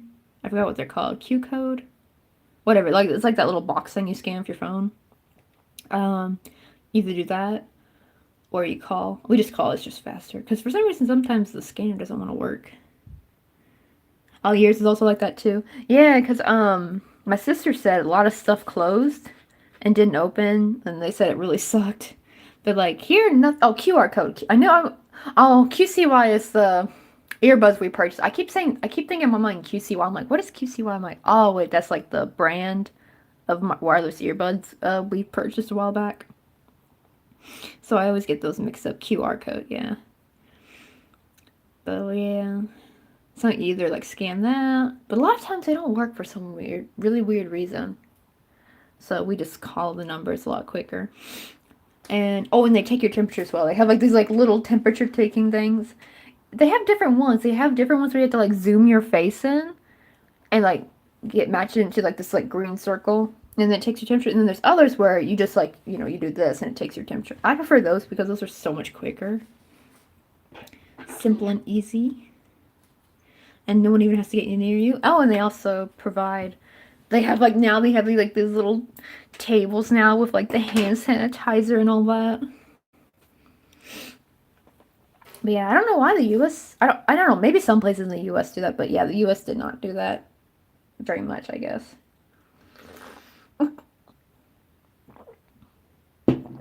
I know, right? The temperature robots are taking over the world. You shall not pass if you are 1.1 degree over. What was the what's the most minimum before it reaches a fever, or is before it's considered a fever? I forgot. That's another the problem is I'm thinking in Celsius. I know it's like what, like 99 Fahrenheit would be considered a fever. The only problem is that now everything's being read in Celsius here because this is Korea. So I know like 36 Celsius is good.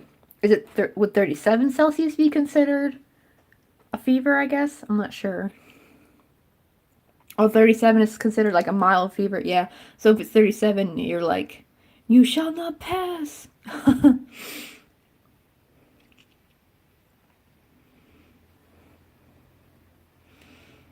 Alrighty.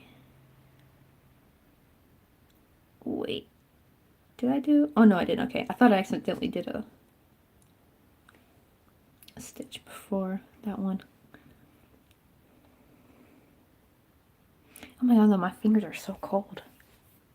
Probably after this, I'm gonna have to like chill in the bed with we bought like those like little mattress warmer things. They're freaking awesome. We bought one from No Brand. They didn't sell them last year. Like, cause sometimes No Brand just changes what they're selling sometimes. Like, we found this really cool pillow that's really good for a neck position. Like, it's like those pillows that have that weird dip in the middle. And it's good for your neck. We only bought one, and we went back to buy another one, and they didn't have them anymore. And no other No Brand has them, and we've been checking throughout the year. They haven't sold them again. It's just like, what the heck?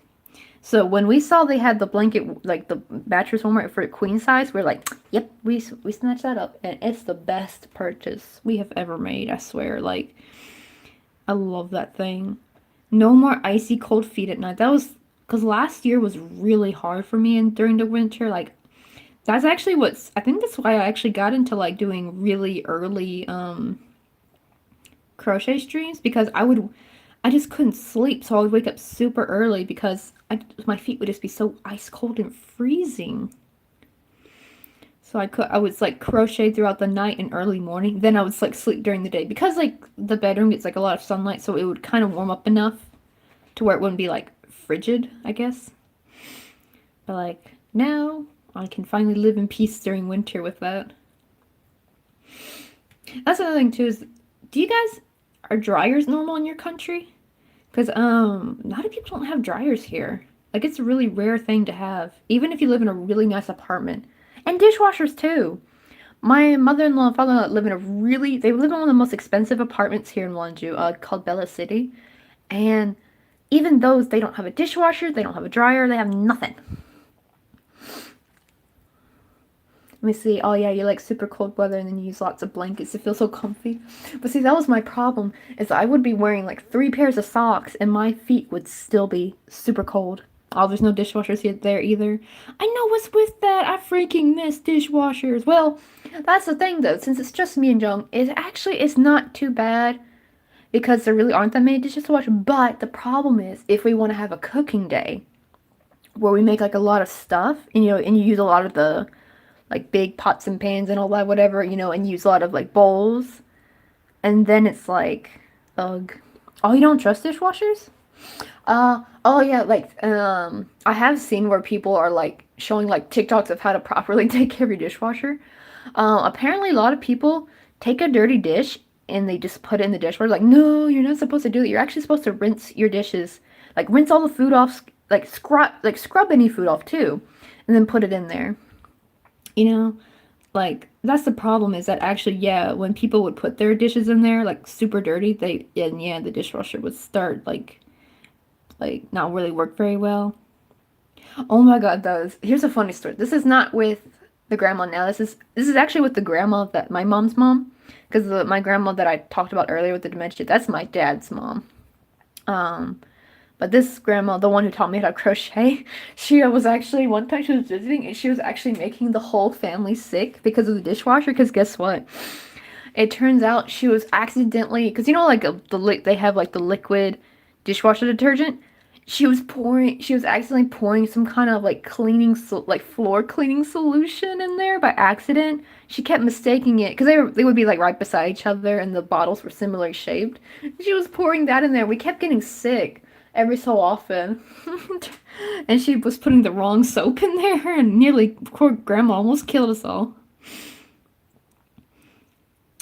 But yeah, but that's sad. Like that, we called her Grandma Sugar Booger. Her real name was Patricia, but like when we were young, she had a dog named Sugar Booger because she's a real Southern grandma. Lived down in Arkansas. I think she grew up in Tennessee though. Like she grew up by the Mississippi River, like that kind of area in Tennessee. So she's what we would call a redneck grandma basically. But she was the best though. She was real funny. She's sadly, long gone and passed. She passed away when I was in ninth grade, sadly. Like, I just started high school. And then, I believe, yeah, just that fall, she passed away. Well, the problem is technically had 1 year left to live. Her cancer came back. So the doctor said you have about maybe 1 year, possibly, if you can't beat this. And guess what? She made a horrible mistake. She took I think it was Advil or something. I can't remember if it was either Advil or Tylenol, like some kind of like the pain medication, right? And she grinded it up and put it in her coffee. And she even called my mom. Then we're like, "Oh my God, Michelle, you gotta try this thing." I just grind up. Because like when you grind it up, it's gonna work a lot faster, right? But it ended up being very bad. There's a reason why those it was one of those like Tylenols or something that have like the time release on it. Like so it's like they're supposed to release at certain times. You're not supposed to get it all at once. And it gave her she already had a bad liver from drinking anyway. And that was just the thing that pushed her over the end. She had cirrhosis of the liver and was hospitalized. And it's like, dang it, like it was really horrible too. Like you think you got 1 year left and then like 2 months later you're already gone. Like She made, like, so don't ever do that. Don't ever crush up medication. Like, my God. Like, oh, that was the dumbest thing she could have ever done. Like, you know, we were going to have a whole year left with her, too. Like, she was going to visit a lot. So we were actually, like, me and my mom, my mom and her went out shopping, getting all kinds of stuff, you know, like big, you know, purses that so she can carry all her stuff with her, medication, like, because she's going to come through town a lot. So she's going to, like, plan on driving, like, getting, like, road trip type things. And it's just like, man, it just was really sucky. But oh well. You know, gotta learn from your mistakes. Like, oh my goodness. And the weird thing is that sometimes my dad will actually do that, but he does it with vitamins. Like, he'll crush them up. So I'm like, Dad, don't do that. Like, didn't you see what happened with Grandma? Like, just don't crush anything up. Well, he crushes up vitamin C, so probably the vitamin C is fine, I think. But I do get worried when he starts crushing up other vitamins. But hopefully he just sticks with vitamins and never does it with medication.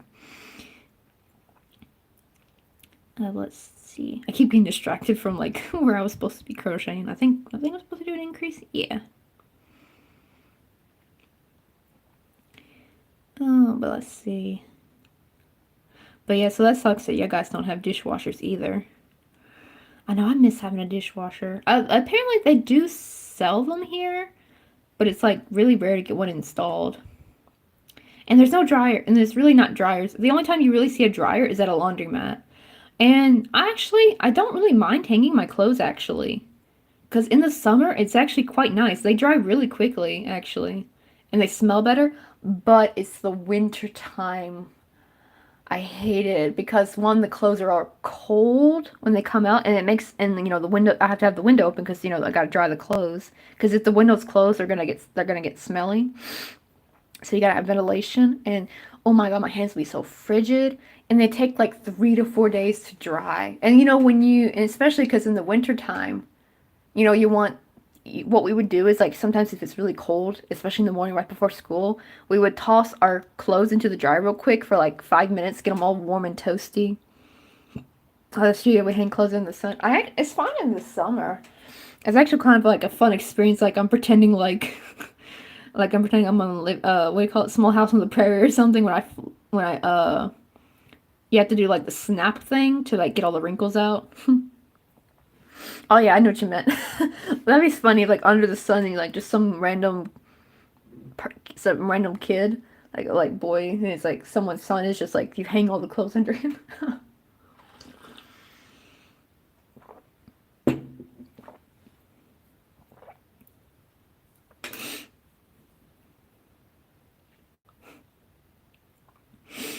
Oh yeah, I know, right? But yeah, but I really missed being able to, like, do that whole.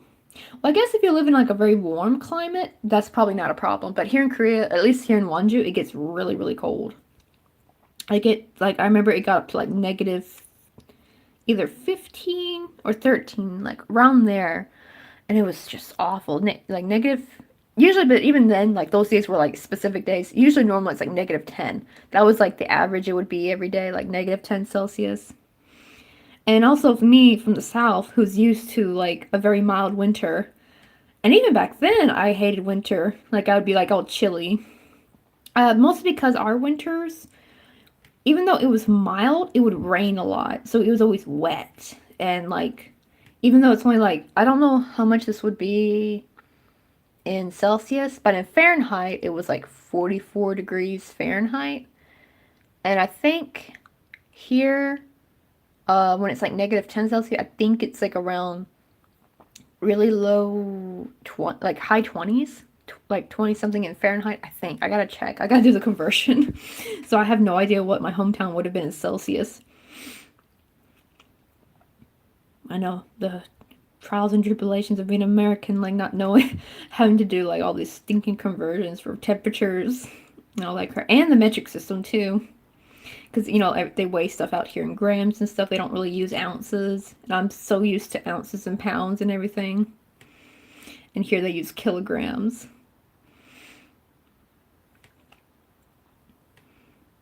Okay. There's my increase 1, 2. Okay, good. I'm trying to make sure I don't mess up my count for this one.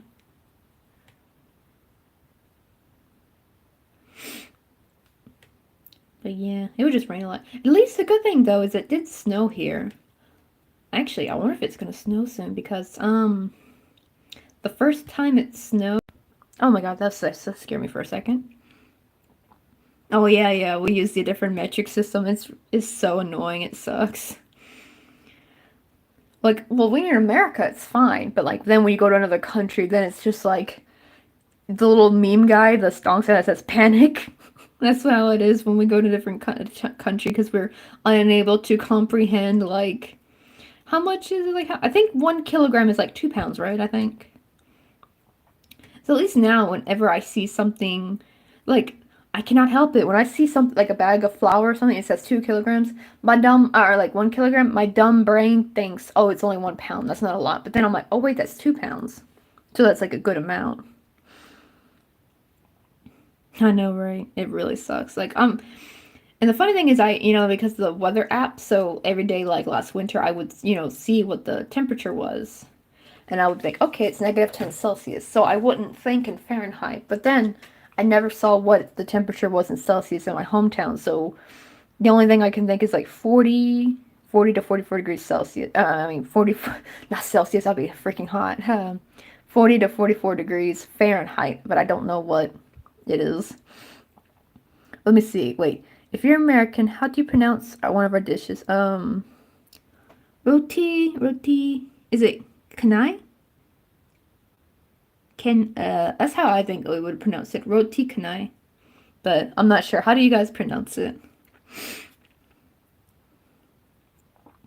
Oh, wait. Is roti that flour, that bread thing? Because I remember when I was looking up different like naan recipes, some people would say, I know, right? So it's not kanai. Did I say roti right though? But the reason why I say roti is because I think I've heard the word roti used in like some kind of bread thingy. Like this lady was saying, like we're going to make like a roti. Like she had a very strong accent, and that's how I remember that because it was like some kind of really cool like bread thing that like makes like a little pocket. Because I was trying to like look up how to make delicious flatbread. My God, I probably do need to start making. Yes, okay, I got it right. Also, roti just means bread. Oh wow, I thought it was just the name of the dish. Oh yeah, it was so funny. Like I heard because I listened to Mark narrations and he was talking about how the first time he tried pumpkin pie, and apparently to him he thought that would be nasty. Like he's like pumpkin pie, that sounds weird. But he said when he tried it, he loved it. So it's so weird to think like there's things that and people like dishes like things people use in another country like vegetables or fruits and they're like why would you use it like that, kind of like here in Korea. Do you guys have the red bean paste desserts? Those are really popular. It's called pat here. It's like red beans. You like cook it and you put a crap ton of sugar, but it's so good. But like when I was in America, when other American people when I would talk about like papingsu or something, which is like the shaved ice and you put like red bean sauce on it, they're like, ew, red beans, but it's good. It's like really nutty. And mochi, the original mochi has the red bean paste in it. But I didn't know what kind of things you guys use for desserts. Oh, is it chani? Oh, chani. Is that how you say it? Chani? Or chanai? Or no, chane?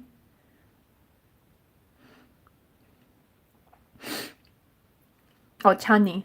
No, not chani. Okay. Chane. I was trying to say how to say NYE.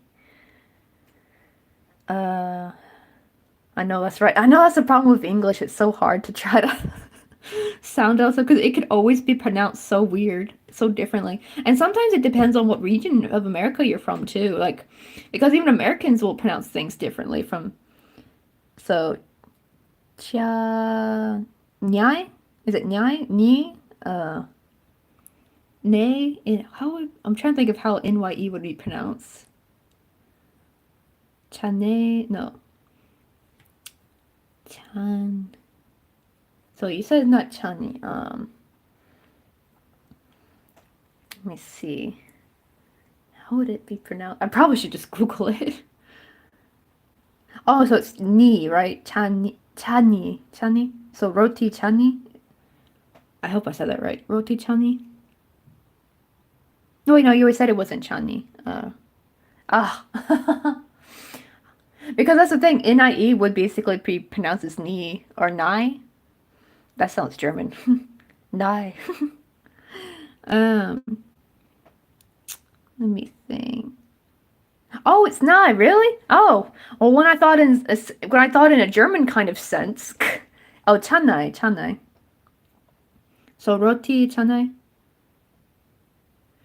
I hope that's fully said correctly.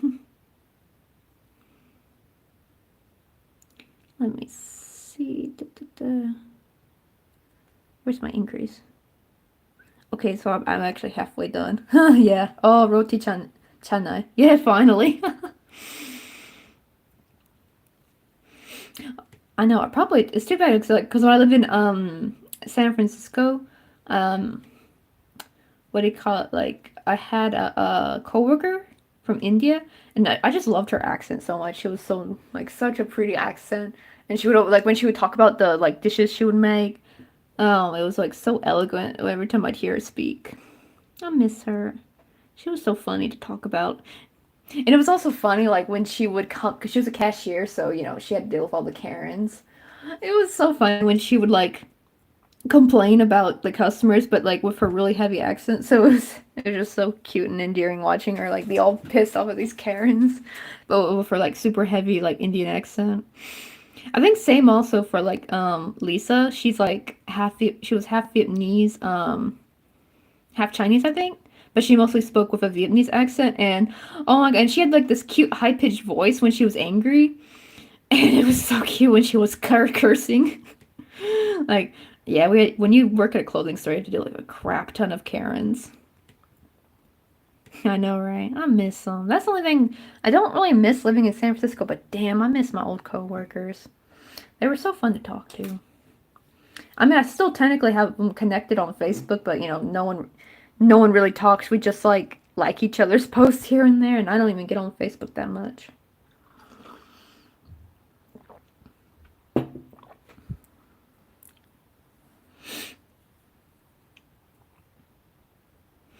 But yeah, I do need to try to make me like a roti one of these days. I remember watching a tutorial on how to make it. Cause I need to do. I have like a lot of chicken I need to eat, and I was trying to like think of ways to like make like really yummy, delicious chicken wraps. Cause I have flour that I need to use up. Cause I'm trying to use up all our old ingredients before we move. Though actually, now that I know we're moving in March, I probably will end up having to buy more flour anyway. I know, right? One day we must have a catch up session, just chatting. I almost said chit catting. But I know what it meant, like when you type fast. I know I hate when that happens too, when you type fast and then like one word gets swapped. Oh, and I always hate when that happens. Oh wait, I finished it. Oops. This is where I'm supposed to be doing the petals. Dwee. Let me pull this out. My brain went on autopilot. I was about to do another increase round. Okay, that was my increase, yeah. So now I just gotta slip stitch, then just chain 2. Ah, come on. I hate it when it does that. Get in there. There we go. That's the only problem with like crocheting at this angle for streaming. Just makes the freaking yarn just slip off like butter.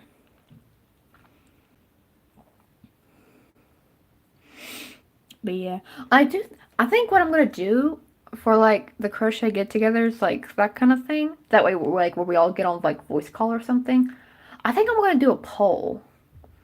I'll like choose a bunch of different times, and I think maybe what we'll do instead of it being, I mean, it'll technically be weekly, but like certain time zones would be like maybe 1 week, like maybe like technically it'd be once per month for each time. So like week 1, like maybe America, Canada, and I'll put like I'll have like a bunch of different times of that and do a poll, like see which one gets most voted, and we'll go with that one.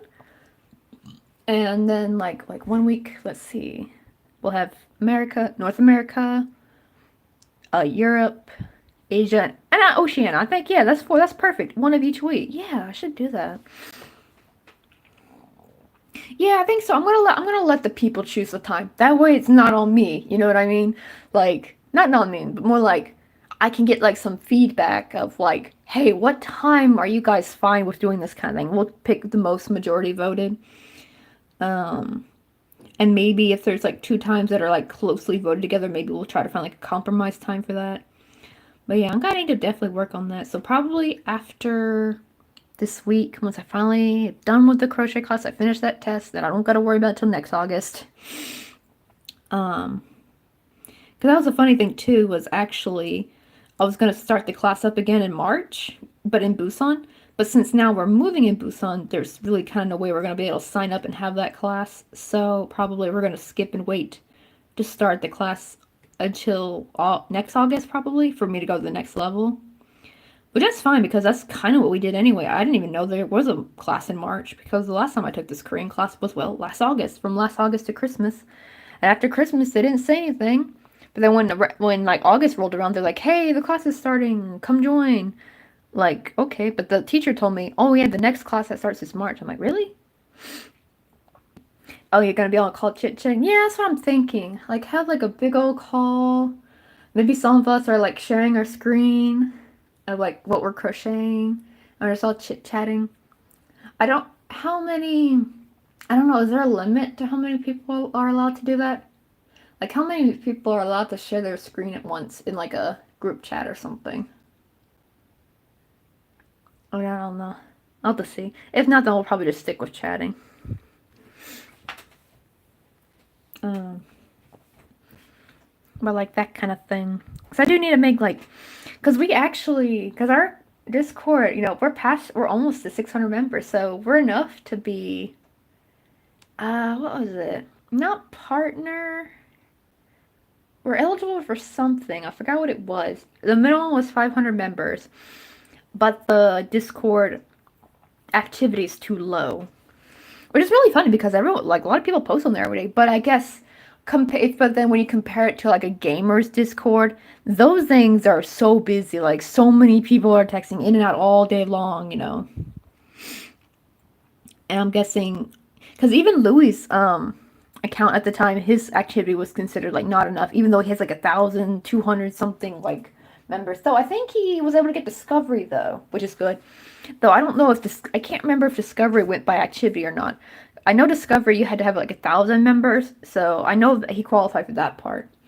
Oh man, I can't wait. Hopefully, maybe by next year, hopefully we'll like qualify for Discovery too. Because I started this Discord like, oh actually, oh shoot, the Discord's birthday's coming up. It's December 11th.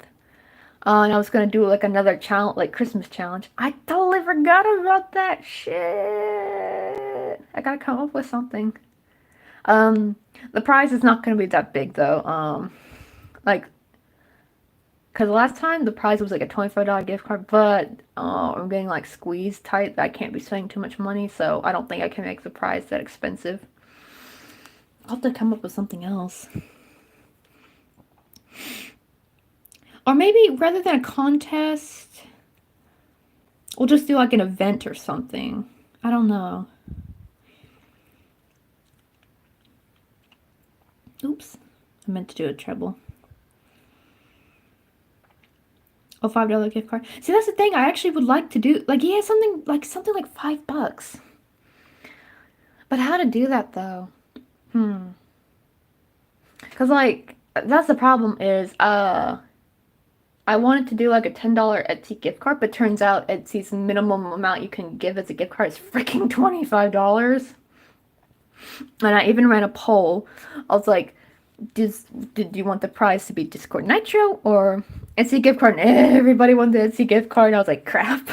Because the Discord Nitro would have been just $10. Technically $9.99, but you know what I mean.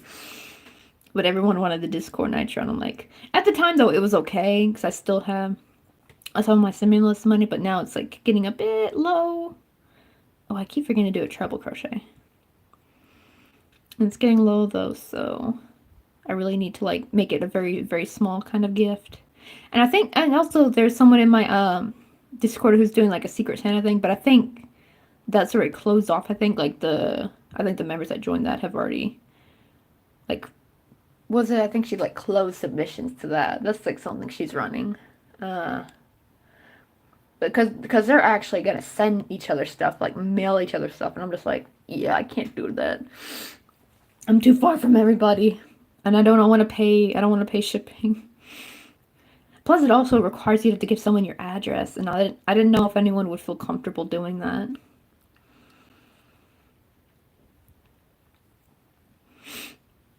Yeah, that's true. Oh shoot, I just realized the freaking music stopped. Hold on. I know, right? I wish freaking Etsy did have like a $5 gift card. I don't know what. Maybe I'll just do PayPal, but I feel like that's so. I don't know. Well, I mean, it just requires a It only requires an email though. If I did PayPal, I might just have to do that because I was scared to like where to get like e-gift cards that are like legit and like I'm not gonna get scammed or anything or it's gonna work. That's what I was also worried about because sometimes some gift cards might not work for other people in different countries. But then again, not everyone has PayPal though. Like not all countries accept PayPal. So like that's why I was at the dilemma. I gotta come up with something. But that's the thing though. I could make it like a community kind of thing. Like we could do like a movie night, or something. That is true. Club crochet. How do you? Oh, are you able to purchase those? I think. Because those I think he has like for like $5 or $10. I need to see. I need to see if he's able to like gift memberships or something. If it has that ability. And hopefully I think they would be considered e-cards. I don't think he sells physical gift cards. I keep forgetting what was I gonna do? Oh yeah, I was gonna play the music again. There we go.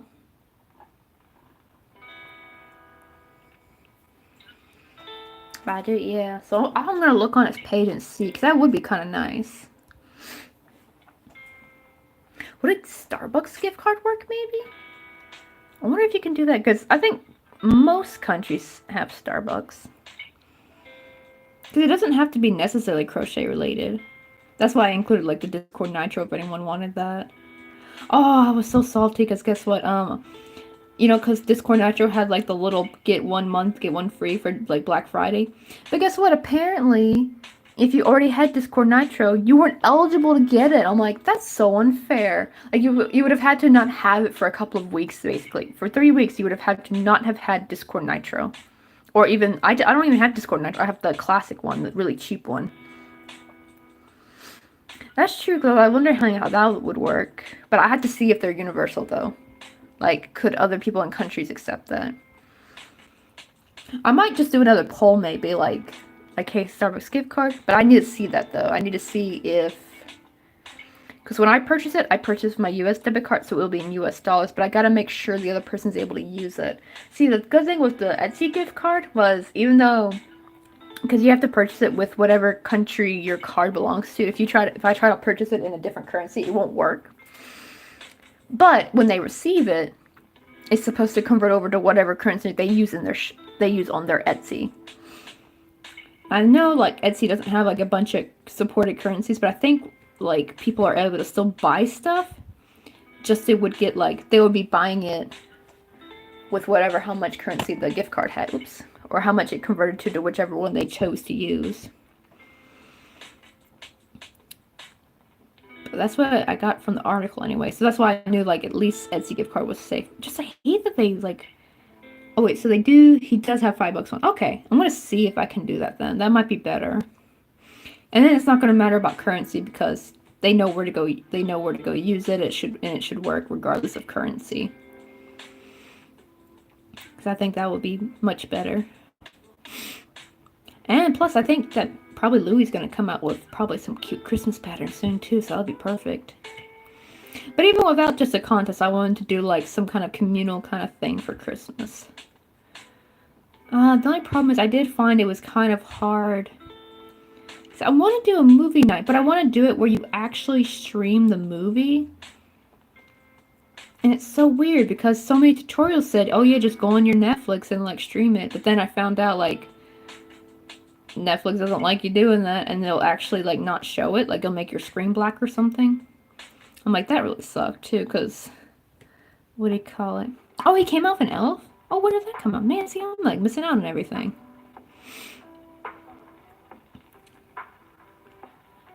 Imagine like elf burb. That'd be freaking cute.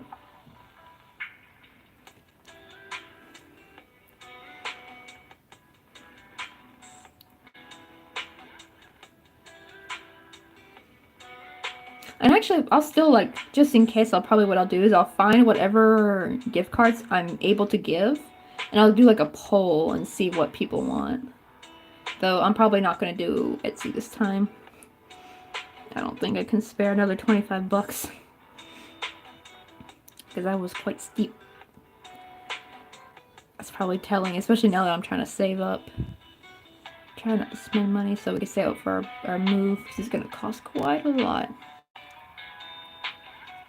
Let me see. Oh, let me update you on what has happened. Oh yeah, do tell. Because I've been kind of like out of the loop for... Isn't that funny? I've been out of Louie's loop for a bit.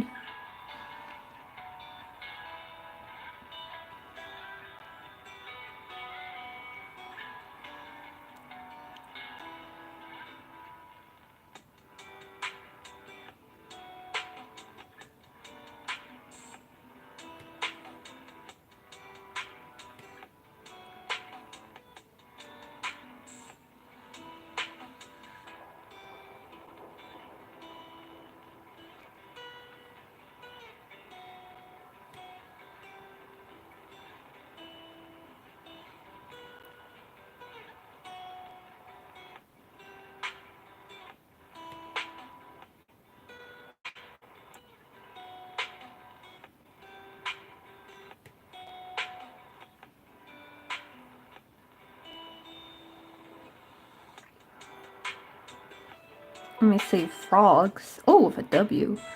Are now available as rough drafts. He made Pikmin. The... Oopsie. Ah, sure. The recent loop and Pro podcast came out. Oh, I saw the party hats. Oh, but I did not see the toucan bird. Oh, I gotta watch that. Dang, how many live streams did I miss? Also, I need to go and recheck my YouTube because, like, I had it where I would get all notifications from him, but I seem to not be getting very many notifications lately. So I need to go and double check to make... Have you actually noticed that? Sometimes YouTube will actually turn the bell off. There's been times where I've had to turn the bell on for the same YouTuber like 3 times because it keeps somehow getting turned off and I don't know why. It's like, I think YouTube's doing it or something and it's like really annoying. Because I'll actually think that YouTuber hasn't posted in a while, and I'll be like, I haven't heard from so-and-so, and then it turns out so many videos came out, and just, YouTube's like, yeah, sorry, dog, we didn't want to give you the notification, even though you pressed the bell.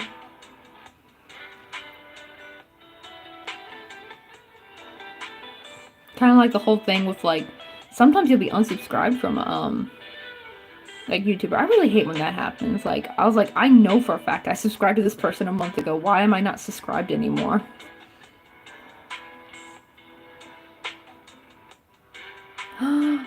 Yeah, see, that's another thing too. I would sometimes get notifications from YouTubers that I don't even want to watch.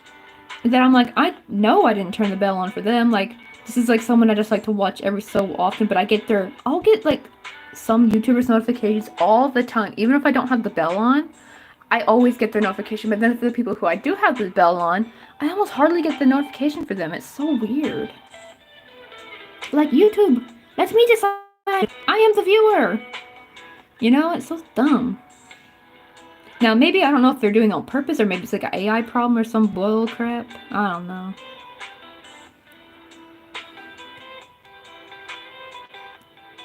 Oh, it didn't come out yet, but he showed it. Okay. Oh, the toucan, right, I think?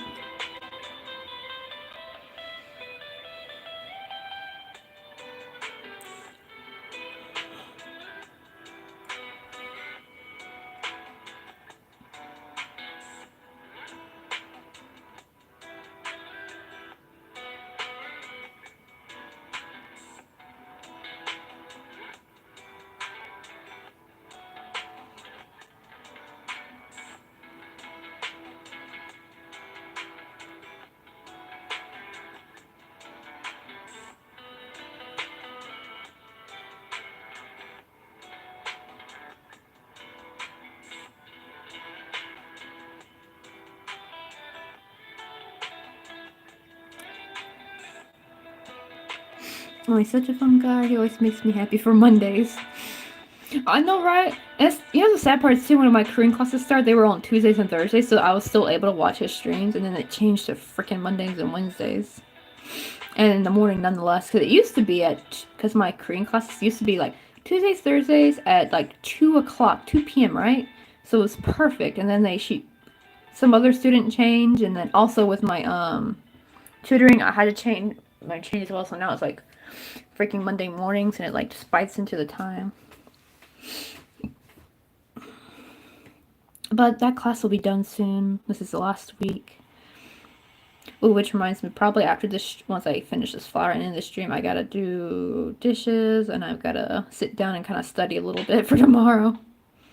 And then tomorrow's stream will be just a little study stream on Twitch. I wonder how that will go. I've never done a study stream before.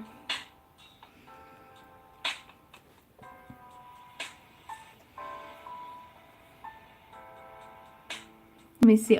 When we had the meeting to discuss about the talk, I was smiling the whole time. Let me see. And like, oh, congrats on your class being over. I know, right? I just cannot freaking wait. Like, since day one, I've been waiting for these classes to be over. Ever since because they made it to where, I mean, the lady's really sweet, and I have really nice talks with her, but I'm an introvert. I just don't want someone coming to my home every damn week. You know what I mean? I just want to relax. It was so much more chill when it was online. It was so much easier. And it was fun getting to see the other students too. Like, you could kind of talk and joke with the other students. And I also got I was also hoping to get the same teacher as last year, because I liked this one too, but like I really missed the other lady. I was kind of sad I didn't get her again. I mean, I guess maybe they teach like different. She was teaching level 1 and this one's teaching level 2.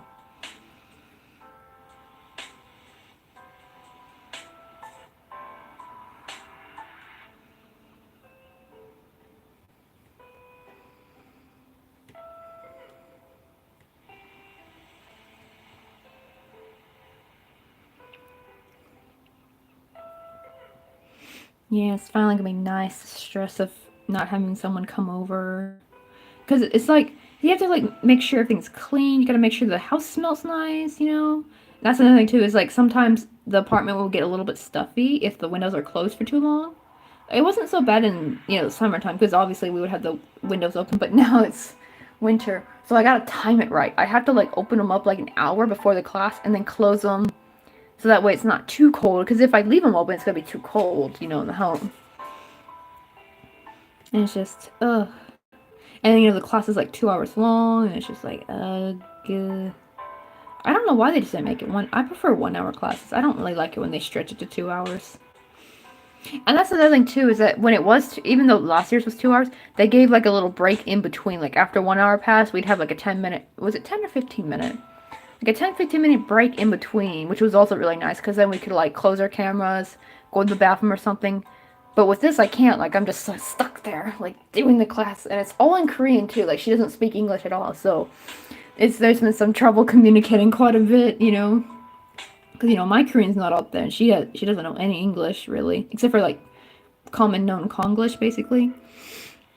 And it's just like, and it was so weird, right? Learning Korean in Korean, it's so weird. Like, we do use Naver Dictionary a lot though. I mean, it'd be kind of impossible. Like, it really sucks, because especially in the beginning, she would try to explain what like when we learn a new grammar piece, she's trying to explain what this grammar means and represents, like what it's used for in Korean. I'm like, no, I'm sorry. Like after the class, I had to go and Google it. Like, okay, I learned how to conjugate this grammar, but like, what does it mean? Like, what is the meaning of it? What am I saying when I use it? Like, I have to do that sometimes, and it sucks.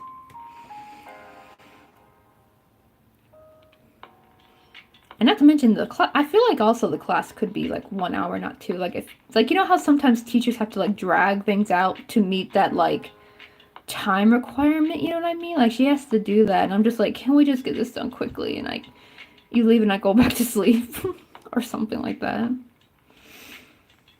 Or I go crochet. That's another thing too, is that since it's in the morning now, it really sucks, because like, every time like I'm getting ready and I go in here and the sun is shining in here and my yarn is sitting here waiting for me, and I'm like so sad because I'm like, I can't come in here and crochet.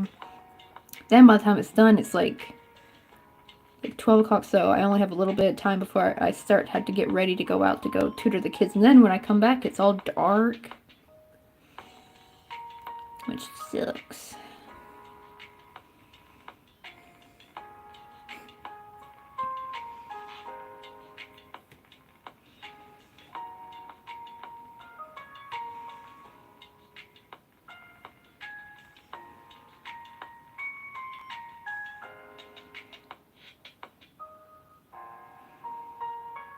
Okay, we're almost there. We're almost done. I just have to sew this on.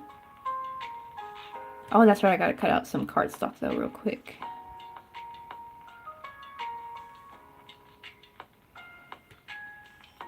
I know, right? Give the crocheter something to crochet.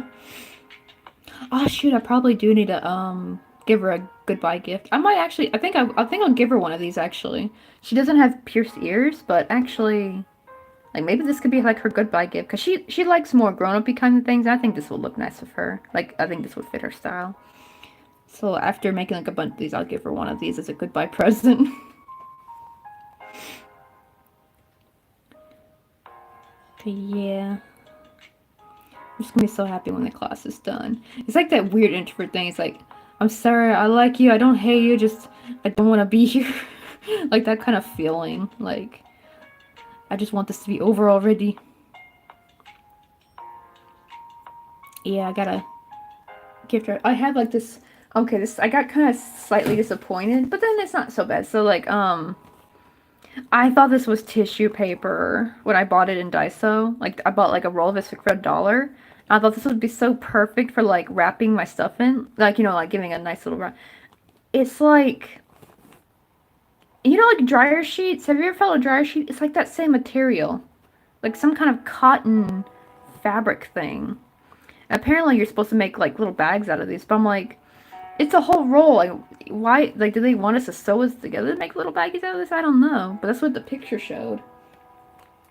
Oh, no, it gets tied. Oh, it gets tied with a little string. So maybe that's what I gotta do. I have to like do like this. Well, I would need a much bigger piece. I know, because it's so cute. I was so mad because for some reason, Daiso doesn't have tissue paper for some odd reason. And I don't know why. They have wrapping paper, but they don't have tissue paper.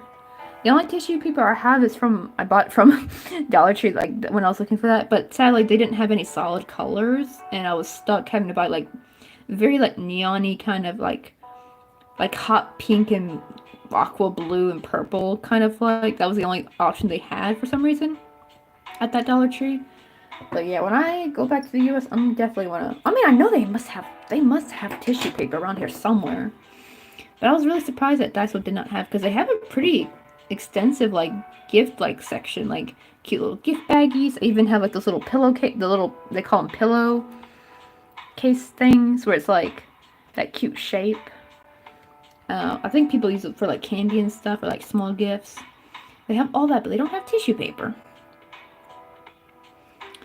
So I'm going to have to figure out, and I tried taping. That's the problem, is tape doesn't stick to this. It really comes off easy. So I'm going to have to like use string or something. Oh, I forgot I was supposed to leave it longer. Well, this should be long enough. It's not that short. I was going to say, ooh, a slightly longer yarn tail would have been better. But this one's fine.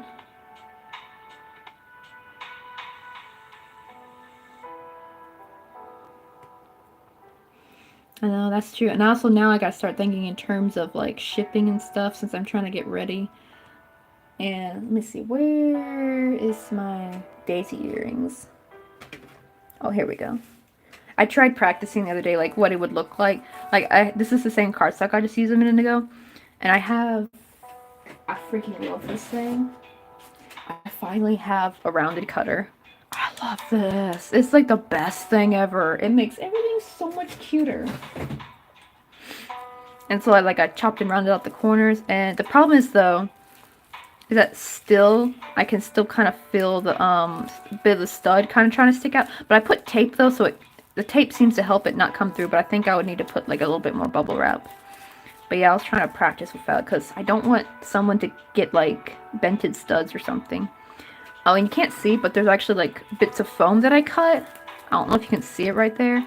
Like I stacked them up in between, and then I put the little clasp on so that way there's like some cushion in between that.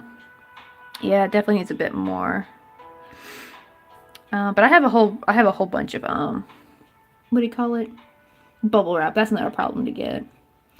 I did see they actually sell these things called anti-shock thing, and they're just for stud earrings. They're really cheap on AliExpress. They're like for like I think $1 something you can get like 500. So I might order that actually, because that looked perfect. Like they're just these little foam stud, like foam things you put in it. I think that'll be a lot more helpful. Where is the thing I was using? Yeah, like I was using leftover this. Like this is from I think when I got my phone. Like I like cut up a bit of it. I really like whatever this is, and like stacked them up. I probably should have stacked a couple more up. I put 4 little squares, but I probably should have put like 5 or 6, maybe even 7. But I'm gonna be using that for now.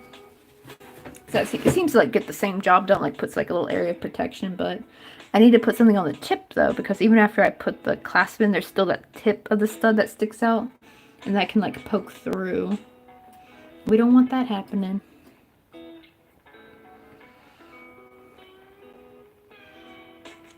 But yeah, that seems to work a little bit better because the studs just like kind of pop through the what do you call it? The bubble wrap a little bit. Like they just went straight through it. I'm like, yep, bubble wrap's not gonna work in this case. But I did notice once you put tape over the bubble wrap, then it doesn't seem to like break through. So that at least there's that little barrier. Maybe I should do that. Put tape over the amount I've done, and then put another little bit of bubble wrap on the other side of that tape. That way it can't come undone. Oof. Oh my god, I was about to cut this off, and then I forgot I need to keep this for sewing.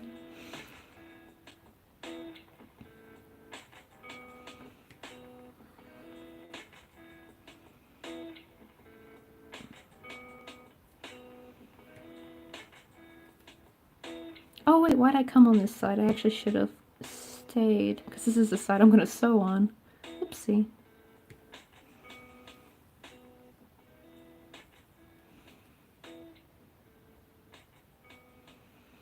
Okay, I just need to put like a little slip knot here. I know it's the only problem with these is these are like a lot of sewing, I feel like, compared to like when I do amigurumi. Well, if I was doing like that pink tiger, the pink soldier tiger did take a lot of sewing, so I had to like sew limbs on, had to broader everything. But like some other amigurumi I do like barely takes any sewing. Okay, where is my cardstock? I have some like, I like to keep, like when I cut out those earrings, or like the earring thingy, so I have like leftover like cardstock like bits, you know. I'm thinking, what can I use this for? But instead of throwing away, I was like, wait, let me keep this, and I can use it to insert into my crochet for like if I need like support, extra support or something. Oh wait, I missed I saw your message pop up, but I missed it. Oh, this is the first time you stay out the whole. Oh yeah, you have been here the whole live stream. That's true. I know, right? Usually people don't stay the whole way through, because these can go on quite long. See, look, it's already been 4.5 hours. I meant for this to be like a 3-hour live stream. Oh, it looks like litmus paper. Oh yeah, this is like some kind of like, it's like cardboard, like very light, delicate, like cardboard, but it's like stronger than construction paper. That's what I'm thinking. Because I used to use construction paper, but construction paper kind of was a bit too weak. I mean, it would be okay if you like stacked them up a lot, but this is like, I just need like 2 or 3 of these and it's a lot better. Where'd my scissors go?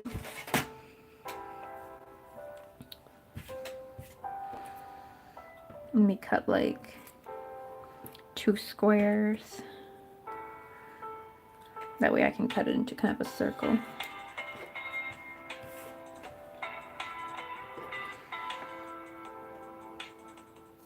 So I just gotta be careful. I just need to, it doesn't even have to be a perfect circle. I just need to kind of get it somewhat round.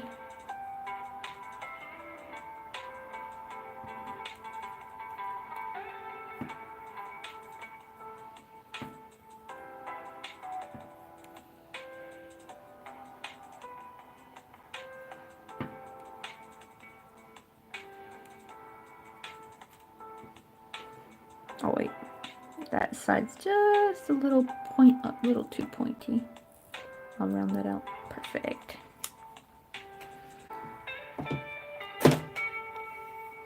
Now let me wipe this away.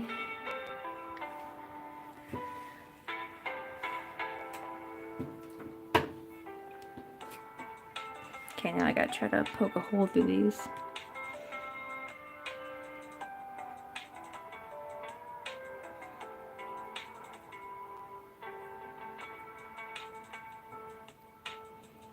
I like to pull it all the way through because these are just so thick. If it was for like the earring studs, I probably would not have gone all the way through to make the hole too big.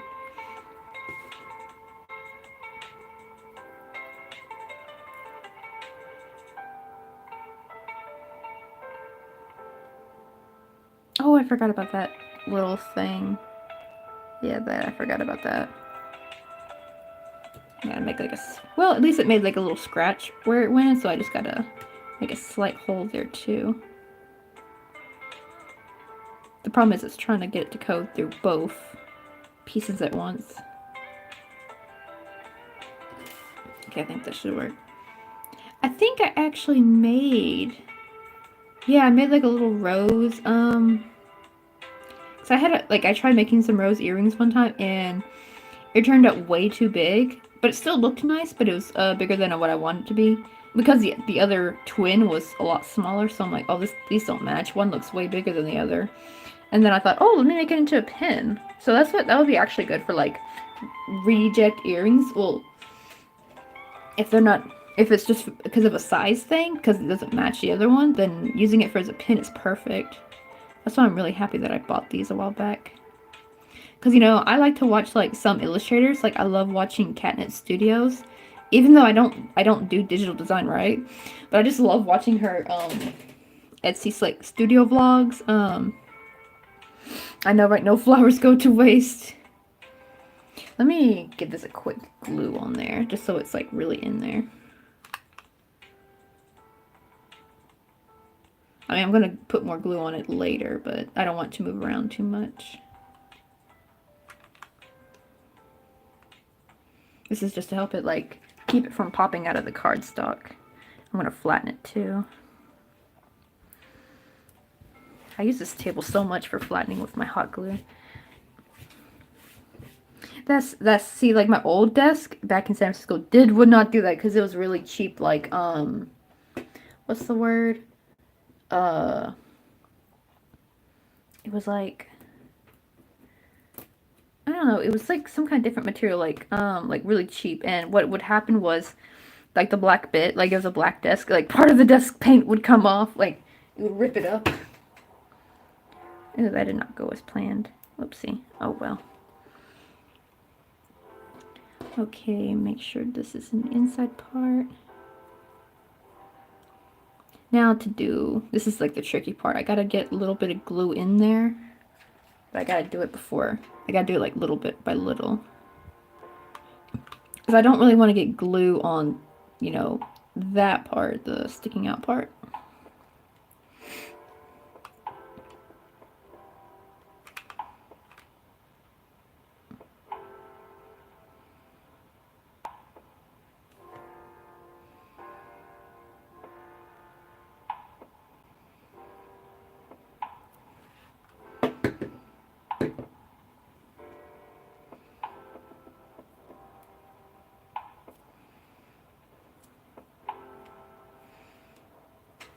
Okay, time to rotate.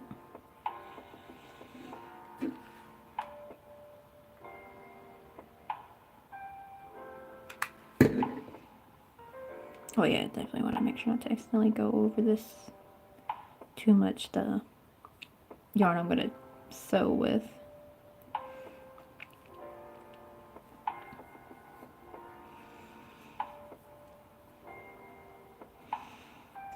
Oh yeah, and probably soon I need to also crochet, you know Tekken, right? The game Tekken? One of the fighters, King. Is he, I don't know, is he a tiger or a leopard? I'm not sure. He's like that, basically, cat predator, like, either tiger, I can't remember if it's a tiger or a leopard or not. Or Cheetah. He might be Cheetah, maybe. I need to go look that up again. But my friend Tita wants me to make me that for him, and I'm gonna probably do that on a live stream. Actually, wait. I can Google. Actually, let me Google it.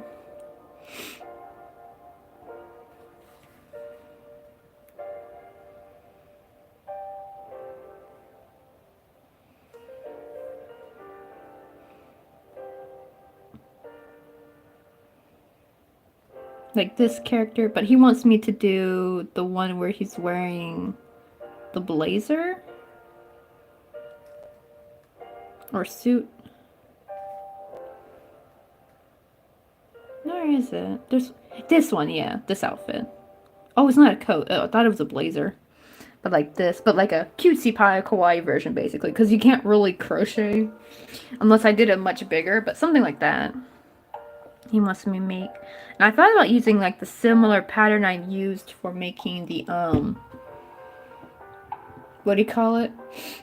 The tiger pink soldier, and I thought, oh, that'd be so cute, like of course without the hood, of course, but like make it like that kind of. Okay. I think, did I get all sides? Yes, I did. Good. Okay, and then we put one last glop of glue on top to like seal, like just barely seal the edges in. And it also like helps kind of strengthen a little bit, because you know, like hot glue is like, when it hardens, it's like a little nice thick piece of plastic almost. So it also helps it like keep the, it keeps the cardstock from bending too much. Okay, I think last time I have to like let it air out. Like I need to get to where it's just almost hard. Okay, now I'm gonna press it down, like get it nice and flat. The problem is if I do try to take it up too early, it like the hot glue kind of rips off the piece that I'm trying to glue it to. But if I wait, then it like stays on and it's nice and flat.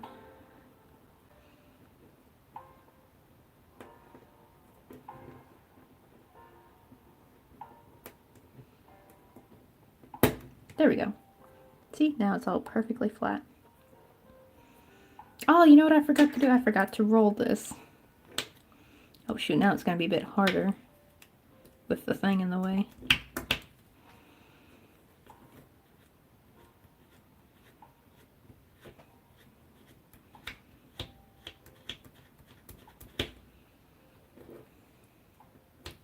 But we definitely want these nice and big and flat. I think someone called this technique like ironing it out, basically. At first I thought, wait, do they really iron it? But no, it's just like putting a good amount of pressure. I don't know if this works with all yarns, but milk cotton, and it's really weird because people say they, you know, usually you don't want your yarn to be too flexible, right? That was the problem when you do amigurumi with acrylic, right? Because acrylic will stretch sometimes. But that's the thing though, is usually milk cotton has this, at least this particular milk cotton, the Korean milk cotton is way stiffer. It's like regular cotton but stiff and less fuzzy. But like this has a little bit of a stretch to it. Not when I pull it, but like when I crochet it, but it actually bounces back in it. Like, I don't know, it stretches it a different way. Because when it stretches with acrylic, then it's ruined. But like this kind of helps, like when I stretch it, it gets like the stitches all even, and that's about it. Like it doesn't go any further than that. It doesn't get ruined like it does with acrylic.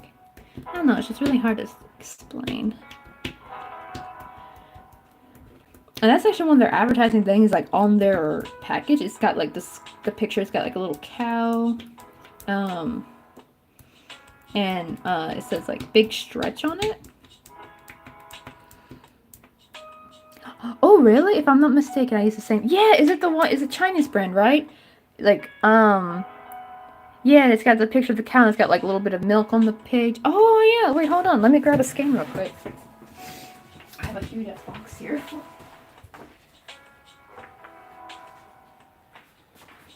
Is it this brand? Yeah, I love this brand. This is like my new favorite yarn now.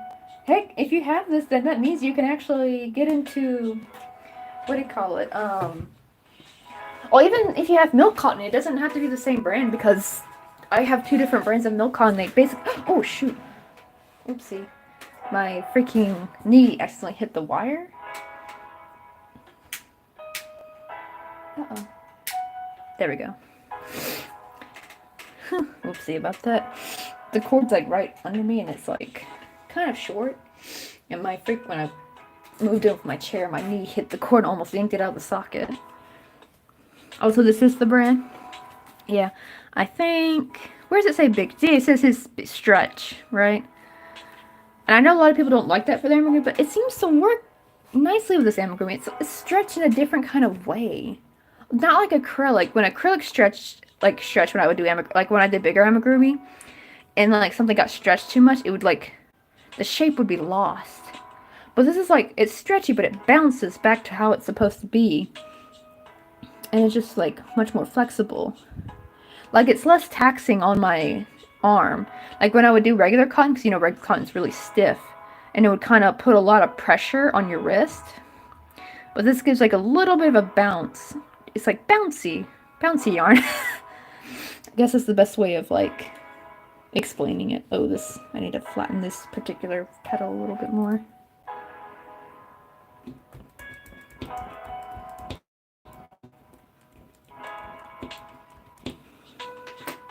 There we go, nice flat.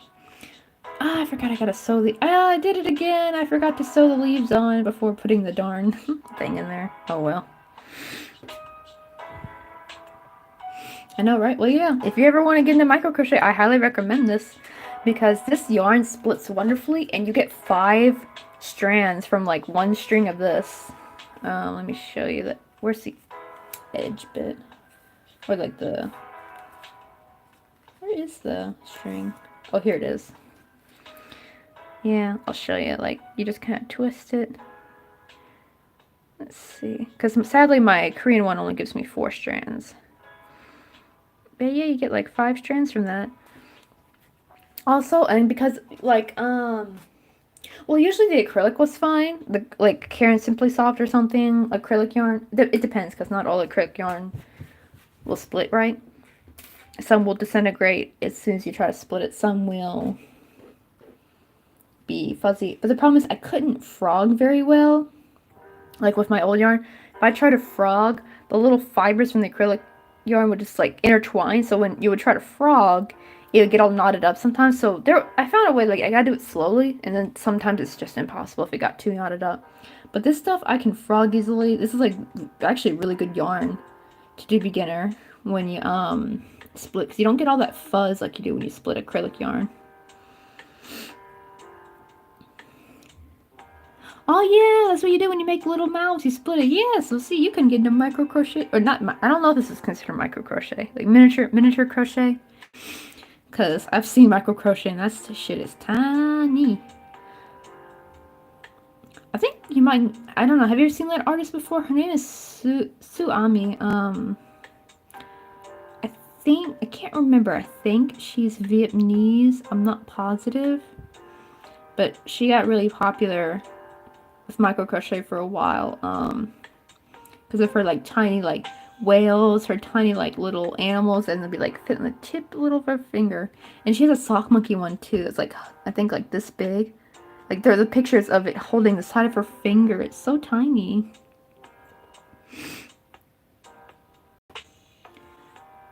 Okay. But yeah, that's the good thing. That's what I like about being able to split yarn, is that like you said, you make something bigger, but then when you want a tiny detail, but using the same color yarn without it, because sometimes embroidery floss won't be the same hue, it won't be the same shade, and it might look weird. Unless you're just going for something generic like black for using for eyes or something. Like maybe you wanted to like add some detailing in the clothes that still match the color scheme or something. That's what I like about splitting, is like it helps allow you to do that. What do you call it? But yeah, that's the only problem is like, because of this yarn, I hardly use my other yarn. I still use it sometimes depending on what I'm doing, but I definitely will not be using it for flowers or anything. Because when I tried making flowers, all the edges were uber fuzzy. I mean, I could probably cut all the fuzz off, but man, that would be so time consuming. It just was not worth it. But it's still good for the amigurumi though, which is what I mostly use it for anyway.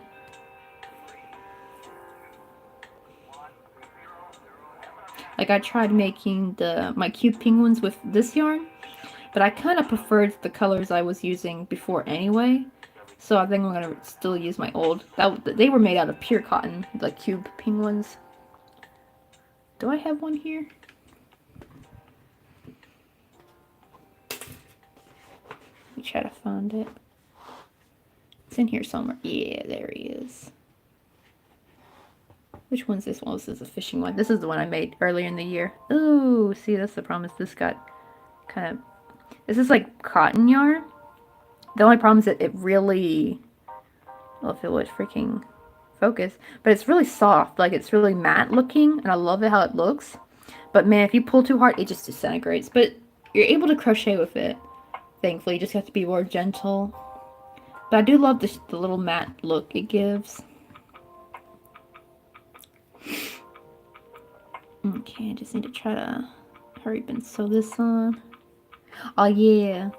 Yeah, that one's supposed to be like my dad. And the gardening one's like my mom. Because my mom loves to garden. My dad loves to fish.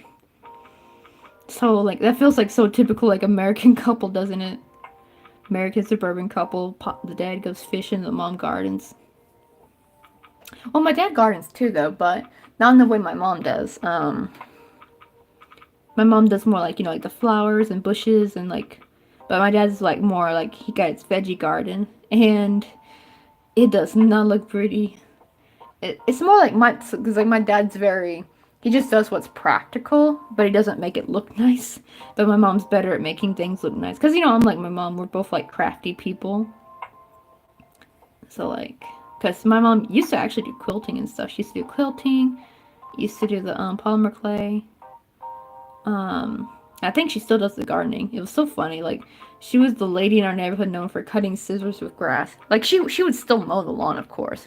But she was, I think people thought she was cutting the grass with scissors, but what she was really doing was she was cutting certain weeds out of the grass. Like, that's what she was really doing.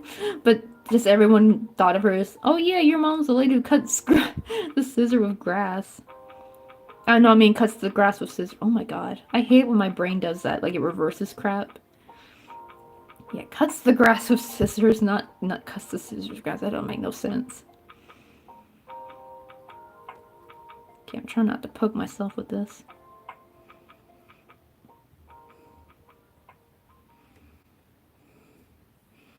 That's true. Oh yeah. Well, it depends. It depends on how the weather is. Like when when spring first comes out, or if you're doing like the last cut of the season, like in like September or something, it's actually really nice. But oh my god, going out there in the heat is not fun. Some like Memphis gets real hot and it's humid and all the darn mosquitoes. But it's really nice though. Like when the where do I? Oh, this fell in my lap. Oh my god, I almost lost my second leaf. Actually, before I put the other leaf on, I'm just going to go ahead and glue this just a smidge to keep it like connected to the petals because I don't want to ruin the petals by sewing on them. That should be enough. That should be just good enough amount.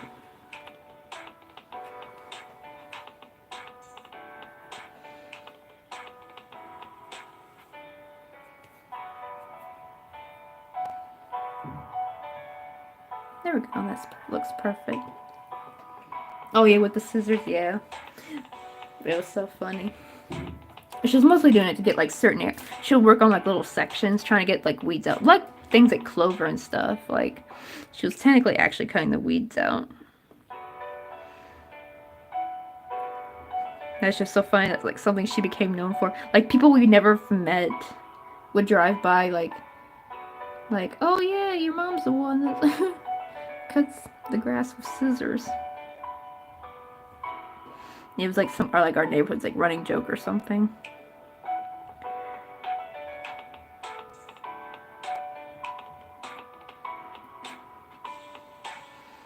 That actually makes me think though, like if me and Jung ever get a house, am I gonna get into gardening? I don't know. I mean, it'd be nice to. Just I'm freaking scared of the spiders. More because of the stories that's happened to my mom. So like, my mom said, well, you know, like when you think black widows, right? Like black widow spiders, you think they live in garages or something like that. Apparently, I guess the ones more out in nature will live in the ground or something. I don't know. Because one time my mom said she was like, you know, doing the thing with the scissors, right? Like clumping through the dirt and like trying to get these weeds out. And she said a big, huge black widow like popped out at her. Thankfully, she got awake before it bit her. But like, I'm just, ooh, I don't know if I could do that. I'm scared to get tetanus. I'm scared to get bit by something. I'm just a scaredy cat when it comes to that shit. Like, it would be, maybe I could do like inside gardening. Like house plants. I think I could probably do that. That's something I could manage. But like outdoor gardening, I think I'm too scared to do that. Ooh, and bees and crap. That was the thing too. Is like even though we had like my mom loves azaleas, azaleas. That's what they're called, azaleas. But man, though, when she grew this, like we had a bunch in the backyard. It was so pretty, but my God, when you get close to it, you can just see the swarms of bees and wasps. I actually don't mind the bees that much, but I hated the wasp. Oh, let me ask you, do you guys have the... Oh, yeah, like bonsai?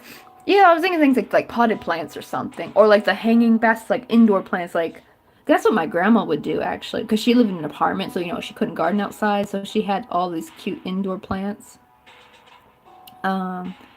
This grandma's the one who has dementia. My dad's mom. She's also the one that has dementia. My grandma Helen. She's actually the one who met my grandfather in Korea. That's why I always had like an interest with Korea. It was because they actually met and got married in Korea. Like she was a teacher and he was because my granddad's side of the family are military. He was lucky though. He came. This was like post Korea War, so this is more like just keeping things chill, I guess, or something. Like he used to fly the a plane over the border to like make sure there's no funny business going on. Something like that. So it was like not that, you know, nothing stressful, like nothing major ever happened, at least during that time. And now when the Vietnam War started, that's when his military life got real. But yeah, but the funny thing is though, that I mentioned about her being living in Korea is because she has a lot of stuff from Korea. And one of her potted plants was actually in this copper bowl that they would use to actually cook their food in. Like, she brought that back, but I guess she had no really use for cooking it. And I was like, Grandma, you're using this thing for cooking. She's putting your potted plant in it. It was just so funny. But it looks cute, though.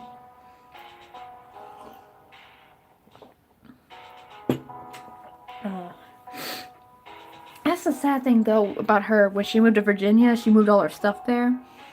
And now she lives with my aunt in New York. But the problem is, I don't know how much of her stuff they brought with her. Like, it might all still be stuck at her husband's house, Bob.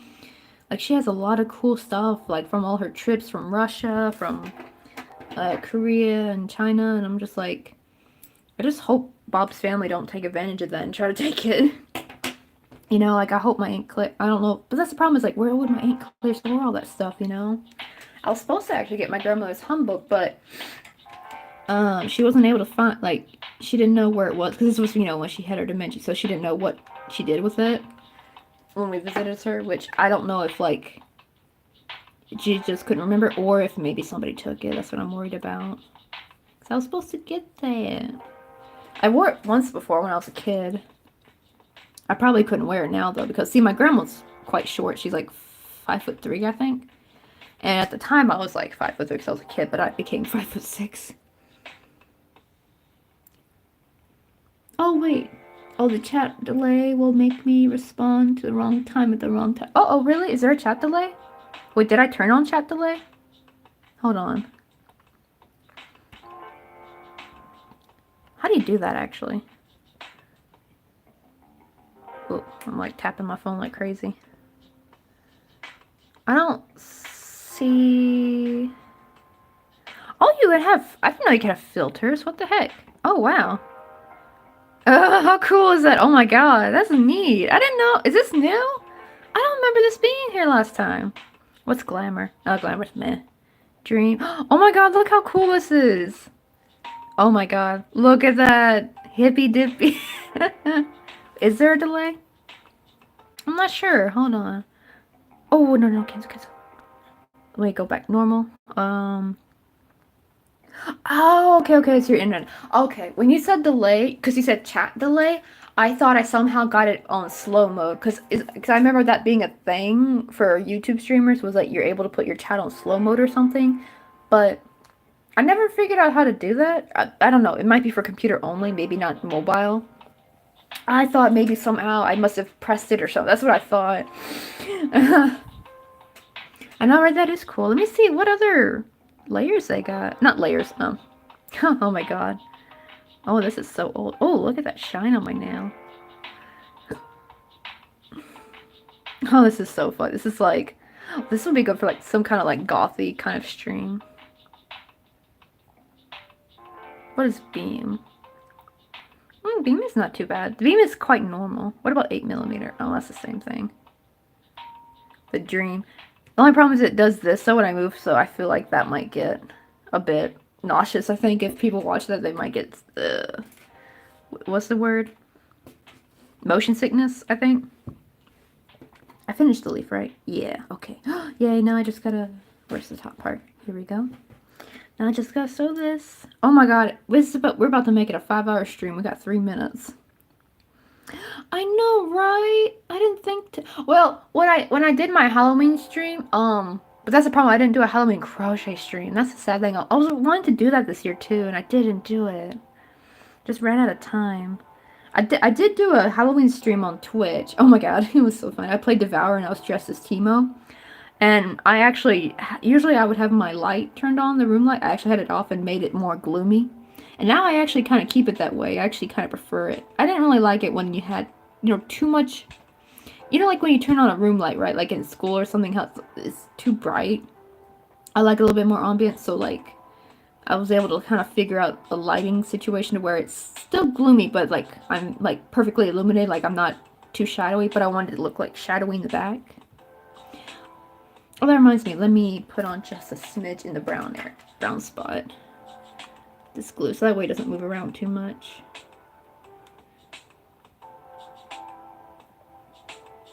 Oh, here's a cool trick if you're for using hot glue. If you put like some hot glue and it got too cold already, just take your nuzzle and just like warm it up. Like it will actually remelt already cold hot glue. And that's been a really cool trick that's been helping me a lot lately. Make sure it's like somewhat catty-cornered, or not catty-cornered, what's the word? Tilted a little bit, so that way one leaf is popping this side. There we go, give it a nice little layered look. Oh my, this phone keeps freaking turning off. But I know, right? But I definitely gotta do a Christmas crochet stream. I don't know if it will be actually on Christmas. It might be more like Christmas Eve. Well, actually, I will probably do the day after Christmas. If I do the 26th in the morning, then it's actually Christmas for everybody else. Both Europe and, well, depends. If I do it like 10:30, then in Europe it's gonna be like Christmas really late at night. Because I think you remember Rebecca, right? Because she also is in Louis streams with Rebecca Bushnell. Like when she comes on my streams, it's like, I think when I start, it's like 11 something for her at night. So it would be like at the end of Christmas for them. But for the US, it would be like the afternoon kind of time. But that's the thing though, is like, would people watch a stream on Christmas though? I don't know. I would feel everyone would be with their family. That's why I'm thinking like before Christmas, I think would be best. Probably being on Christmas is not a great idea. Because everyone's going to be like going families' homes. They're going to be eating. Oh, they're going to be eating delicious casseroles. Oh my god, yeah. I'm all salty because like I didn't get to do anything for Thanksgiving this year because, Jung's in Busan, so it was just me. And I forgot it was even Thanksgiving. Like I lost track of the days. And oh my god, I realized my Thanksgiving meal was a tuna fish sandwich basically. But Jung was coming for Christmas, so we planned to do like maybe do some home cooking. Yeah, people will be celebrating, so probably a couple days before Christmas is better, I think. Oh, I just realized oh no, I forgot me and Louis were supposed to do like a collab for fall, and we never got around to doing that. I just now realized that. Damn.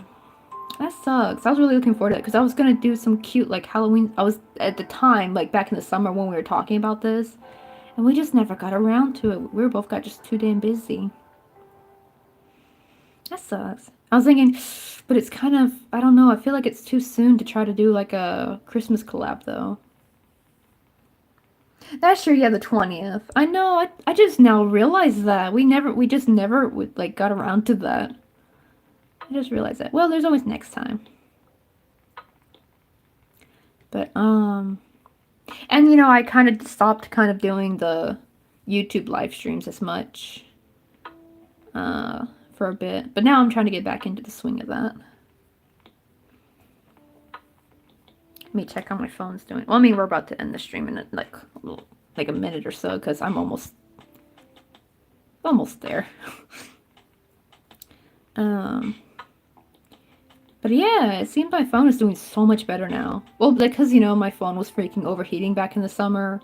Like, a couple of my streams, I would try to restart them and then it would just keep dying. And I didn't know I thought it was the internet first, but it turns out no, it's just my phone kept freaking overheating. But it's winter now, so it should be fine for now. Because that is the thing, is it is quite taxing on your phone when you stream with it, even though the quality is gorgeous.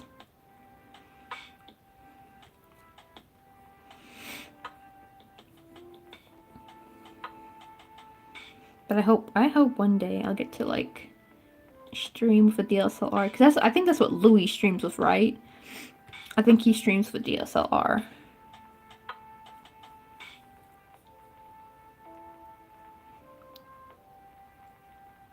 Oosh, I got something itchy in my eye. Ah, shoot.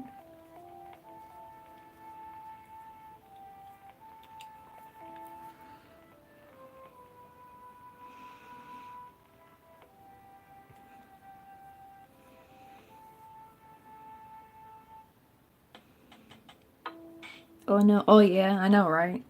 That really sucked when they would like just put. Oh yeah, like actually there's a guy I like to. Oh yeah, if you like watching people crochet Pokemon, you probably would like my streamer friend Peacemaker. I don't know, do you watch on Twitch at all? Because that guy Peacemaker only does Twitch. I think you know Kuma-chan, right? I think you have Kuma-chan have been in the same stream before. Kuma-chan had like the cute like little brownie from Line with the heart or something that was like his. Can't remember if, I think Kuma-chan used to go into Louis' stream, so I don't know if you know them, but they also stream on Twitch, and actually Peacemaker was his buddy, and they both do really cool Pokemon. Yeah, his name's I'll type it out for you because it's not completely Peacemaker. It's like got 2 A's or something.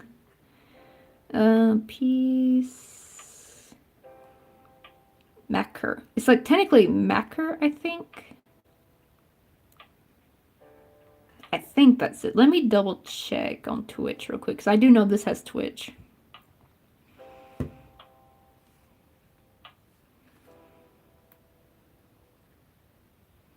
Oops, whoopsie. I thought I pressed it. Come on. Ah!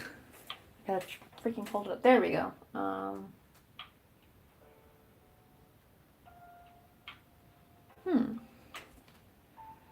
I guess that's not it. Huh, that's weird. Channels. Huh. I thought it was that. That's weird. Oh well. I'll have to check. I will check on my side. And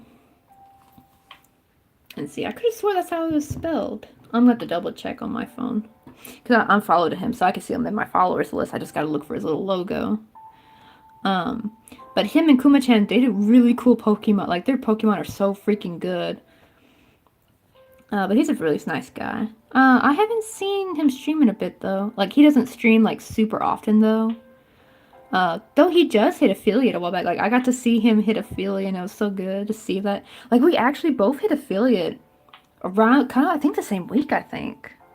Like, I had just hit it, and then a couple days later, he also hit it, and I was like, it was, like, such a happy moment. Like, two crochet streamers hit affiliate on Twitch. I know that's the funny thing. YouTube take too long to reach monetization hood, but like Twitch, it's so much faster. That's kind of why I started putting a lot of effort into Twitch is because I'm already starting to make a little bit of money already. Like, sure, not a lot and not enough to pay out, but like it stacks though. Like, same with YouTube, right? Like, you can't do a payout until you've reached $100, but like it stacks over how much you make each month. Like, it rolls over, so you don't have to worry about that. But like, it's just so much easier to get monetized on Twitch now. And I thought it'd be easier to get the ball rolling. Plus, you know, we wanted to do like game streaming as well, not just crochet. So it's like but the way Twitch is, it's like it lets me. Let me see, almost there, YouTube. Kinda. Well, just the subscription side, which is fine because once you hit it, you've hit it. But the problem is you have to have 4,000 watch hours, and you have to have that done in a whole year. The sad thing is, actually, my lifetime watch hours is like 2,000 something, I think. So I would be like halfway there, right? But they don't count at all. Oh, and that's the sad thing is that's why I also started doing the live stream, was to help, because live streams really help bump up your watch time. But I stopped doing, and the year's almost done, so probably all the live streams I did are gonna not count soon. Like all the watch time, I was thinking, okay, I'm working toward my watch time, but then I like totally let it drop. Well, because when I found out about Restream not being able to use it, because I was still getting some like views when I did like double streaming, but I found out I can't do that now. I know, right? That's why I'm. You know, the sad thing is I actually used to be monetized on YouTube. Like when I first started, well, I wasn't doing crochet streams. What I was doing was actually sim build videos and stuff. Oh, wait, I take that back. I was doing crochet, not streams. I crochet videos. I was making like my if you look on my thing and you go way back, and you see like my first crochet videos. That was back when my channel was called The Korean Toy Box. It was like even a different name and everything. Oh my god, those videos are, ugh, the quality is just barf. Very horrible. I can't ever believe I ever thought those were good videos. But I was actually monetized. I made like $1 something, but then they changed their thing and they cut you off, which I really hate that. I think they should have just made that a new requirement for the new people coming on, because I already got accepted for monetization because they review your channel first. And I was already accepted, and then they boot you off. Like, that's what worries me, is like, even when I get this one, when am I going to get booted off when they up the standards again or something? That's what I'm worried about. It was one thing if they made it where any new coming person had to meet those requirements. That would have made more sense, but to their users that were already monetized, I felt like that was really unfair. Because, you know, you thought you had it in the bag, you thought you were like secure and you just had to like just go on making content, but no. They booted you off. So that's what I get worried about. Like, I feel like when I finally reach the standards, like, are they going to come out? Because it's been a couple of years, right? Like, what, 2016 is when they came out those? You know, it's been like 6 years almost, I feel like. I think, yeah. Almost 6 years. So when they're going to eventually have to up their new standards again to something even higher? Because, you know, too many people on the platform, you know. So, you know, they don't have as much money to go around, so they're going to have to, like, start upping their standards again eventually. Like, am I going to get booted off again? That's what I'm worried. Uh-oh, why does this petal look weird? I don't like how that one looks. Oh wait, there we go. Okay, that's better. But yay, we got it done. Now we got 2 little pins. Oh yeah, I can like put like, yeah, like imagine you can put like one on one sleeve or something. Oh my god, imagine, well, that would not make sense though, to like put a whole bunch of pins around your sleeve. But yeah, this will be like really cute, like on a vest or something. You put the little thing on. But yeah, so I think we'll finally end this off. Oh my god, I was about to say, let me look for someone to raid. I'm like, wait, this is YouTube, not Twitch. Oh my god, I've gotten too sucked into Twitch culture. Oh my god, so many sunflowers. Like, look how many we have already. I mean, if we include this little one. So many sunflowers. I should have been doing this in September. This would have matched perfectly. Like, the vibe. But yeah, thanks for joining me, Takoyaki Crochet. I'm gonna think, what should I do for next week's stream? I'm definitely gonna try to... Wait, hold on. Yeah, if I do in the evening, I can. I was like, I forgot Jung's visiting. but he usually leaves like Sunday afternoon to go back to Busan, which means Sunday evening will be opened up to streaming. So I can probably do like an evening stream, just not a morning one. I know, right? That's a lot of sunflowers. Just like imagine like sunflower damage or something. Then let's see. I might do maybe, where'd it go? My little tiger boy. I think I might do him next week because he's just a pattern that I already have written down. Oh, you know what? I done forgot. I gotta type that out for y'all, don't I? Because I gotta type this out for everybody. Here's my instructions. Oh wait, that's something different for him.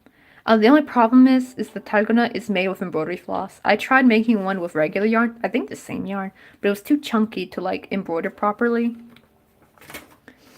But so probably if I type that out in the middle of the week, that way people can maybe try to crochet along with it with me. Just this will be a long stream probably.